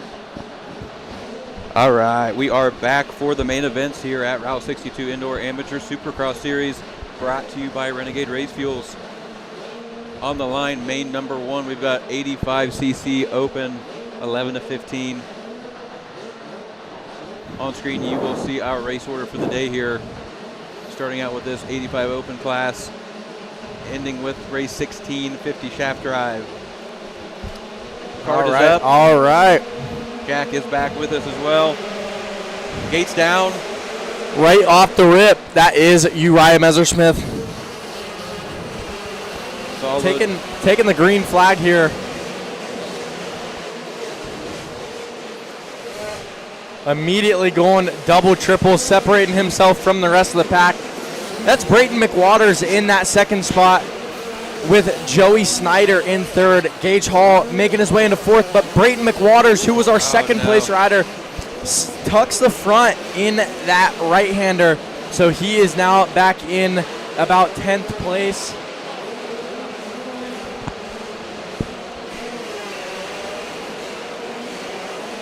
And now our new second place rider is Joey Snyder. Gage Hall is knocking on the door here though for second.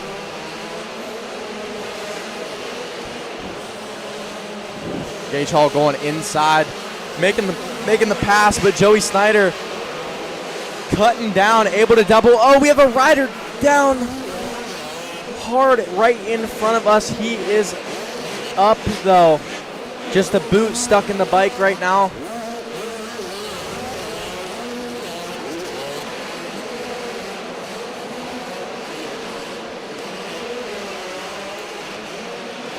Still got a great battle, as you guys can see here on screen. Gage Hall trying to make every move work on the number 50 of Joey Snyder. Joey goes inside. Gage controls that corner from the outside.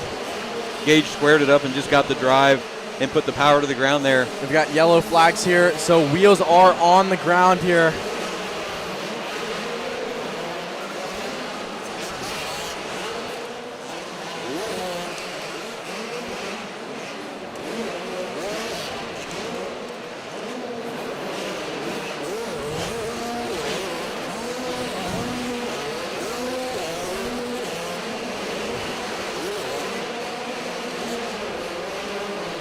And now our white flag comes out for the number 79, Uriah Messersmith, with a manageable lead over the number 7 of Gage Hall and the number 50 of Joey Snyder.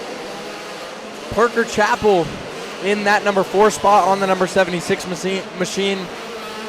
Anthony Joseph coming in with a great ride, coming in with 5th right now. Brayton McWaters trying to take that 5th away. We do have a caution flag out now, so these riders cannot battle through the yellow flag.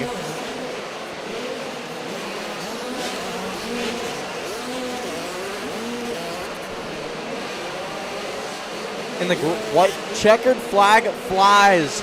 Your winner, Uriah Messersmith. Second place, Gage Hall on the number 7, Joey Snyder. Parker Chappell. And rounding out your top 5 is the number 112 of Brayton McWaters, who had your early hole shot. Bummer for McWaters there. Was definitely in a podium position. Kind of had a tough day today. Yeah. I was talking to him in the pits a little bit. He's had a couple crashes. He said he went to seat bounce that middle triple and just it preloaded a little bit too much on him, so he went for a wild ride and then had some other tip overs in those heat races. So he's going to have to clean that up a little bit for the next race.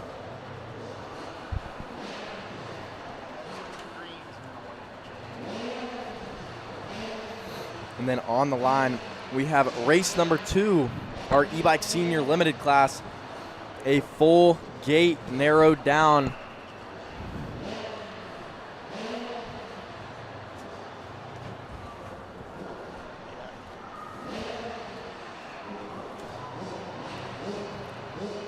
If you are tuning in from home, we will have a race order posted on the Route 62 MX Facebook page shortly. So you can reference where we're at in the day. And these racers are off. Looks like Nixon Canny and Braxton Webster going toe-to-toe here in this first couple laps, first couple corners. Webster taking an early lead. And that's our boy, Max Rippin Moreland, in that second position. Max pulled a second place in his heat race. So let's see if he can put a charge towards the front on our leader, the 118 of Braxton Webster. Holden Dare not holding back, trying to charge his way to the front.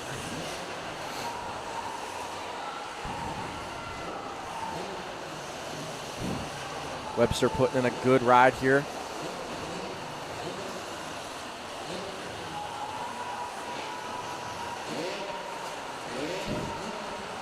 Not too far behind is the 641 Grayson Crockett. Jay McMurtry, Nixie Cannon, London Ringler, Easton Holiday, Mark Marker.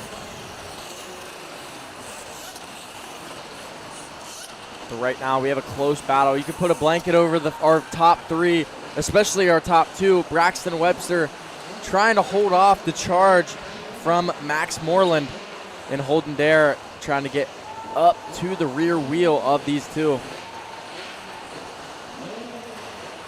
Smart racing out front here, protecting those insides. Webster definitely knows that number 2 position of Moreland on the 381 is trying to put the moves on him here. Riding defensive, riding smart.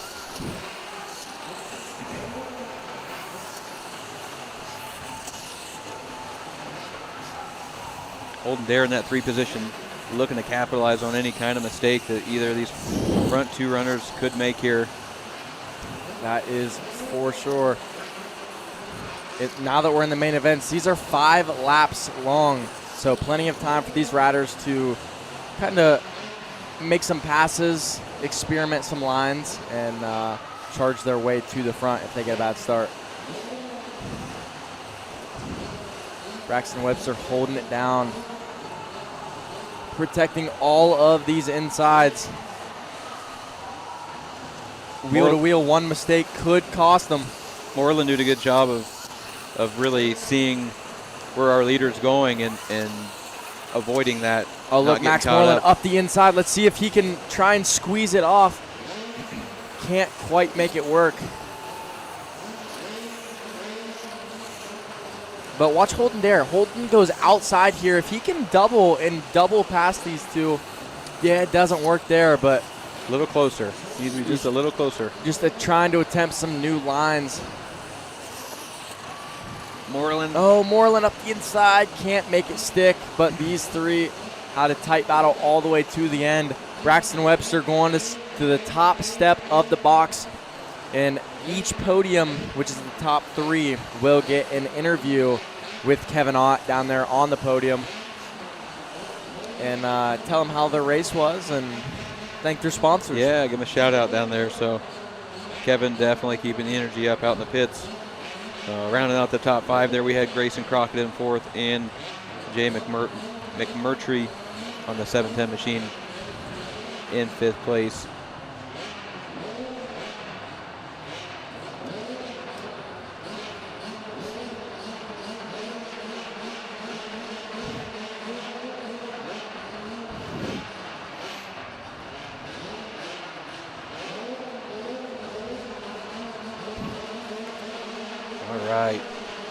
Race 3, girls 11 to 16 years old here. Revs are up, gates are down.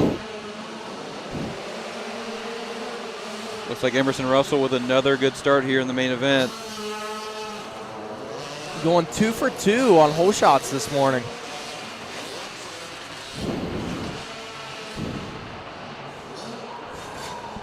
That is the number 26 of Hannah Main in that second spot.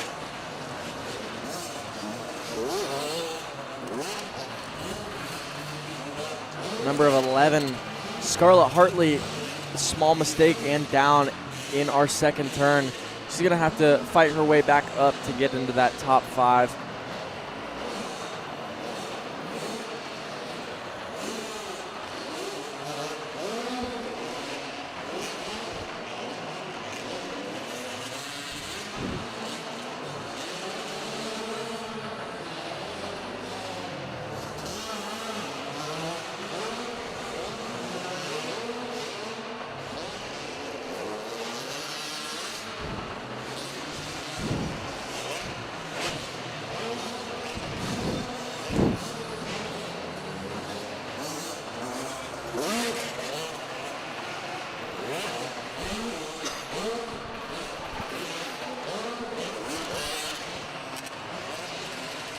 Race number 3 underway here. Again, folks, if you are watching from home, you can go to the Route 62 MX Facebook page and reference.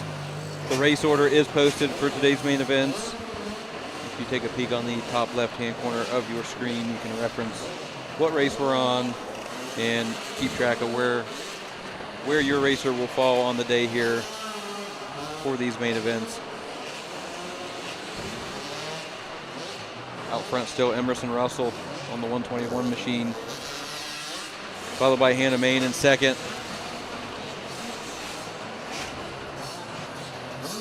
Evie Beaker running third.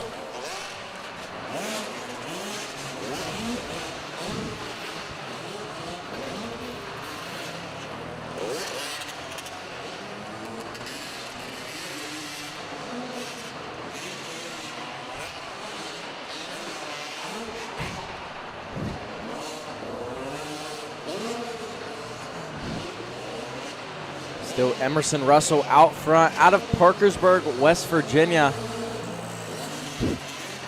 Leading around the track right now. In that second spot is the 26 of Hannah Main. These two riders are taking the white flag. Not too far behind them is the 113 of Evie Beaker.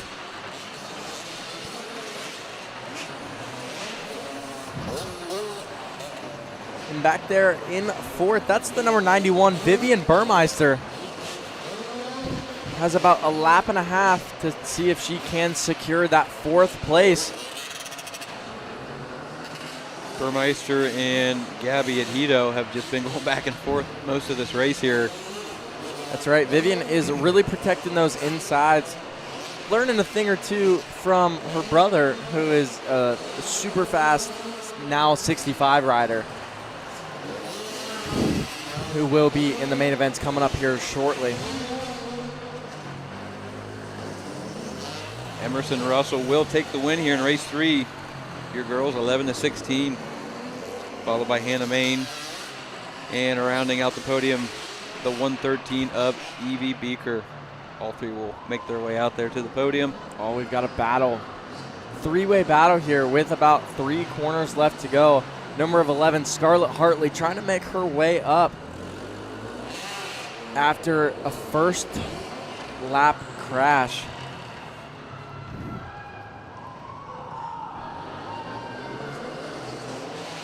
One last corner to see if we have any changes to our order. It looks like it will be Vivian Burmeister in that number 4 spot. The 310 of Gabby Adhito in 5th, and the number 11 of Scarlett Hartley. All right, on the gate for race 4. This is our balance bikes, 12-inch. As you can see there behind the gate, no riders. If you look kind of down below the gate, you'll see a pretty good gap there that is just a little bit too big for these 12-inch wheels to make it across. So we start them in front of the gates for all these races. Little wheelie there from Bentley Aycock. Looks like he's going to take this whole shot.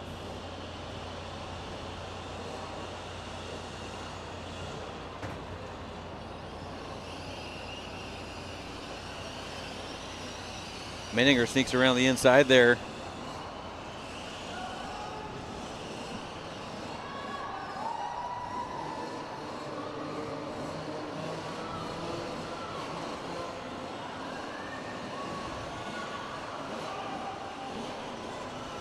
So far, we have a repeat from qualifiers here, with Aycock running 1, Menninger in 2nd, and Clifton in 3rd. Seems like they know their place out there. Yeah, they're definitely. I tell you what, though, Menninger is not letting Aycock get away here.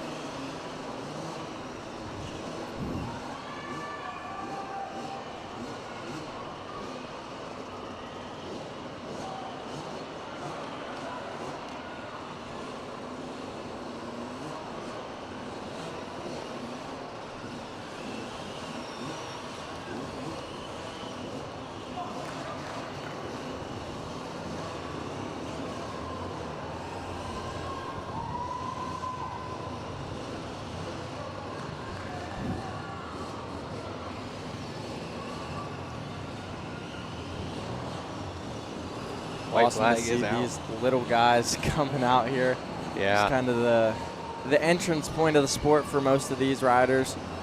And hopefully one day that'll turn into a PW50, and then a 50 junior, a 50 senior, and just keeps climbing up the list. Hopefully all the way up to big bikes, 125s, 250s, and even maybe one day a 450 for them.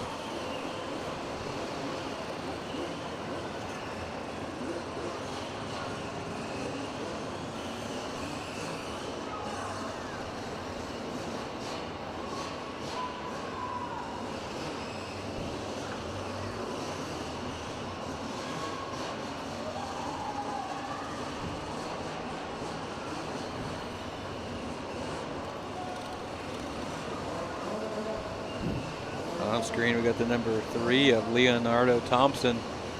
You can really see the tracks getting a little chewed up here as these balance bikes bounce their way down the straightaway. You can see here comes the number 28, Bentley Aycock. Up the inside, he is going to take your checkered flag and the win in your electric balance bikes, 12-inch class.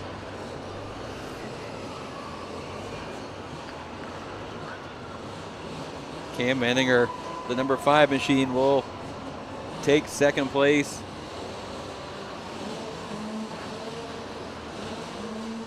Followed by the 5'11" of Connor Clifton to round out the podium here in this electric balance 12-inch 4-to-5 class.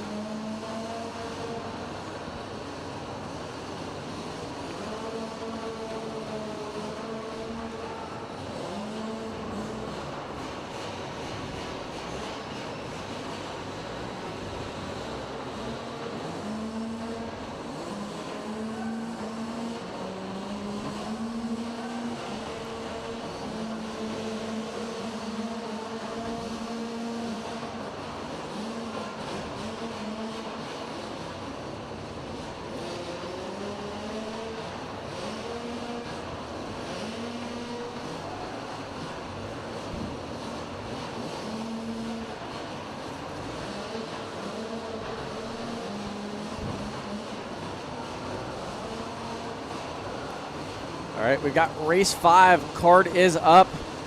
This is the main event for our 50 open class.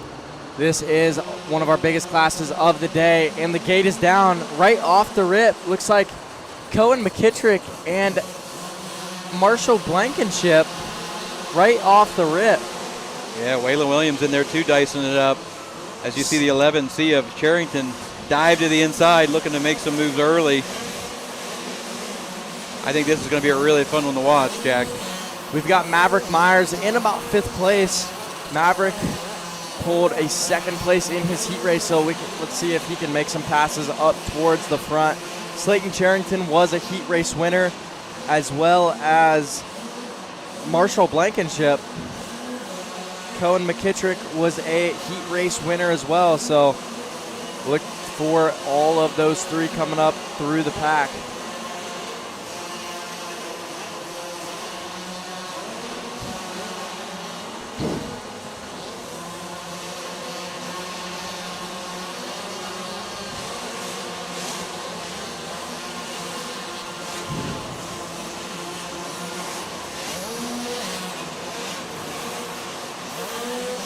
And Cohen with a rocket start here in this main event of the 50 open class. He's getting a pretty manageable lead over the 16 of Marshall Blankenship.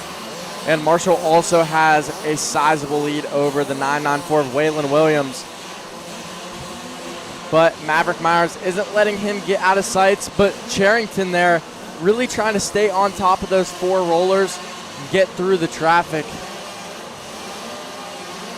Trying insides and outsides, anything he can to really get through this pack. But a great job. That's the 777 of Easton Conway, really holding his own here against one of our heat winners.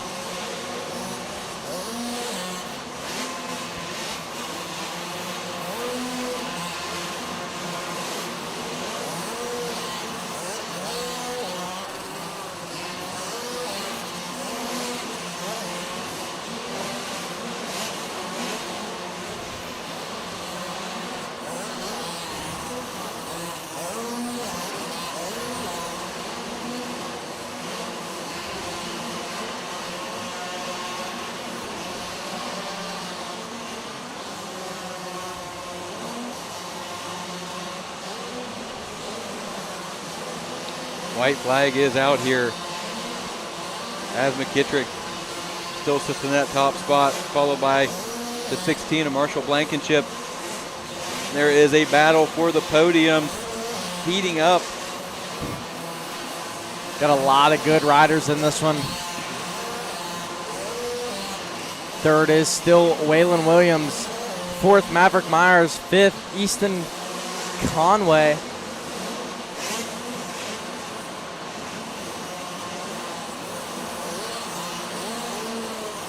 And then Charrington in Wolf, not too far behind. Wolf trying to make some passes up the inside of Charrington, but it was the number 3 of Cohen McKittrick taking your win in this 50 open class. Marshall Blankenship 2nd, Waylon Williams 3rd, Maverick Myers 5th, Easton Conway 5th, Slayton Charrington 6th, Cameron Wolf Jr. 7th, Raiden Jones 8th, Jay McMurtry 9th. And then we have a tight battle here coming up between Arabella Birdstaller, Nixon Canny, Gannon Beal, Milo Clista, and last but not least, Vito Uliano. All right, here's a little glance at our race order. This is 1 through 16. We do have 26 total races on the day here.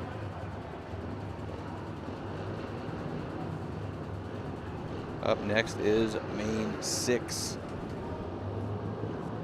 This is a non-points paying class, but it is the 7 to 10 juniors pit bike here. We do have one rider down right off the start. Looks like Rhett Fields getting in there trying to get that hole shot, but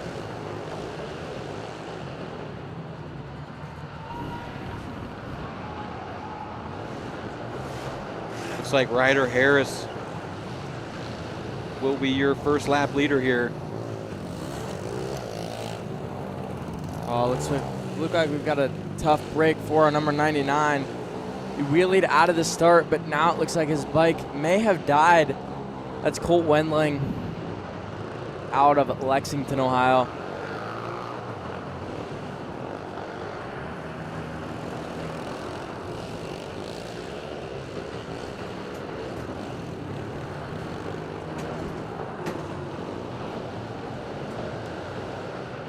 But leading them around the track is the number 75, Ryder Harris. Now getting passed by the 524 Paxton Gasaway, actually. And then we have a battle for third and fourth as well between the 424 of Rhett Fields and the 69 of Aiden Luster.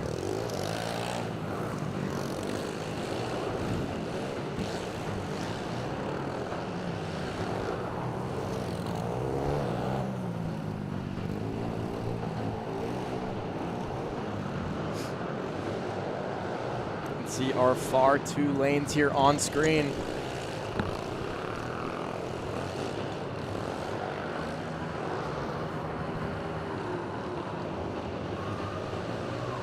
Again, 5 lap main events here. Our pit bike junior class.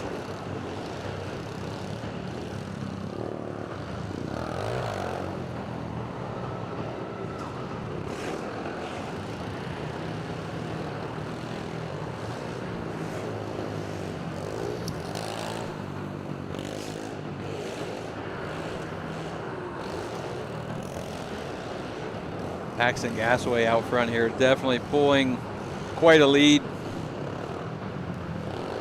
Gasaway keeps kind of looking over his shoulder, just checking to see. Just making sure he's got plenty of a gap over the rest of these riders.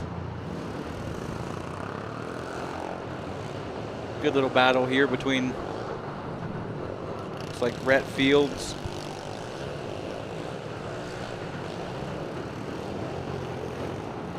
That is Aiden Luster. Luster, that's it.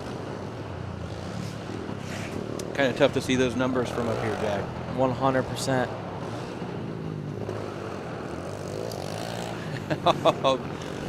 Luster going for it here, losing a little traction. Letting it all hang out, fully on the gas.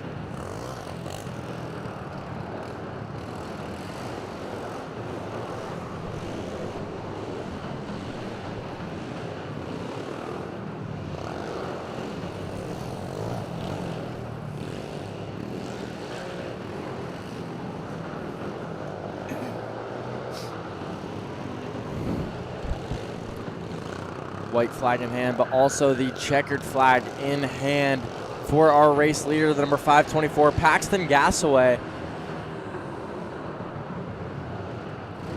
Taking the win in this pit bike junior class. This is non-points paying, but if you guys can see, we got a battle. Oh, rider down. Luster. Aiden Luster tries to go on the outside and cut in, but just catches the rear wheel of Fields. Not too pumped about it, I'll tell you that. Luster looks flustered. That is one way to put it.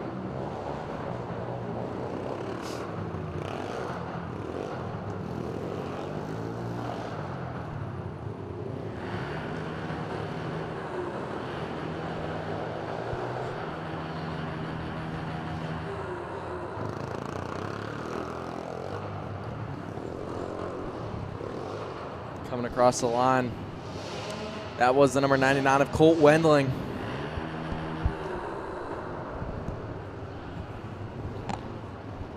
We've got a bike that is going back-to-back motos. That number 424 machine is going from Rhett Fields to Ryder Fields. So look at that, almost pulling the whole shot, but the KLX 140. Oh! Oh no, bit of a pile up here. We've got a lot of riders down right now. Everyone looks to be okay here.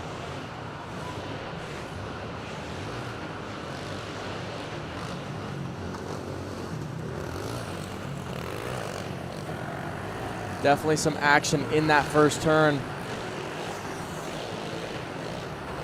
Looks like out front we have Quentin Mailing on the 36 machine. And that is the 431. Colin Benjamin from Philo, Ohio in that second spot. But don't count out our Suron. That is James Johnson. Looks like he got a little bit of a rough start, but he is back up and going. Yeah, he got a little bit collected in that first turn pile up, but everyone's up and going again here. James Johnson looking to make some passes here and get up to the lead in this Youth Open class.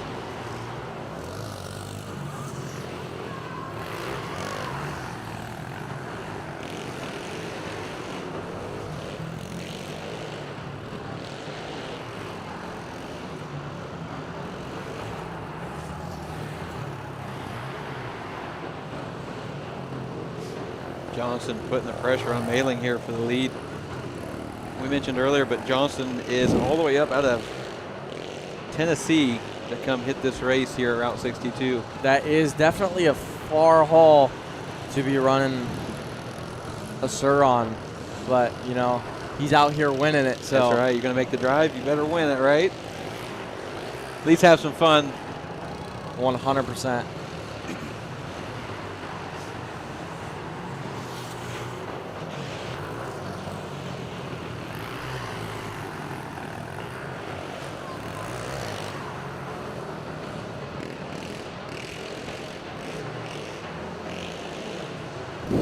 James able to go double through our 4 roller section. That's really putting a lot of time on the rest of the field there. Doubling out of some of these corners. That Suron is it's pretty significantly faster than some of these 110s that are out here.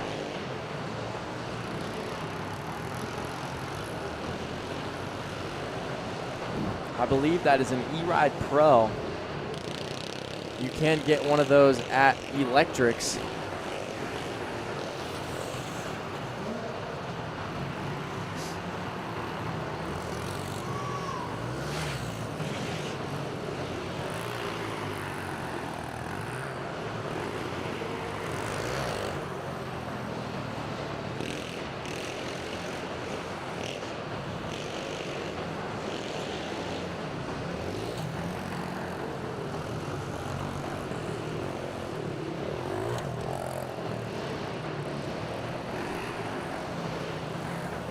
And James Johnson takes your win in this Pit Bike Youth Open 11 to 15 class.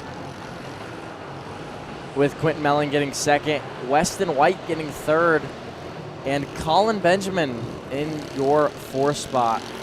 Ryder Fields rounding out your top 5.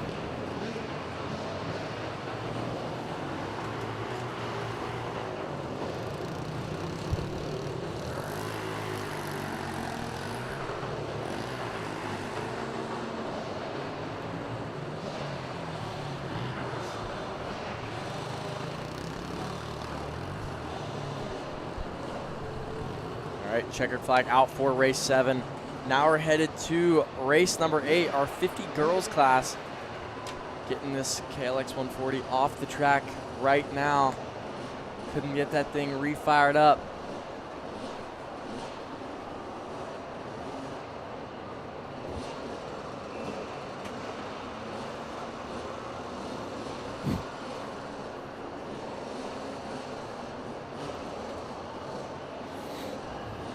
now that our card's going up. We have a 2-minute mechanical. So when this happens, when the 2 card goes up, if a rider has a mechanical, that means they have 2 minutes to get their bike running, or 2 minutes to attempt to fix their mechanical problem they've got. In this case, it looks like they cannot get that number 8 machine started in this 50 girls class. Once that 2 minutes is over, we are going racing. Yeah, you see him down there trying to manipulate the fuel in the carburetor here, tipping that bike up. I can vouch from firsthand experience, these small bore 2-stroke, they are a little finicky on starting sometimes, so they are in a full-blown fire drill down there, all hands on deck. The timer is running. This is a heartbreak. It Get all is. the way to the main event, and that bike just won't start. That is awful, especially for one of these girls riders. As a parent, that is a terrible feeling.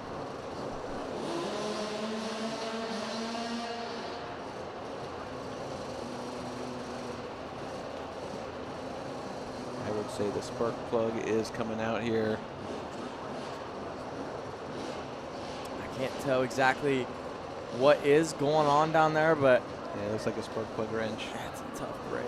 And they're up, and they're kind of hard to get to. But I'm sure they've done this a few times here. Unfortunately, it looks like we are about out of time.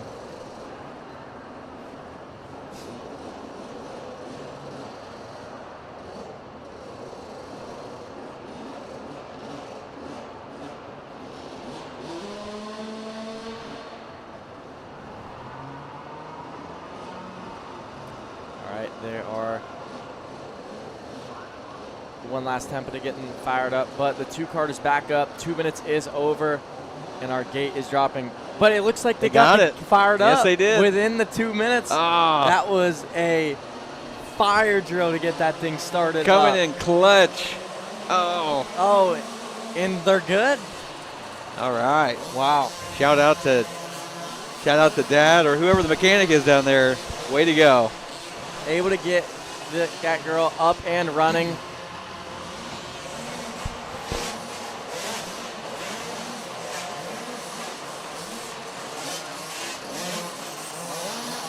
I'm curious if that's what they were doing, is doing the spark plug.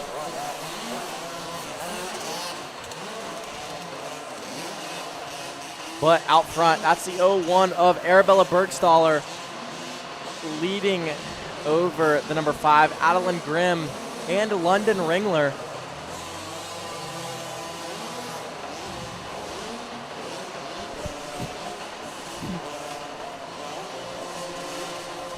And in that 4th spot, that's the number 115, Brinley Steiskell. And right behind her is Paisley Steiskell. So these two are battling with the same last name. I think we have another link here, Jack. They are fighting for bragging rights back at the pits, back at the trailer. Oh, yeah.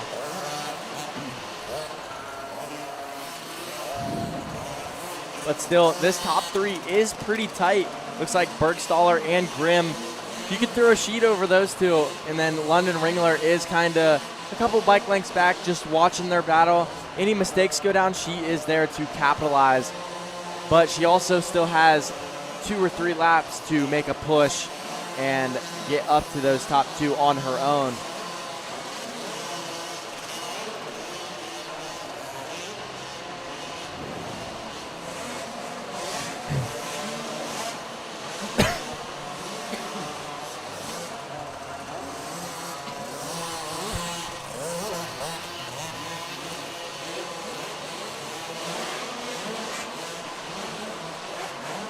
Getting into a little bit of lap traffic here. I'm curious how that is going to affect our battle on hand.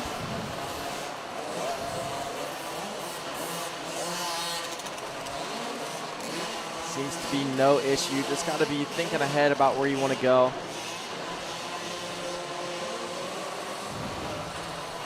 That way they can keep it on 2 wheels and continue their battle at the front. As the white flag comes out for the 01 of Arabella Bergstaller, she was your heat race winner. Adeline Grimm in second, with London Ringler not far behind. That is your podium that, as of right now, will be going down to see Kevin Ott.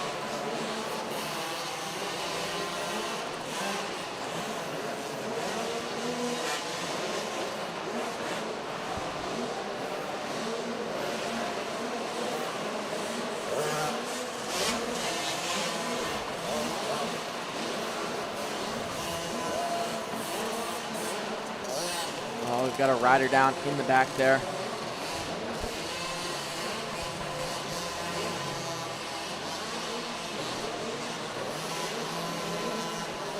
Bergstaller will take the win here in this 50cc girls limited 4-8.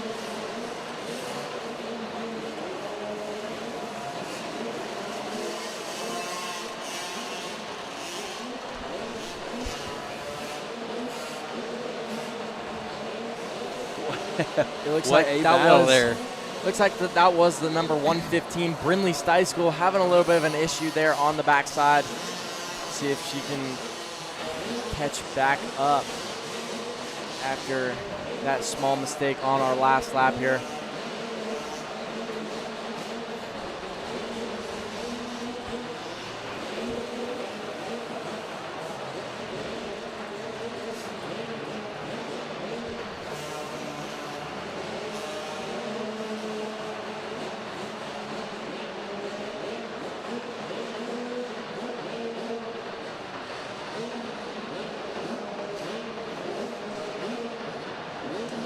Up next, race 9, Super Mini, 12 to 16. Some heavy hitters in this one, Jack. Should see some good battles. That's for sure. Definitely see some of the bigger lines, I think, pulled out here in this one. Yeah, so in our heat race, it was the number 79, Uriah Messersmith, taking the win. Closely behind him was the 112 of Brayton McWaters and Alex Ackerman with Gage Hall in 4th. So definitely watch out for those 4. It's gonna, I think it will come down a little bit to the start. Gage Hall may be able to get that top 3 or even a first or a second with a better start. But I think, as we kind of noted earlier, his starts have been a little bit rougher than normal. So let's see how this goes down here. Uriah with a rocket of a start. There is Gage there he with is. a better see start. See if we can dive inside here. He tries. Messersmith out front. Maybe some of these other racers will get a peek at what Messersmith is doing. And oh, Alex Ackerman and Gage Hall almost come together there in that rhythm section, but Uriah trying to sprint to get away early. Let's see if Messersmith does this table onto the single here. Yes, he does. That is wow, quite a line for a Super Mini to do. That is the biggest line we have seen today by far. Uriah is definitely the one to watch if you want to see some big lines. So he's the only one going table to single or tabling into our singles today. And just depends on what class you're in. Right. Yeah, and he's also the only rider jumping from the first table to that second table on the wall, as you'll see here in a few seconds. Let's see if he pulls it out there. He didn't do it on the first lap. Nope, doesn't do it that lap, but playing it safe. That is a hawk for a Super Mini.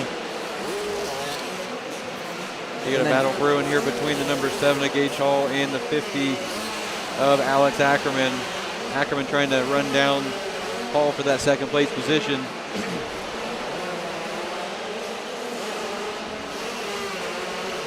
And then that is Brayton McWaters still in 4th. On the outside, kind of looking in of our top 3 right now.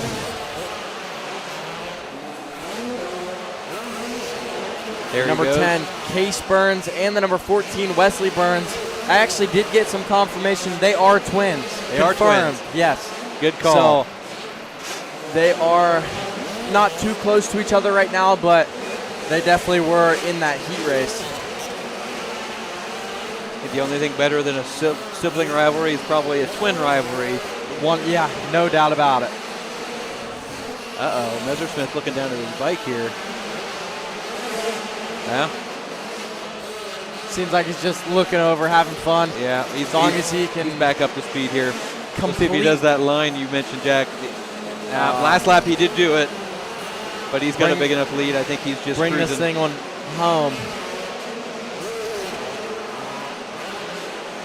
Landing front wheel down, that way he can disperse some of that energy, make it a smoother landing.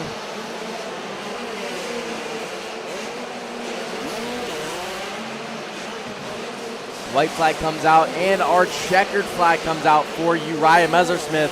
Absolutely pumped on it. He's going to go down to see Kevin Ott. Gage Hall will take second place, followed by the 050 of Alex Ackerman to round out that podium spot. Bright McWaters will come in fourth. Back to the number 10 machine of Case Burns in fifth. Ollie Brunner on the 230 machine, followed by the 14 of Wesley Burns. And we have the 109 of Balin Russell, the 11 of Braylon Bess. Rounding out this group will be the 24 machine of Xavier Fogle.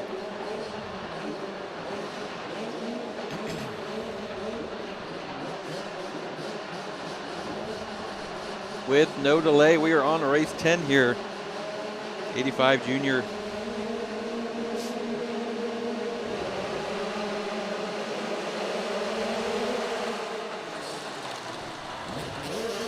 Oh, we've got a couple of riders down.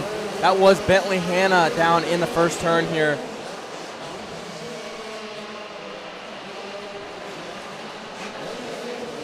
Looks like Jensen Bartlett out front, followed by Parker Chappell. You can see the track starting to get just a little slick in some spots here. Some of our riders are looking for traction. Yeah, and you can especially tell that it's getting slick because of the color of the dirt. The lighter color it gets, the shinier it is. So if you can see some of the insides and some of the outsides of these berms, you can see the darker colored dirt. You can see the dozer preps. That has a little bit more texture. It's not as beat in and slick. There you go. Like Perfect flat. example. Yeah. 76 of Parker Chappell getting just a little loose, trying to take that inside line.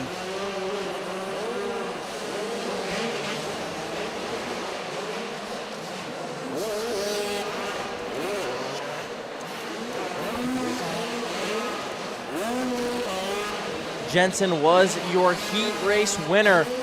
Looks like he's trying to back it up here with a main event win and get himself some points for our season-ending banquet. Parker Chappell trying not to let him get too far out in front.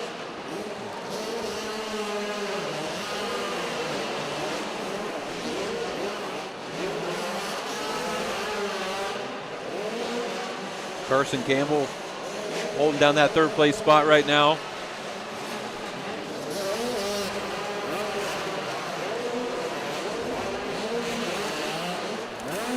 You know what? Parker Chappell is starting to put a charge on our 279 of Jensen Bartlett.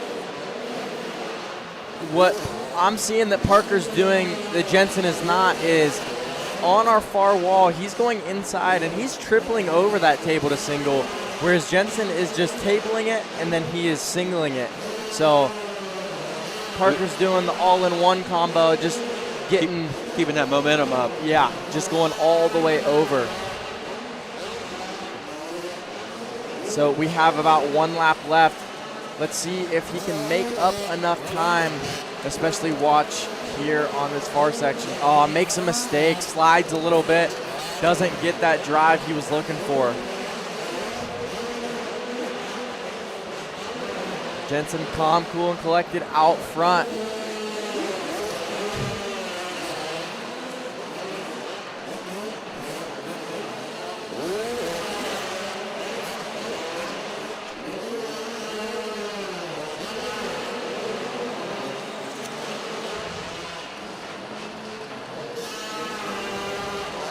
Charlotte will take the win, followed by Chapel with the 214 machine of Carson Campbell rounding out your podium in this 85 junior 9 to 11 class.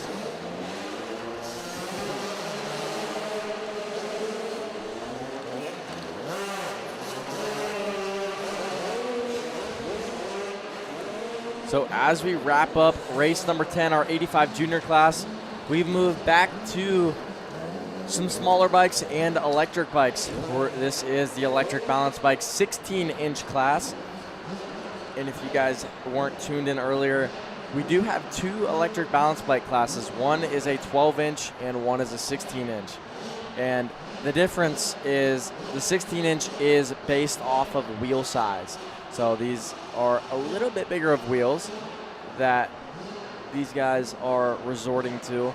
And the age gap is a little bit branched open more. So this is 4 to 8, where our 12-inch is just 4 to 6 for some of the younger guys. As well as our 16-inch class, they actually take off from the gate. They get to experience the 2-1 card and go racing from behind the gate, whereas the 12-inch, they go from in front of the gate because their little tires wouldn't quite make it over. We also do bring some scores out for this one so we can see their numbers.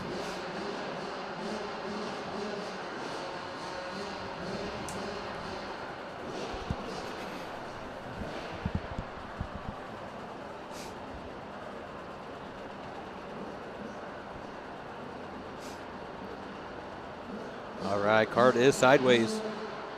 No revs from these bikes.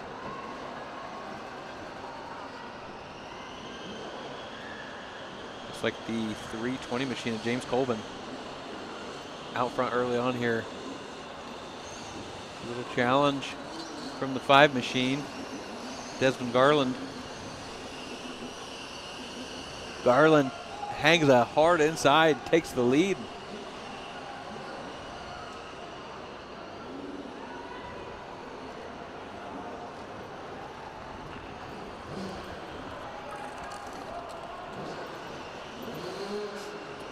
Garland must have been listening to your advice, Jack, on that inside corner after the finish line there.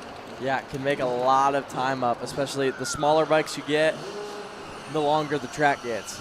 So if they can take the shortest way around this course, then they're making up a lot of time on the competitors. Kind of like you see here up the inside. Can't make it stick, but definitely cutting some time off. That is the number 320 of James Colvin, trying to put the pressure on our leader here. Colvin got that whole shot. He wants that number 1 spot back. 100%. He wants to get out there and thank his sponsors first, with Mr. Kevin Ott.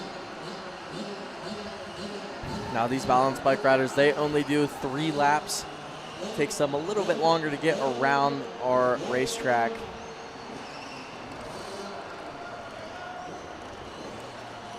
But it is still about the same amount of physical time on the track.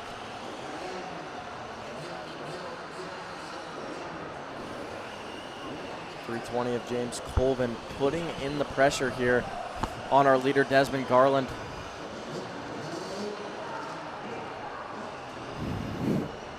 Not too far back is our 3rd place rider.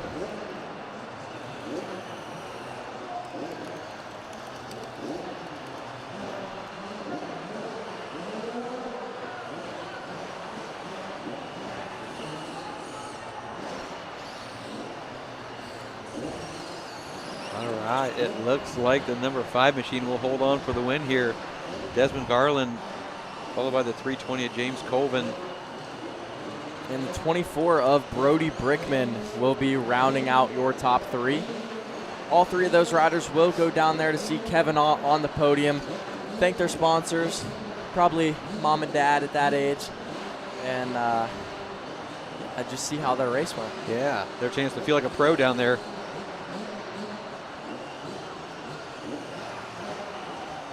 And And then as you can see up close, I'm not sure if that's a moose. I think it's a moose. Maybe not. We've got the up close view. But he has a passenger. That is right. It's rare you see 2 people ride in one class on one bike. We need to get a name for that thing, Jack. You know he named it. 25 Wilder King here. Might have to go do some investigating in the pits here in a little bit.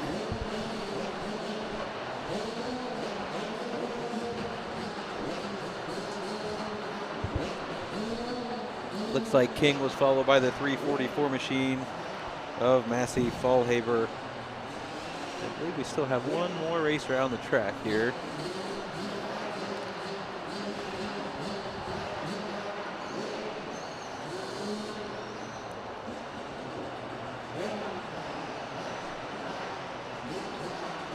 That would be the 830 of Joseph Dudley.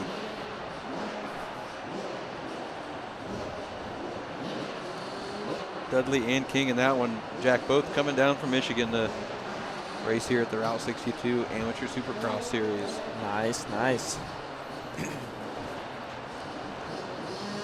Coming up next, race 12, our 85 beginner class.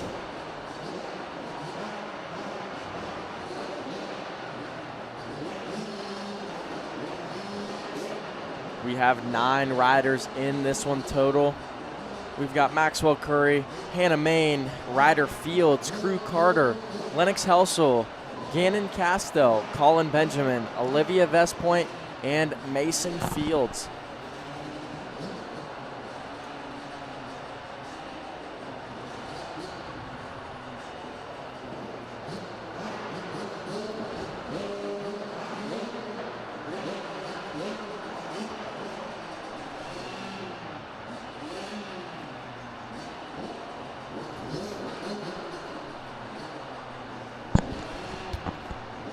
Are giving our scorers time to get back into their booth here after that balance bike class. And it sounds like they are back.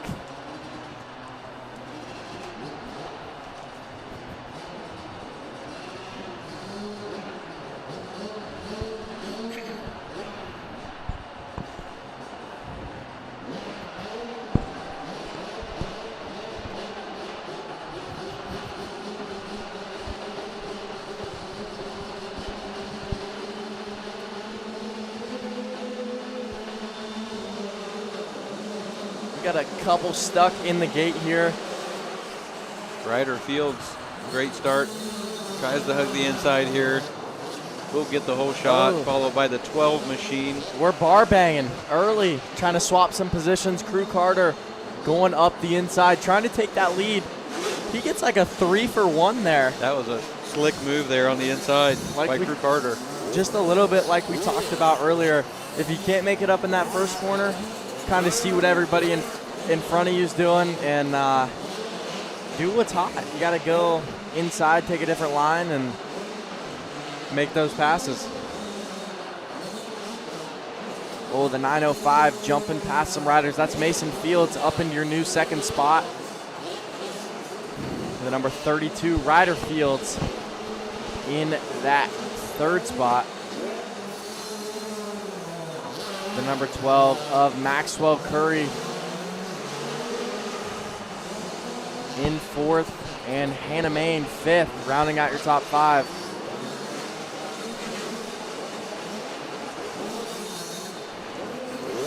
And we got a good angle of all our riders coming over our wall jump here. 2 riders side by side.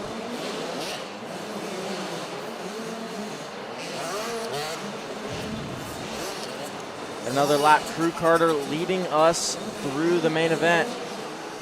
Mason Fields not far behind, trying to make up any ground on our leader.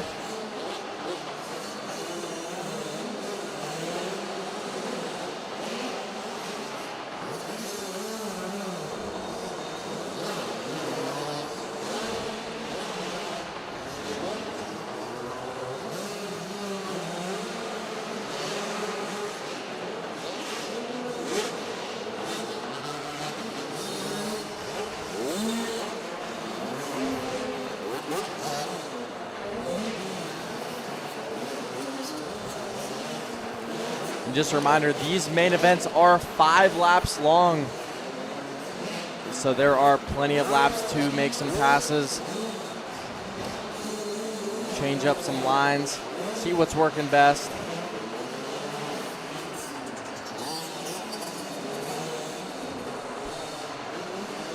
Oh, and it looks like we have an issue. The number 905, who was our second place rider, Mason Fields, has a mechanical issue on the side of the track right now.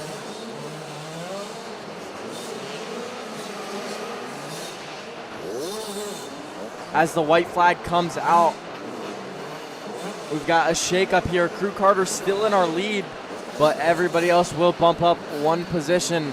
Our new second place rider is the 12 slash of Maxwell Curry. And our new third place is the number 32 of Ryder Fields, followed by Hannah Main. Colin Benjamin and Lennox Helsel also back there lurking. All right, checkered flag will go to Crew Carter here.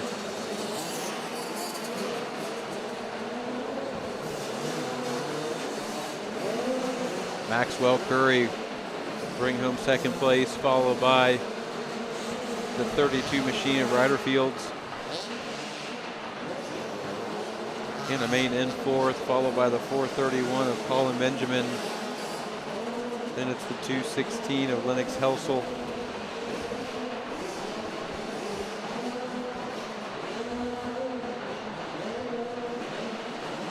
And I'll tell you what a tough break for the number 905 of Mason Fields. Had a mechanical with about a lap and a half to go on that Kawasaki. Oh, it looks like they got it refired back up. He will finish this one down one lap. What a bummer, like you said, Jack, to be on that podium position. But I will say, they got that thing fired back up. If he could have attempted to start that thing a little bit faster, I think there wouldn't have been an issue of being a lap down. I think he felt the mechanical under him, and he just pulled off to the side and didn't try to refire that thing up very soon. And then, unluckily, but luckily for him, it fired back up, and here he is crossing that finish line right now. Yep.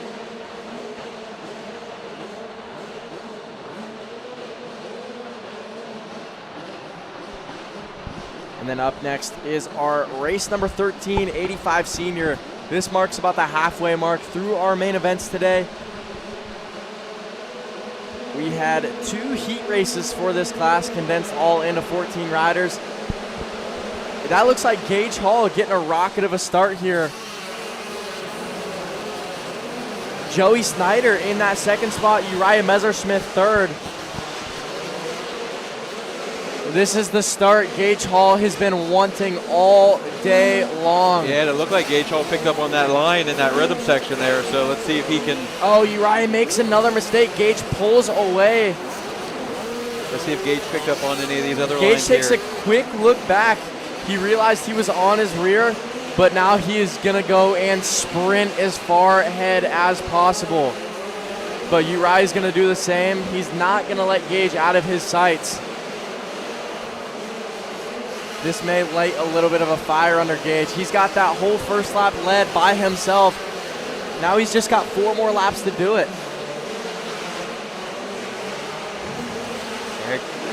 Gage again doing that front rhythm section, so not giving Messersmith. Oh, Uriah's down again in the same place. spot. He made a mistake earlier. Yes, we talked about this Uriah's track going to have getting to slick. charge absolutely hard to get back up front. He's already making passes back up into third.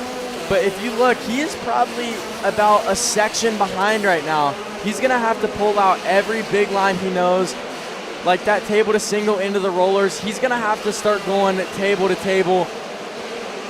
He's just got to do it all. He's got 2 laps to make this up, and he's going inside to get one right now. So he's going to have to sprint.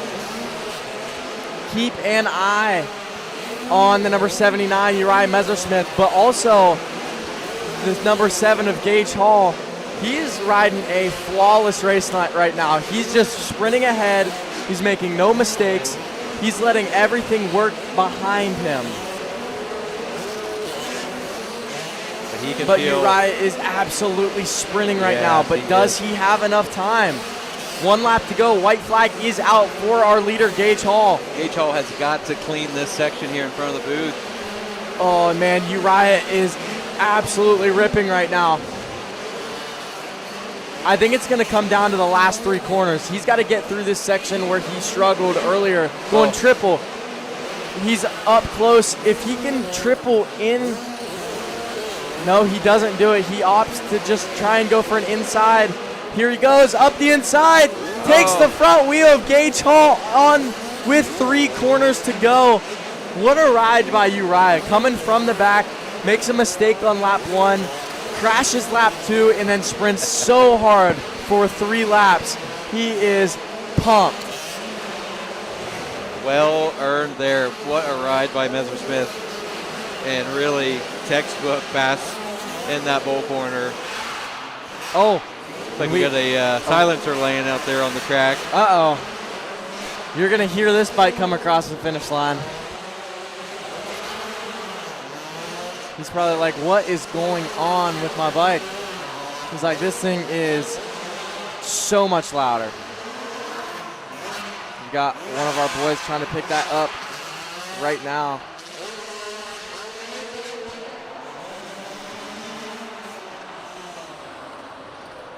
What a race from start to finish in that 85 senior main event. Race number 13. Great race by Gage Hall there, but just coming up a little short.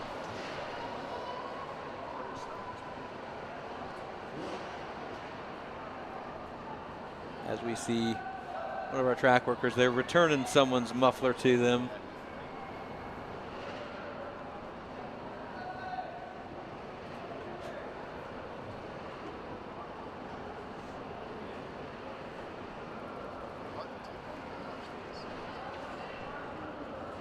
Card is up for race 14. This is your e-bike junior class. The E3s, 4 to 6 year olds. Full electric.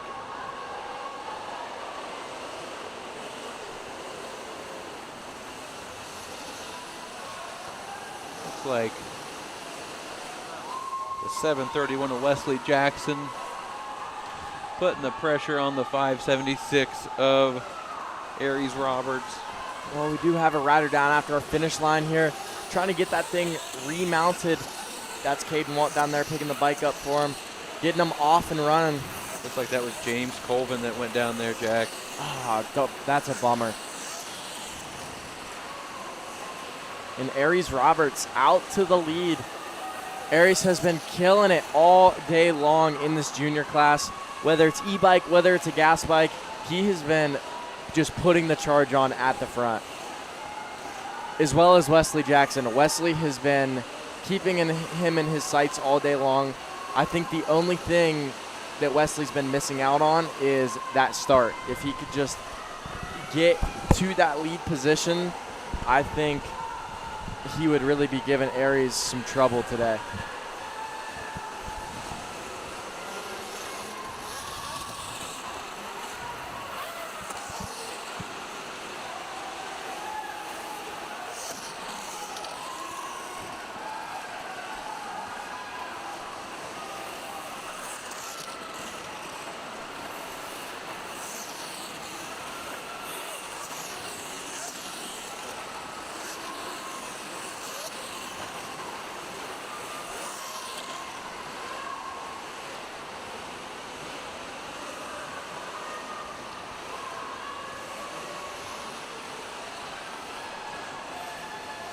Roberts comes over the finish line here.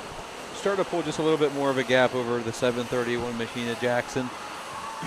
Back in 3rd place here, that we have a little bit of a battle going on between the 737 of Jude Lennon and the 131 of Rhett Sears. Just off camera, both of these riders are wanting that 3rd place and final step on the podium here today.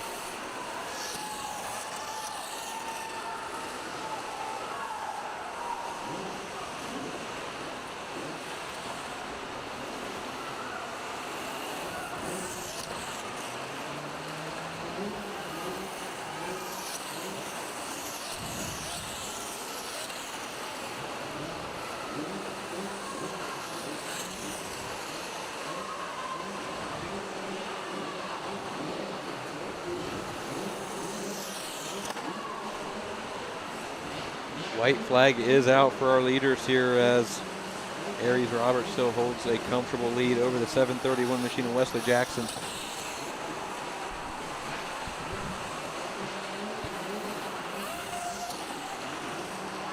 Jude Lennon still holding down that third place position, trying to hold off the 131 of Rhett Sears.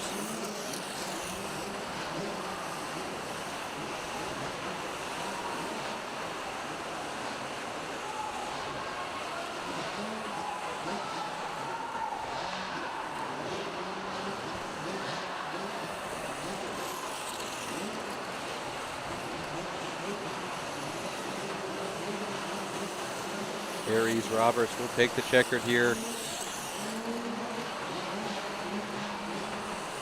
Followed by Wesley Jackson. Jude Lennon holding the tight line there to come across in third. Holding off the 131 of Rhett Sears.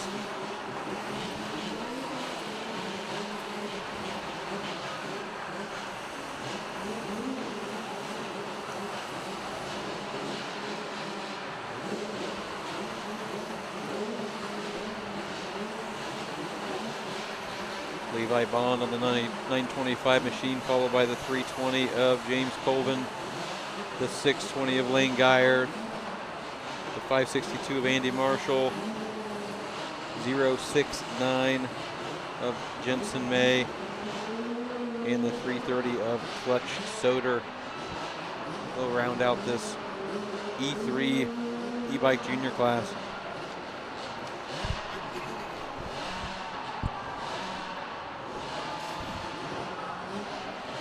Race 15 on the line here, 65 open. Again, folks, if you are watching from home and wondering when your rider will be up, you can go to the Route 62 MX Facebook page. We have the full race order posted there, and you can reference that to what you see on the top left-hand corner of your screen and keep track of when your rider will be up today.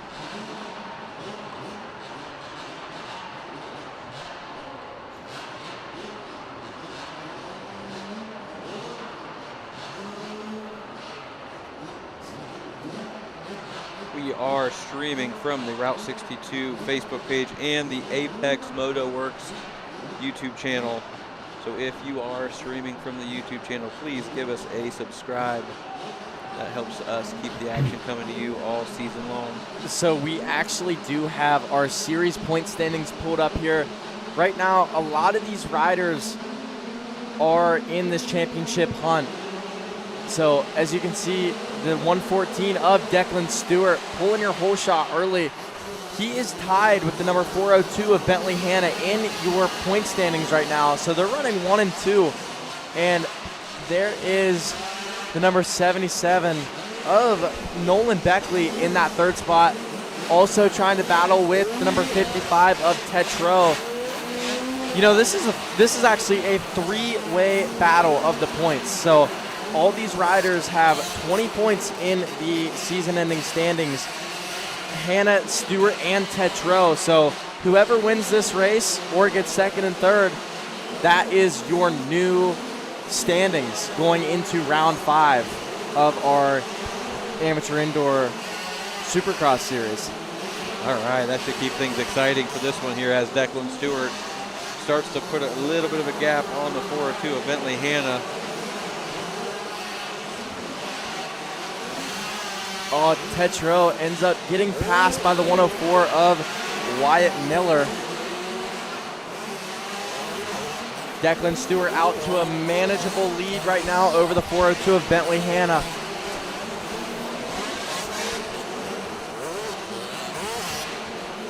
And in that third spot, still the number 77, Nolan Beckley. Over the 104, Wyatt Miller getting a little bit loose over those 4 rollers.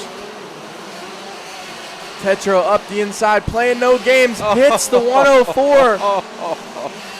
That was a grown-up pass right there, man, Jack. Oh, man. You know what? He has been doing that all day long. He's been showing that front wheel really aggressively. He did it to the number 402 of Bentley Hanna earlier this morning as well in a heat race. Tetro not afraid to mix it up here Again, making that 12-plus hour drive worth it. Making it count when it counts.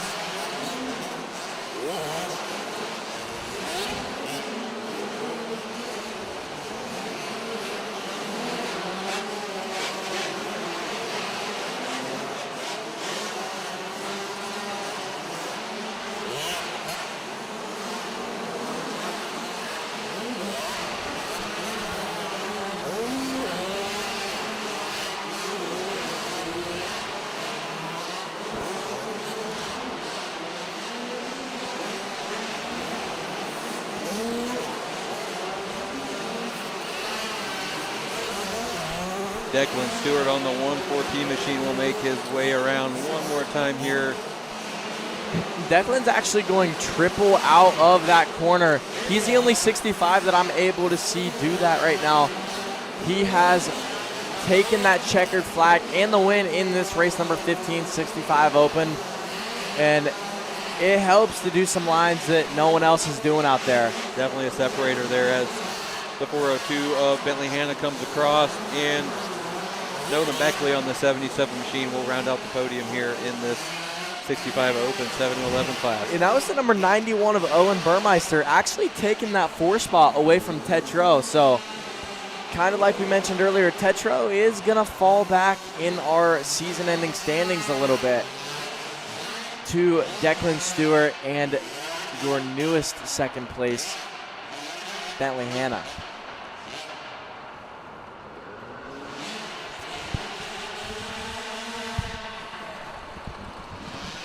And that wraps up race number 15, 65 Open. And in this next one, we've got 50 Shaft Jr. Oh, got a rider down. That went about as good as it could have for as bad as it was going. At least he hit a tough block. Yeah. Landed on the tough block. Riders up, good. Just now a small delay before our 50 Shaft Senior race number 16.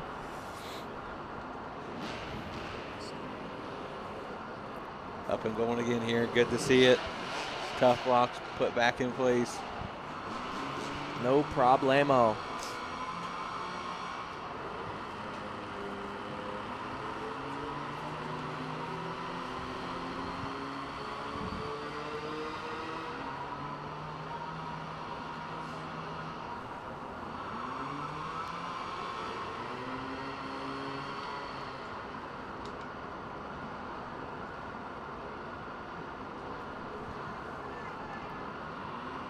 All right. The 2-minute board is up for 50 Shaft Drive Senior as the parents finish cleaning these little motors out, ready for this gate drop.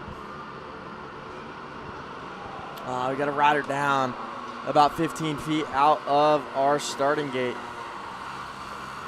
Out front early here is Brindley Stieskel, 115 machine. Putting that Pete up at work. Followed by Desmond Garland on the 5.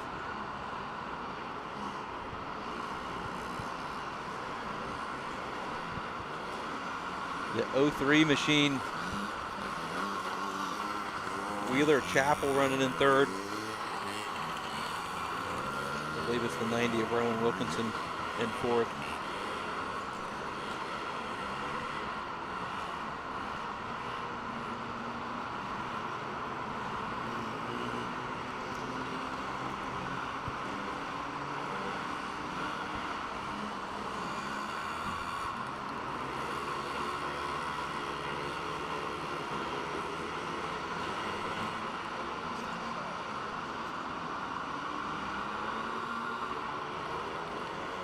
Brindley Stieskel starting to put a gap here on our number 2 of Desmond Garland on the 5 machine there.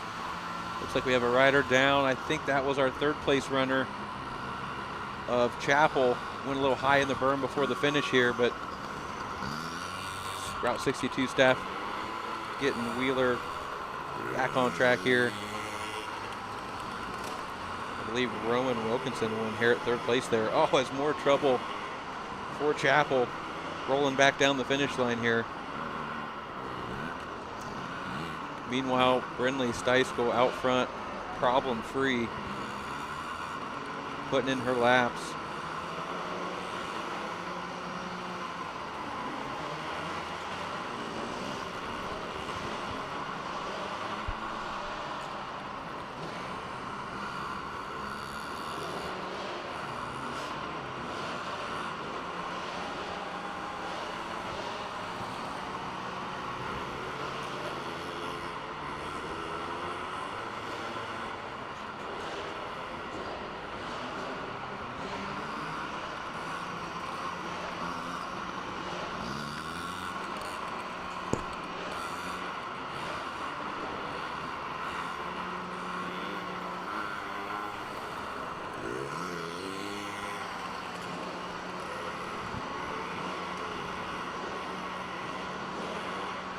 Brindley Steischel way out front, able to look over and see second place come in the opposite direction, so she knows she has plenty lead here.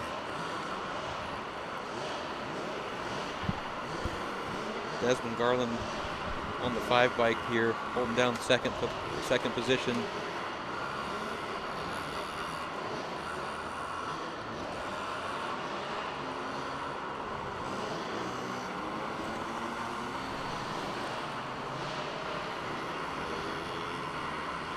White flag is out for this 50 shaft drive senior class.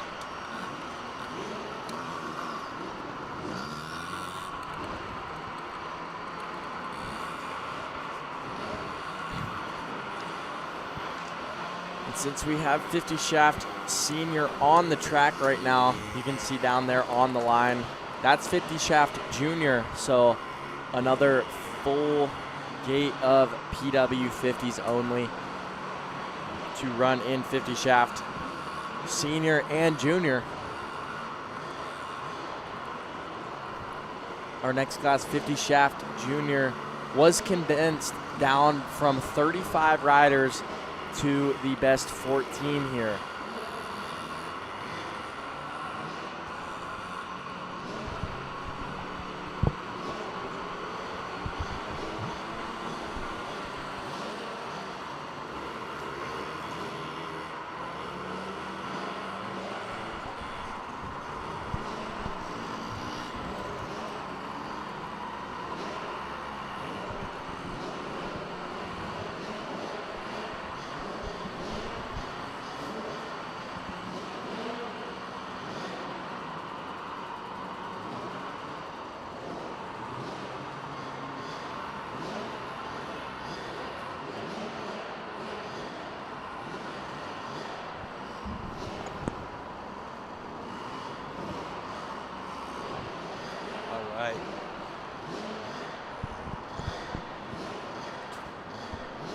Race 16 on track here.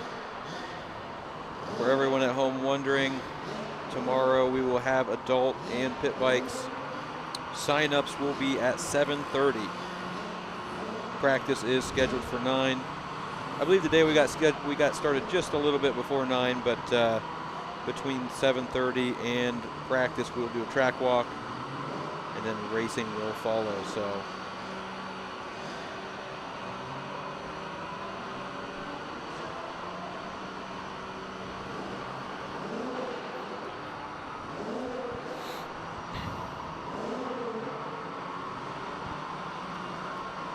Down on the line, that's 50 shaft senior. This is another class where we're using a bike that is going back-to-back motos from that 50 shaft senior to our 50 shaft junior.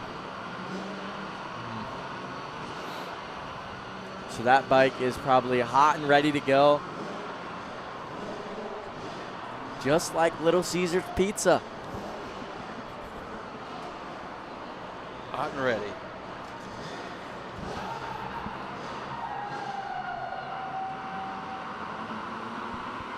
We've got P-Dubs bar to bar out here.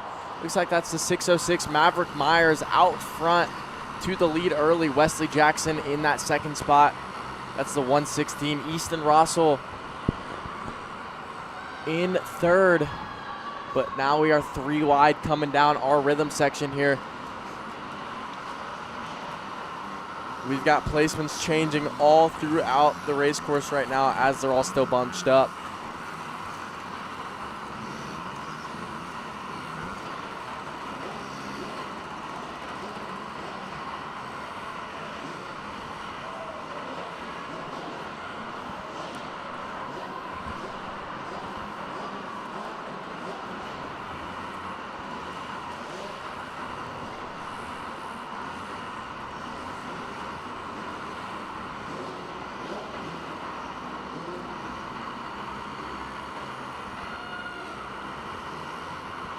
Jack, this is the shaft junior class, but I think a lot of these racers could compete with the senior class on these shaft-driven PW50s here. Yeah. We've got some fast riders in this 4 to 6 class. 100%.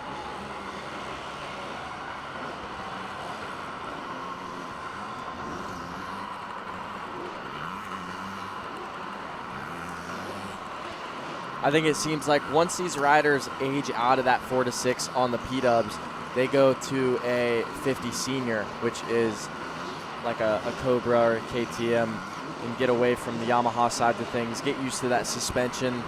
Yeah, it's just kind of another stepping stone in the 50 class before you get to 65s. Yeah, suspension and quite a power advantage when you bump up to that next model. So.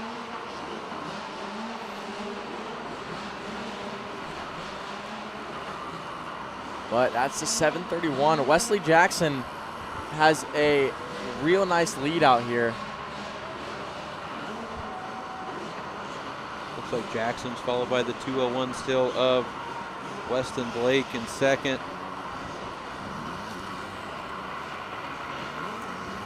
I believe that's Maverick Myers running third.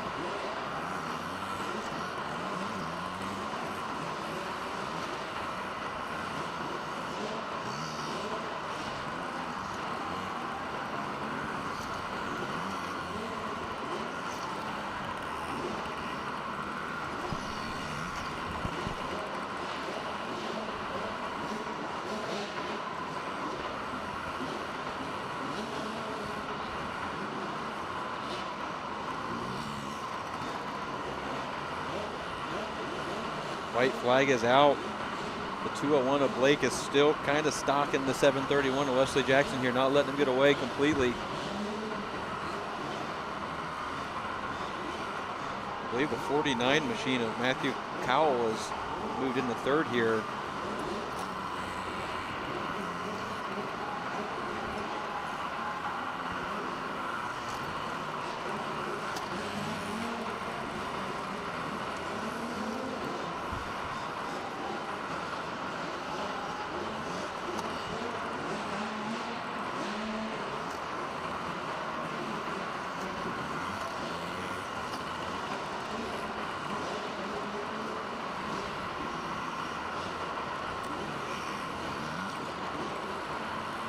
Great shot of our leaders coming down for one more corner before the finish line here, and it looks like Wesley Jackson will take your win, followed by the 201 Weston Blake. Jackson throwing a little swag over the finish line there. He is bumped third place, and last spot on the podium will be the 49 of Matthew Cowell.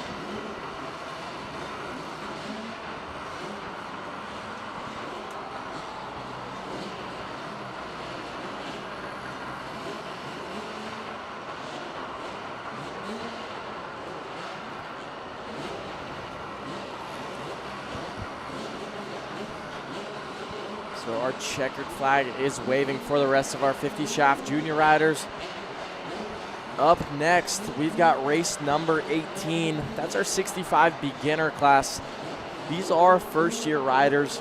So kind of like we just said a couple minutes ago, this would be a great class to get into if it's your first year, I guess, ever riding, not just bumping up from a 50. Whether you want to race for the first time or just ride for the first time, this would be the class to get into for sure. And we've got 12 riders in this one. We've got Morrison, Tutterow, Wentworth, Luster, Mace, Clista, Helsel, Lennon, Dodge, Wendling, Steber, and Mason. The gate is down. Cole Wentworth out in no man's land by himself on that start. Yeah. What a rocket.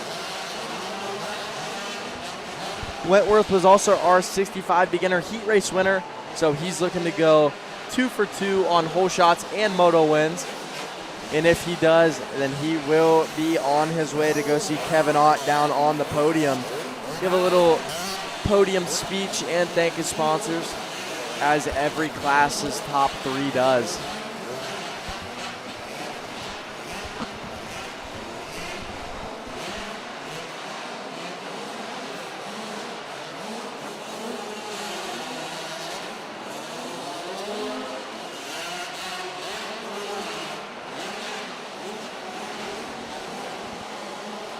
There's number 7 of Blake Tutterow. Shout out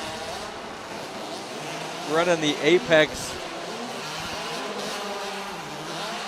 Coming out of the no budget racing team here. We talked to his dad a little bit in the pits. Got a nice interview with them.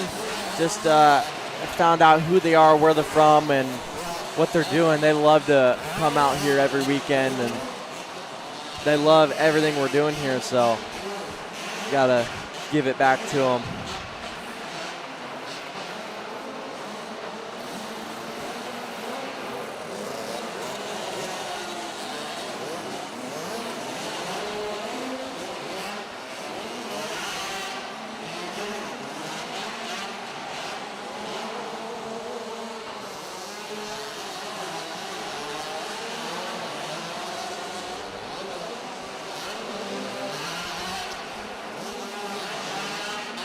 No. Oh, our leader that's our goes leader. Down.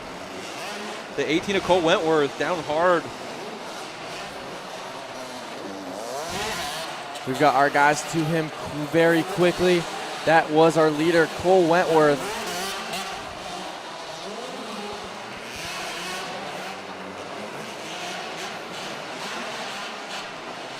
Cole is on his feet here. It looks like he is okay. Wants to get back on that bike with just about a lap and a half here to go. That gives us a little bit of a shake-up here in our standings. Oh, you can see his bars are bent down from that slam. Jimmy Walton, Route 62 Bump owner out starting there, it. bump starting him. No job, 2-stall for Jimmy. Shane out there helping too, Rad Designs. Glad to see it. Cole back up and going here. Oh, you can see his bars. That's a tough break. You know we would want to try and charge this last lap, but his bars are rolled almost into his lap, so yeah, that's definitely not normal. Super difficult. Bummer break, but glad to see Cole is okay.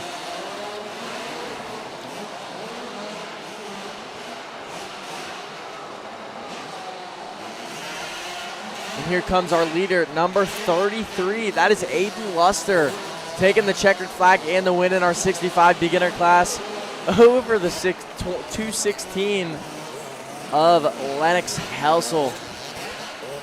And Nash Mason, the number 7,216, as it says on his bike and our score sheet, 7216. I'm not sure.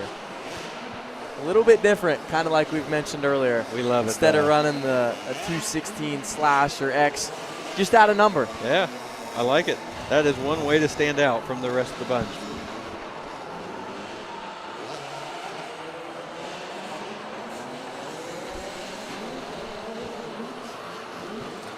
All right, we will finish up here with the number 4 of Ricky Morrison, the 7 of Blake Tudorow, rocking that Apex sticker on his helmet, the 104 of Hudson Mays. That will conclude race 18. On the line, 65 senior, 10 to 11. We get a shot at Declan Stewart there and Bentley Hanna. Hanna looks like. Oh, Tetro gets Tetro. a rocket of a start. This was the class where we had some good battles. Tetro trying to do a little bit of slamming. Declan Stewart goes up the inside. These two are notorious for a good battle. All right, Let's Hanna see if Tetro can hold him off.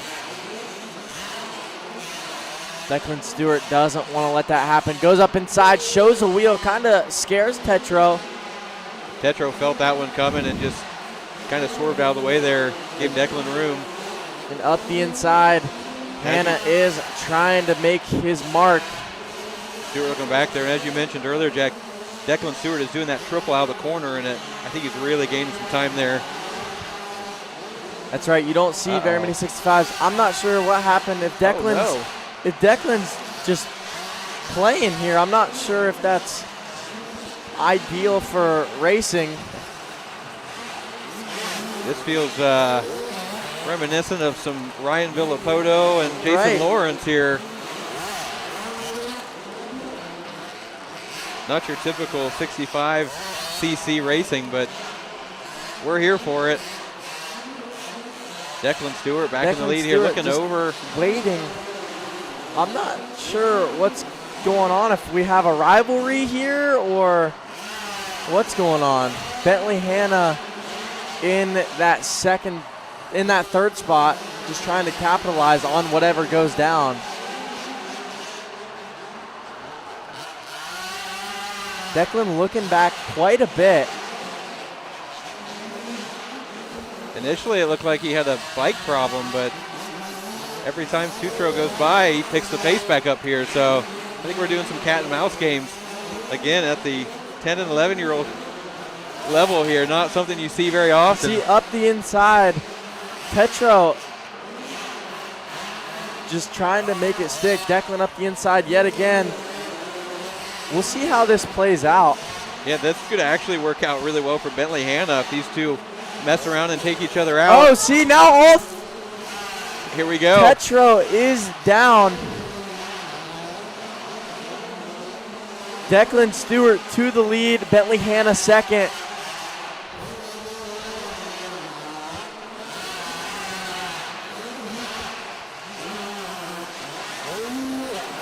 That is definitely something new that we haven't quite seen this year.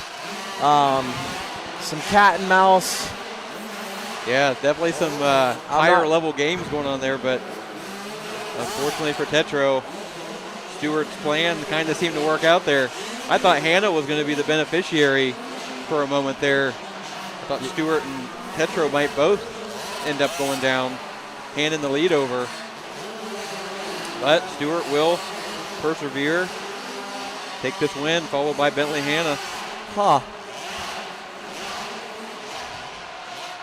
Yeah, I'm kind of speechless on that one. I'm not sure if that's... Maybe we missed something earlier today, Jack. I don't know. Yeah. Not quite the most sportsmanship-full race I've ever seen, but, you know, maybe we're missing something.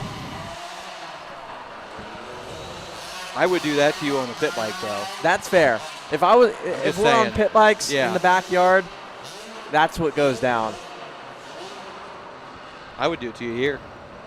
That's fair. But I would never see you, so it wouldn't matter, I guess. If what's going through my head is I'm going to beat these dudes the hardest that I can beat them, and I don't even want to play with them. So that's what is going through my head if I'm out there, not cat and mousing and trying to take another rider down. It's like a Deegan Cole Davies situation. All right. Or a Deegan Joe Shimoda situation. There's definitely plenty of instances in the past. Race 20 underway here. E-Bike Open as we regroup.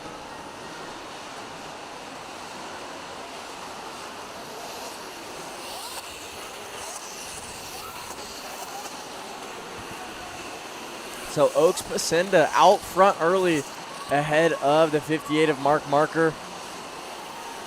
Oaks has been putting in a lot of work here at Route 62, getting it done in this e-bike open class.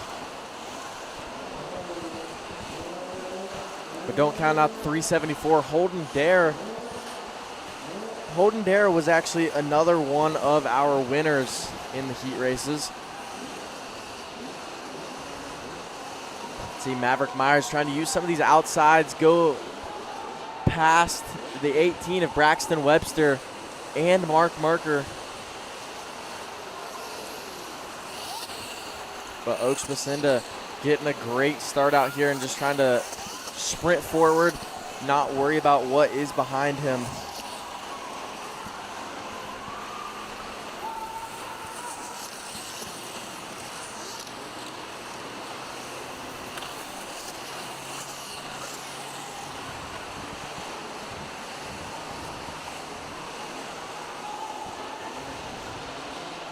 So again, our running order as of right now, the 614 Oaks Pacinda, then the 374 Holden Dare, the 118 of Braxton Webster, 58 of Mark Marker, the 606 Maverick Myers, 641 of Grayson Crockett, and the 201 of Weston Blake.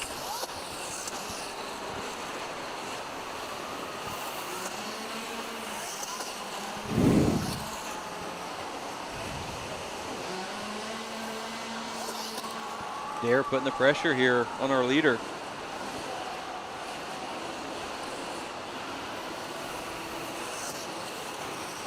Dare doubles in there, side by side they go. See if Pacinda can block here. Dare cuts down. Pacinda goes inside really hard on that front brake, but Holden Dare, man, just trying to really push to get up to our leader, ends up sliding that rear end out. So Pacinda definitely has a buffer here on the last lap. Bummer now for our Dare. new second place rider is the 118 of Braxton Webster.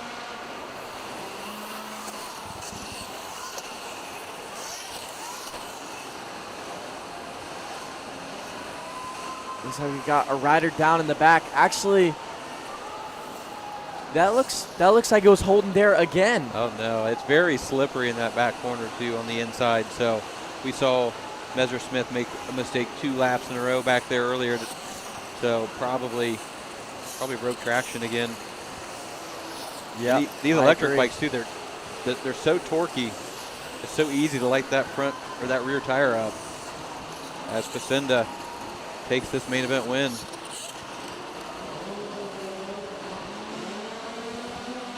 Braxton Webster second, Maverick Myers third, Mark Marker fourth, and Grayson Crockett rounding out your top 5 with a tough break from our number 374 of Holden Dare.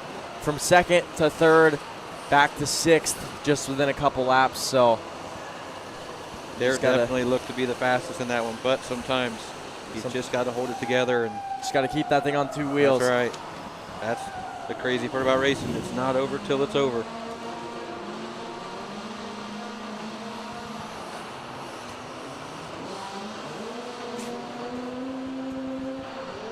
And race number 21 coming up next. Another full gate here, all 14 riders down there in your 50 beginner junior. 4 to 6 years old. These are all first year riders and first year racers. So these guys you will see progress a lot throughout these 6 rounds of racing this winter. And then once we come back next year, these guys will not be considered beginners because you only get 1 year as a first-year rider and being a beginner.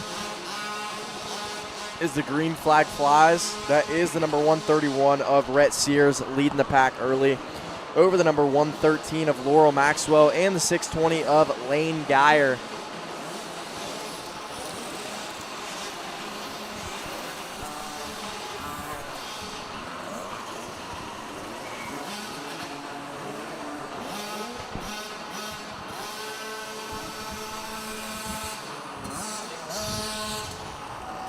Oh, and we do have a couple riders down a little in the section after our finish line.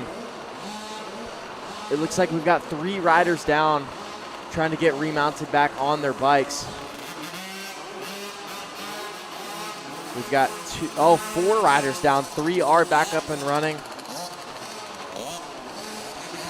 But it is still the 131 of Rhett Sears out front leading them early.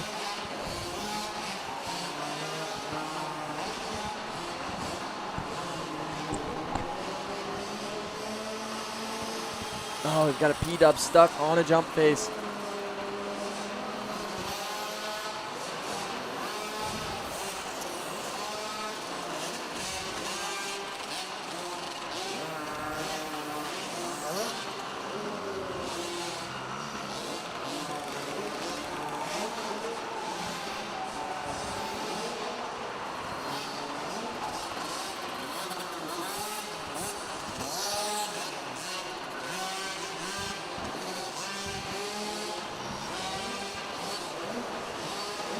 Great shot of our leader there, Rhett Sear, coming down that start stretch.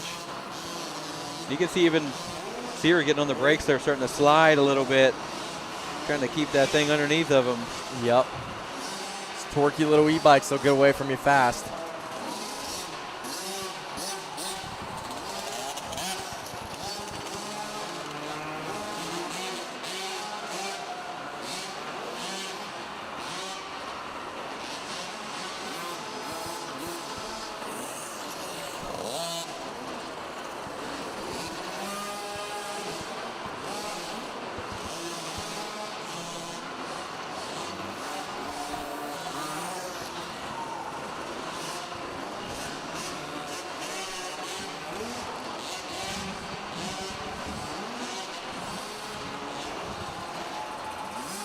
So you can see we've got the white flag in hand here, waving for another lap of our leader. Pulling a very large gap over our second place rider.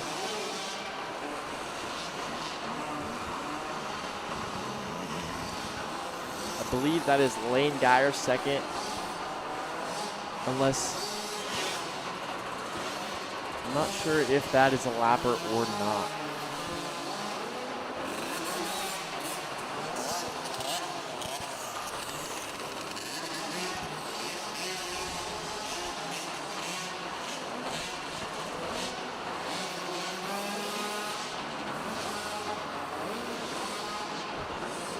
I believe it is. So we've got one more corner for our leader. That's the number 131 of Rhett Sears. Oh, little almost slides out there in that last corner. It is getting slick right there. Yes, taking the checkered flag and the win for race number 21, our 50 beginner junior class. And coming down the straightaway also one last time, that's the number 620 of Lane Geyer, taking that second place position ahead of the 113 of Laurel Maxwell.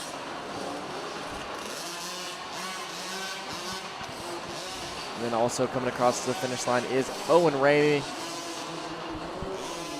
Dean Wilder Smith,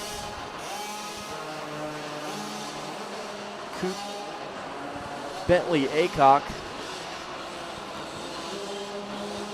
Cooper Blair, Knox Doby, Avery Young, and James Colvin.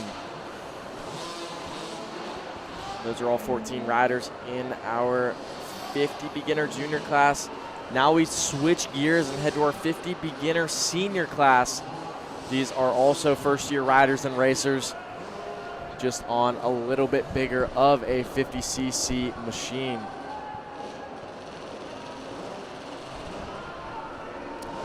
Card is down and the gate is down.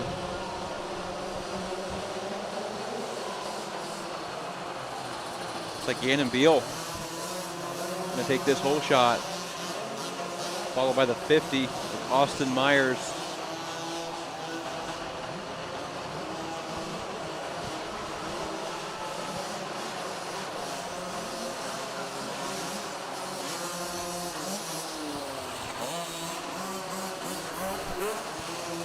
I believe Riley Commons on the number 1 machine is in third.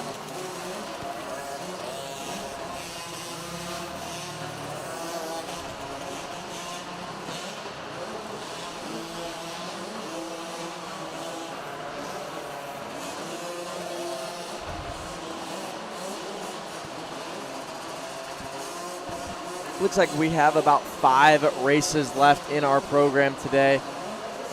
So tune in again tomorrow for our adult and big bike day. Gannon Beal out to a commanding lead here early on, followed by, it looks like a change of position for second. Riley Cummings takes over the number 2 position ahead of the number 50 of Austin Myers. So again, we would like to take a second to thank the sponsors that help bring this action to you at home. Of course, Route 62 MX for providing this wonderful facility, Rad Designs for building you a new track, great layout every single round, Apex Motoworks, Barry, the man behind the cameras here, making it happen, Iron Pony, Trail City 4x4, Full throttle images down here on the floor, getting the best shots. S&S Landscaping, Holmes Rental, FCR Suspension, Mid-Ohio Power Sports, Electrics, Minton Cycle, the Winland team at Caldwell Realty, Coughlin Cars, Tough Trucking, Thomas Boys, and Schmitty's Convenience Store.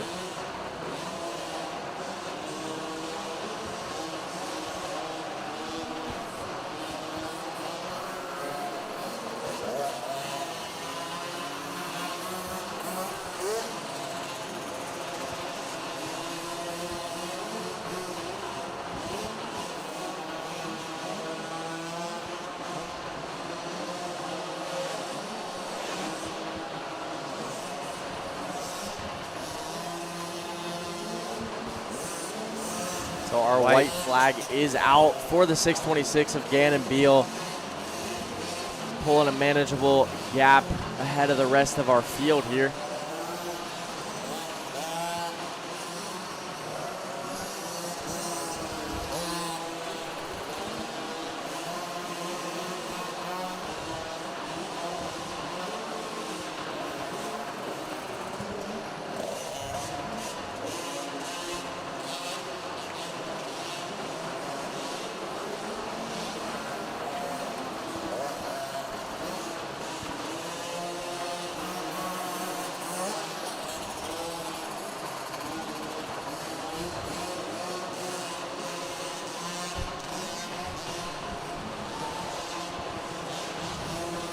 Gannon Beal will take the checkered here in 50 beginner senior.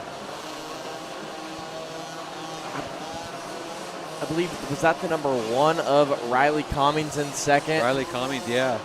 Holding down second place, followed by Austin Myers still in that third position. So those 3 riders will make their way out to get their podium interviews with Mr. Rip It, Kevin Ott, keeping the energy up all day long in the pits.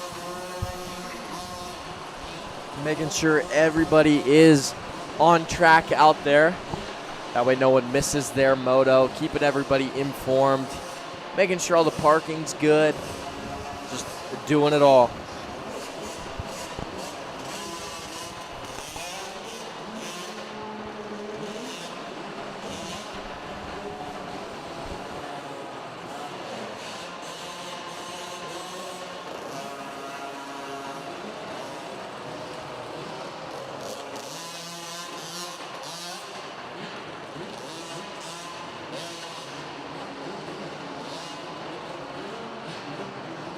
Next, we have race number 23, our 65 junior class. We've got another full gate here, all 14 riders on the gate.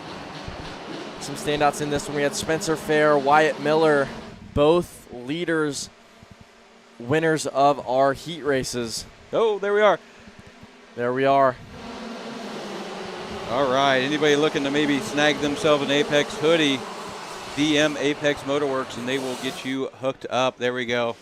See As well as an Apex Motorworks hat. We can get those printed up for anybody. That's right. But we do have a large pileup in that first turn. Everybody's back on their bikes trying to get those things kick-started. But out front, that is the 719 Owen Luther. A couple of heavy hitters down there, Burmeister and Beckley for sure. And it looks Crockett. like Crockett, yeah. Oh, bummer for those 3.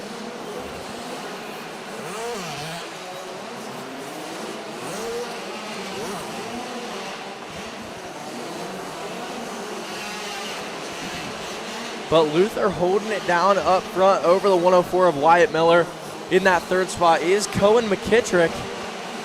And they have a little bit of a gap over our 4th place rider, which is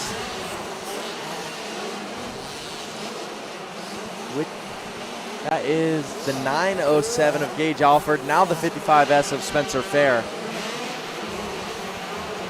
Had a bunch of riders caught up in that first turn. These guys just getting aggressive. Wanting to start this race off right. Oh, we're back, Jack. Oh. We got a great battle, as you can see, coming at us here. Luther holding off the pressure from Miller. Great battle here, 1 and 2. Oh, there we go. There we go. That's pretty cool. Yeah. So, as you guys can see, TJ's Apex Motoworks. There it is. Get you some. Hoodie. And then the hats. Apex Motoworks. You guys. Oh, we got a rider down after our finish line. We had two riders collide trying to make that inside. I think that was Emery Case. Both back up and running. Whole bunch of action going down in this 65 junior main event, race number 23. Still, Owen Luther taking the white flag. He is your leader right now over the 104 of Wyatt Miller. As we see Crockett there going a lap down. Unfortunately got tangled up in that first turn. Cohen McKittrick putting in a real solid ride for third. Spencer Fair, who was one of our heat run race winners, in that fourth spot.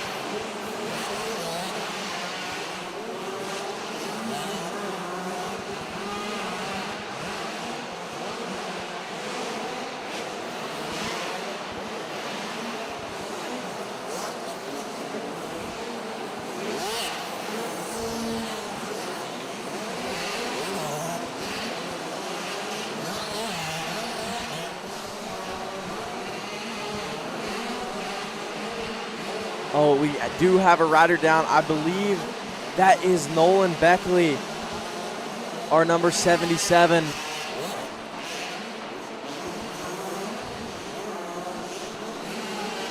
Down with just a lap to go here.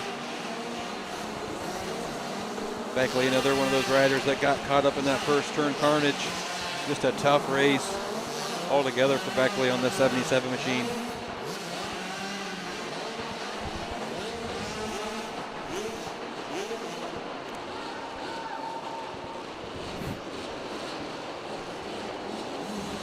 So as we wrap up race 23,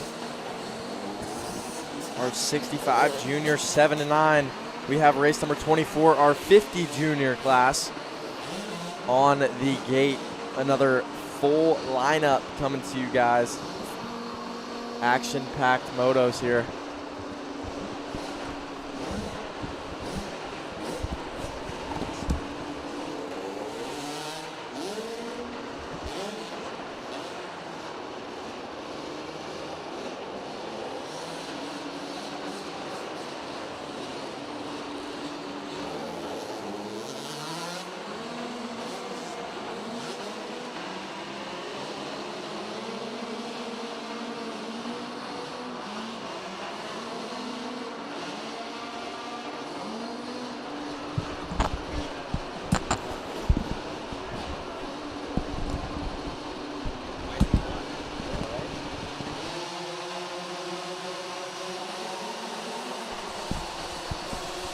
All right, it looks like the 614 machine of Pacinda. Oaks Pacinda having a real good day in the junior classes. It looks like Pacinda and Roberts were our heat race winners here, so let's see if Roberts can make some moves. These two are the ones I've been waiting to see go head-to-head all day long. Roberts has been winning all his heat races. Pacinda's been winning all his heat races. But now Roberts, you can see they're racing each other, but sometimes it comes down to a start. Pacinda got that whole shot, and he's trying to sprint away. Roberts is running about 5th right now, so definitely doable, but got to make the moves now. He's got to make those quick passes. He makes one pass. Actually, he's going for 2 for 1, but little bump in there, I think. Yeah, we got some battles. These boys are not giving up. That's the 201 Weston Blake, not letting it happen easy. And then that's 19. I believe that's Archie Raver. Roberts into that number 2 position, takes the line away. Looking for traction here. You can see why he was a heat race winner. Making moves. He's got all those insides figured out. Let's see if Roberts can put the hammer down and try to put some pressure on Pacinda, our race leader. Roberts is railing these corners.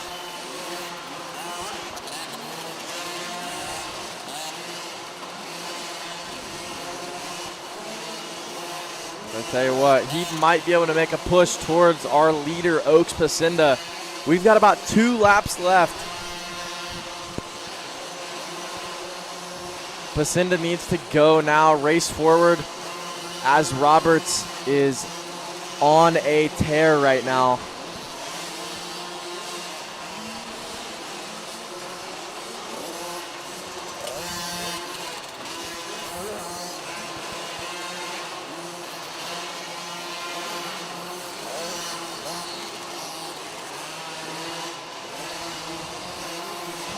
Roberts hugging the inside here, making up the time on Pacinda.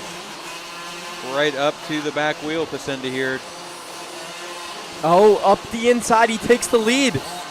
That is a new leader. That's the 576 Aries Roberts.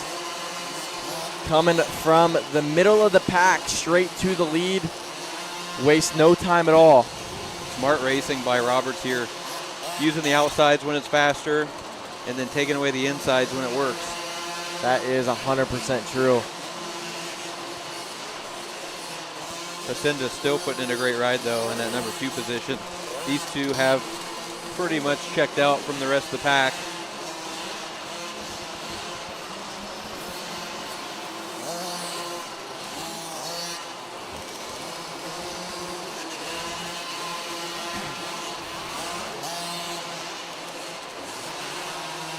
What a ride by these two up front. Oaks Pacinda in second. Aries Roberts taking that lead with about a lap and a half to go and about to take our checkered flag right now. And he takes the win in this 50 junior class, throwing a little bit of leg swag. Oh, I love it.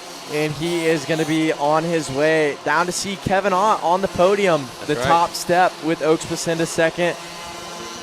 And that's the 201 of Weston Blake rounding out your top 3. The 117 of Cooper Bailey fourth. And the 19 of Archie Raber rounding out your top 5.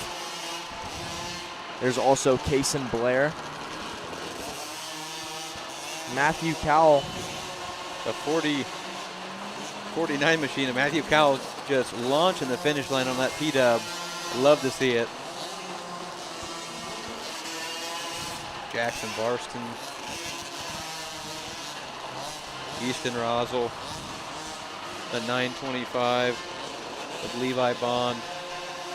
44 of Connor Harrison.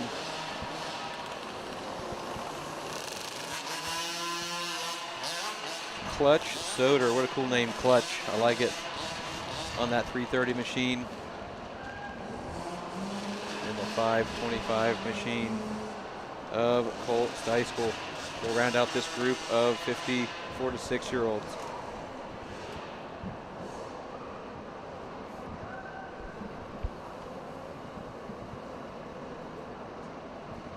Two to go here. Race number 24 on the line. 25 on the line and on the track now. This is your e-bike E2 Limited here, 48-year-olds. These are the, what Jack named them, the E-dubs.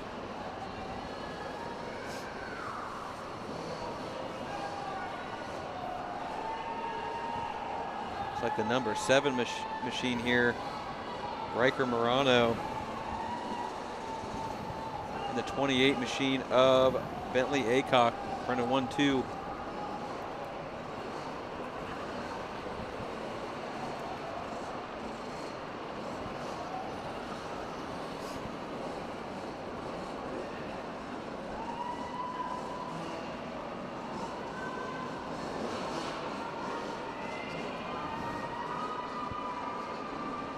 Riker Morano out there on that orange number 7. Jack, you think maybe he has a favorite rider in the pro ranks? I don't know. It could be Aaron Plessinger. That's a good option. Our local Ohio boy. Speaking of which, can't wait to get home in a little bit and watch some Supercross. Got about 2.5 hours until racing starts on the pro level. All this racing's got me pumped up for even more. Watching the big boys do it later on. Yeah. Heck, all these riders are probably like, I feel pro too here at Route 62. So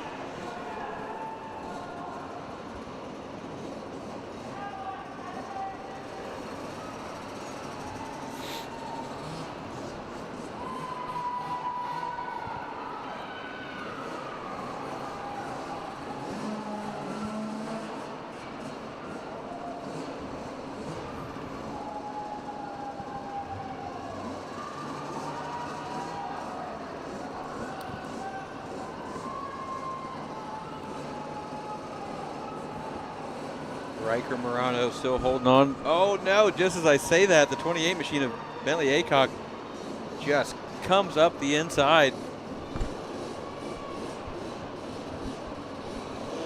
Unreal racing here. Murano, I think, going to do all I can to get that spot back, but great move by the 28 machine of Aycock.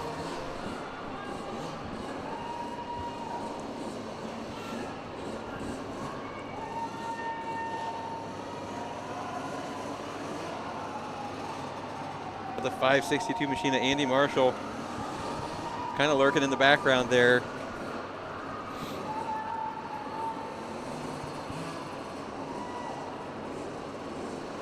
We got a really good battle side by side here. Murano takes the lead back here.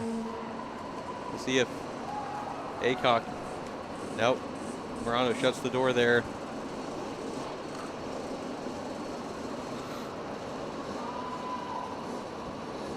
Aycock blocking all the inside lines here. Looks like we've got just over a lap to go. The number 7 is going to take this white flag, see if he can hold the number 28 off. It's like an Aaron Plessinger versus Christian Craig battle.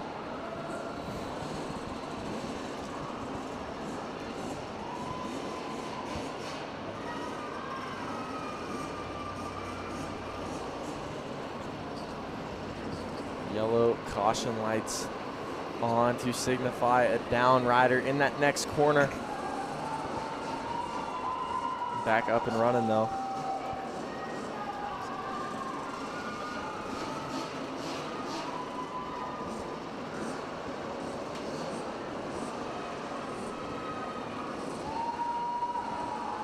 Murano with a quick look over his shoulder there, checking his gap over the 28 of Bentley Aycock.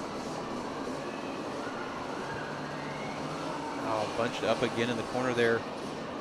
Let's see what happens. We got one corner to go. Will Aycock, oh, up the inside. Oh man, Shuts side down. by side. Oh, I think Murano got it. It was the number 7, right? I think Murano edged out Aycock for the lead there for the win. Riker Murano, number 7, it looks like got the win in that main event there, side by side. Close finish there. Love to see it. Gosh. They were, yeah, just back and forth all race.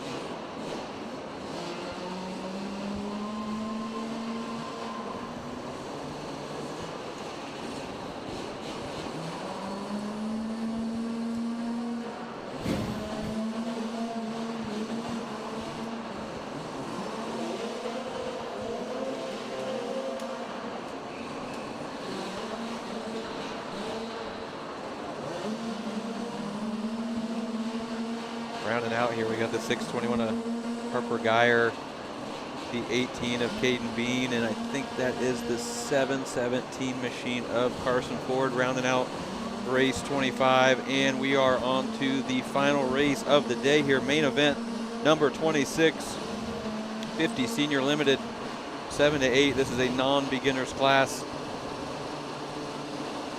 We have a full gate for this one. That's right, 14 riders, 50 senior, one of our fastest classes of the day. Oh, the 11C, Charrington giving it to the number 3 of Cohen McKittrick. These two are fast, so be on the lookout for these two. There's Marshall Blankenship, 3rd, Cameron Wolf, 4th, Easton Conway, 5th, Waylon Williams, Grayson Crockett, and more.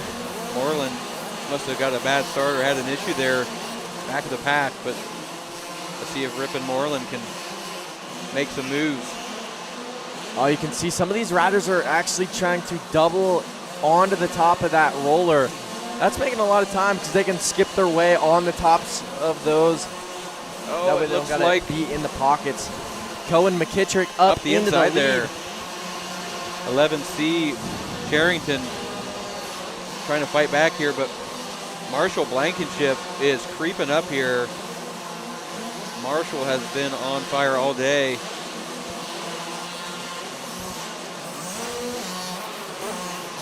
Stacked class, what a way to end the night here at Route 62. A bunch of fast 50 senior riders here.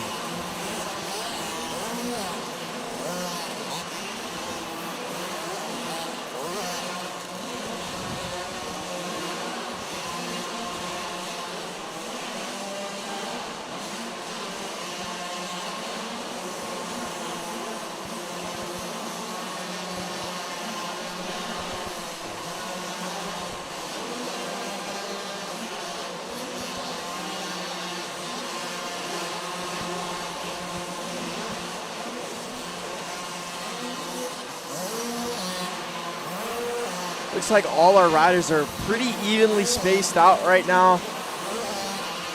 Not a whole lot of battling going on through this entire pack. Everybody seems to be riding their own race, has their sights set on the person in front of them. Oh, Sherrington though. Slayton Sherrington bouncing through those double-doubles, trying to make up some time. Creeping up on McKittrick a little bit here. McKittrick so smooth. With 1 lap to go. Definitely two kind of opposite styles here a little bit. McKittrick is smooth and Sherrington is kind of a hammerhead here, bouncing off of these singles and pounding the corners, so fun to watch. Sherrington loves to get on that gas. Yeah, he's a very aggressive little rider. Marshall Blankenship was making a push there, but it looks like he's starting to fall back just a little bit here. Still hanging on to that 3rd place spot. Oh, we've got a rider down in the back. That looks like the 994 of Waylon Williams. He is just turned the wrong way right now. Checkered flag will fly for Cohen McKittrick. Slayton Sherrington coming in 2nd, followed by Marshall Blankenship, rounding out that podium. And that is Cameron Wolf 4th. Easton Conway 5th. Grayson Crockett 6th. Jay McMurtry 7th. In 8th is Max Rippin Moreland. 9th, Nixon Canny. 10th, Emerson Case.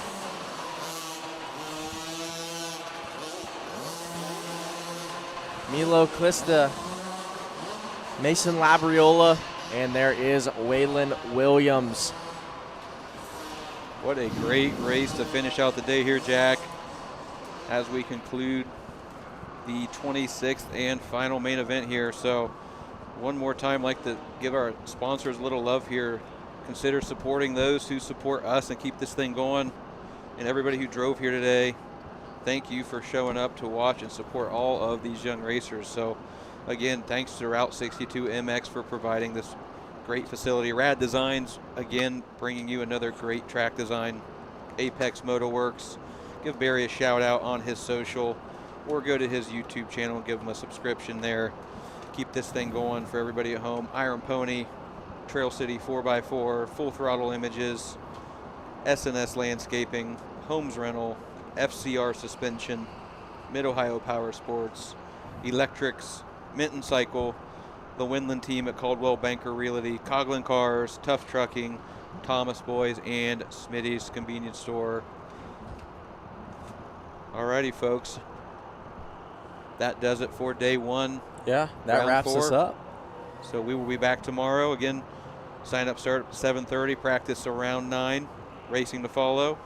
So we will be back for the adult day, pit bikes, more action coming at you. We look forward to some good battles and good racing tomorrow as well. So, all right, on behalf of the whole Apex Motoworks crew, see ya.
racers that win pour it in, and we appreciate you.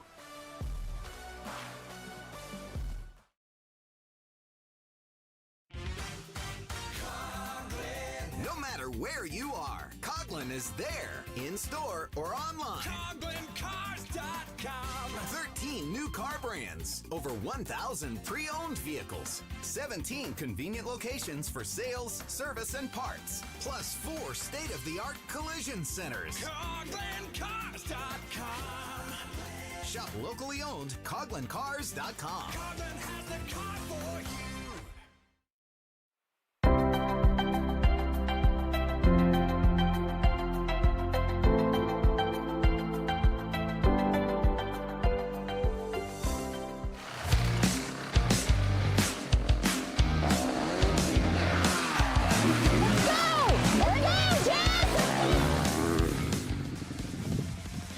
Motocross is intense, but buying or selling real estate doesn't have to be. At the Winland team, your journey matters. In real estate, we take the bumps out of the ride.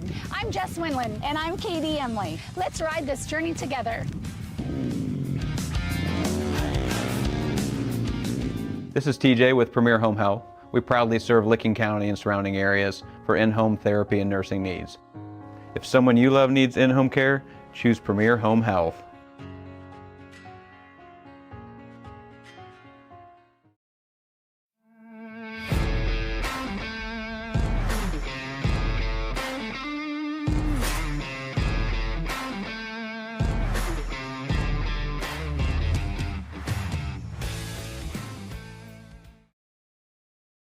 At HM Metals, we do more than just sell metal. We help you build your vision from the ground up, from durable metal roofing and siding to complete post-frame building packages. Our team brings years of hands-on construction experience to every project. We're here to answer your questions, guide your choices, and deliver the quality materials you need. And when it's time for site work, building pads, driveways, and culverts, we've got that covered too. HM Metals. Built strong, built right, built to last.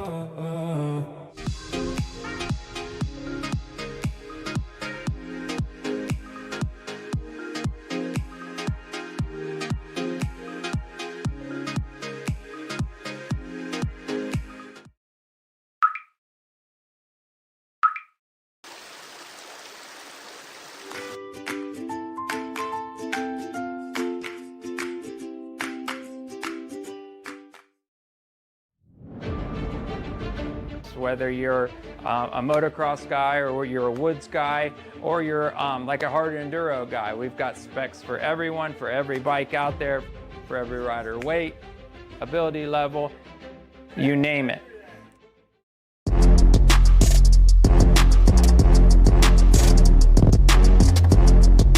Stop by Throttle Mob Power Sports at 4030 Back Bourville Road in Worcester, Ohio for all your power sport service and part needs.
At Salerno's Primescapes, we get our hands dirty so you don't have to.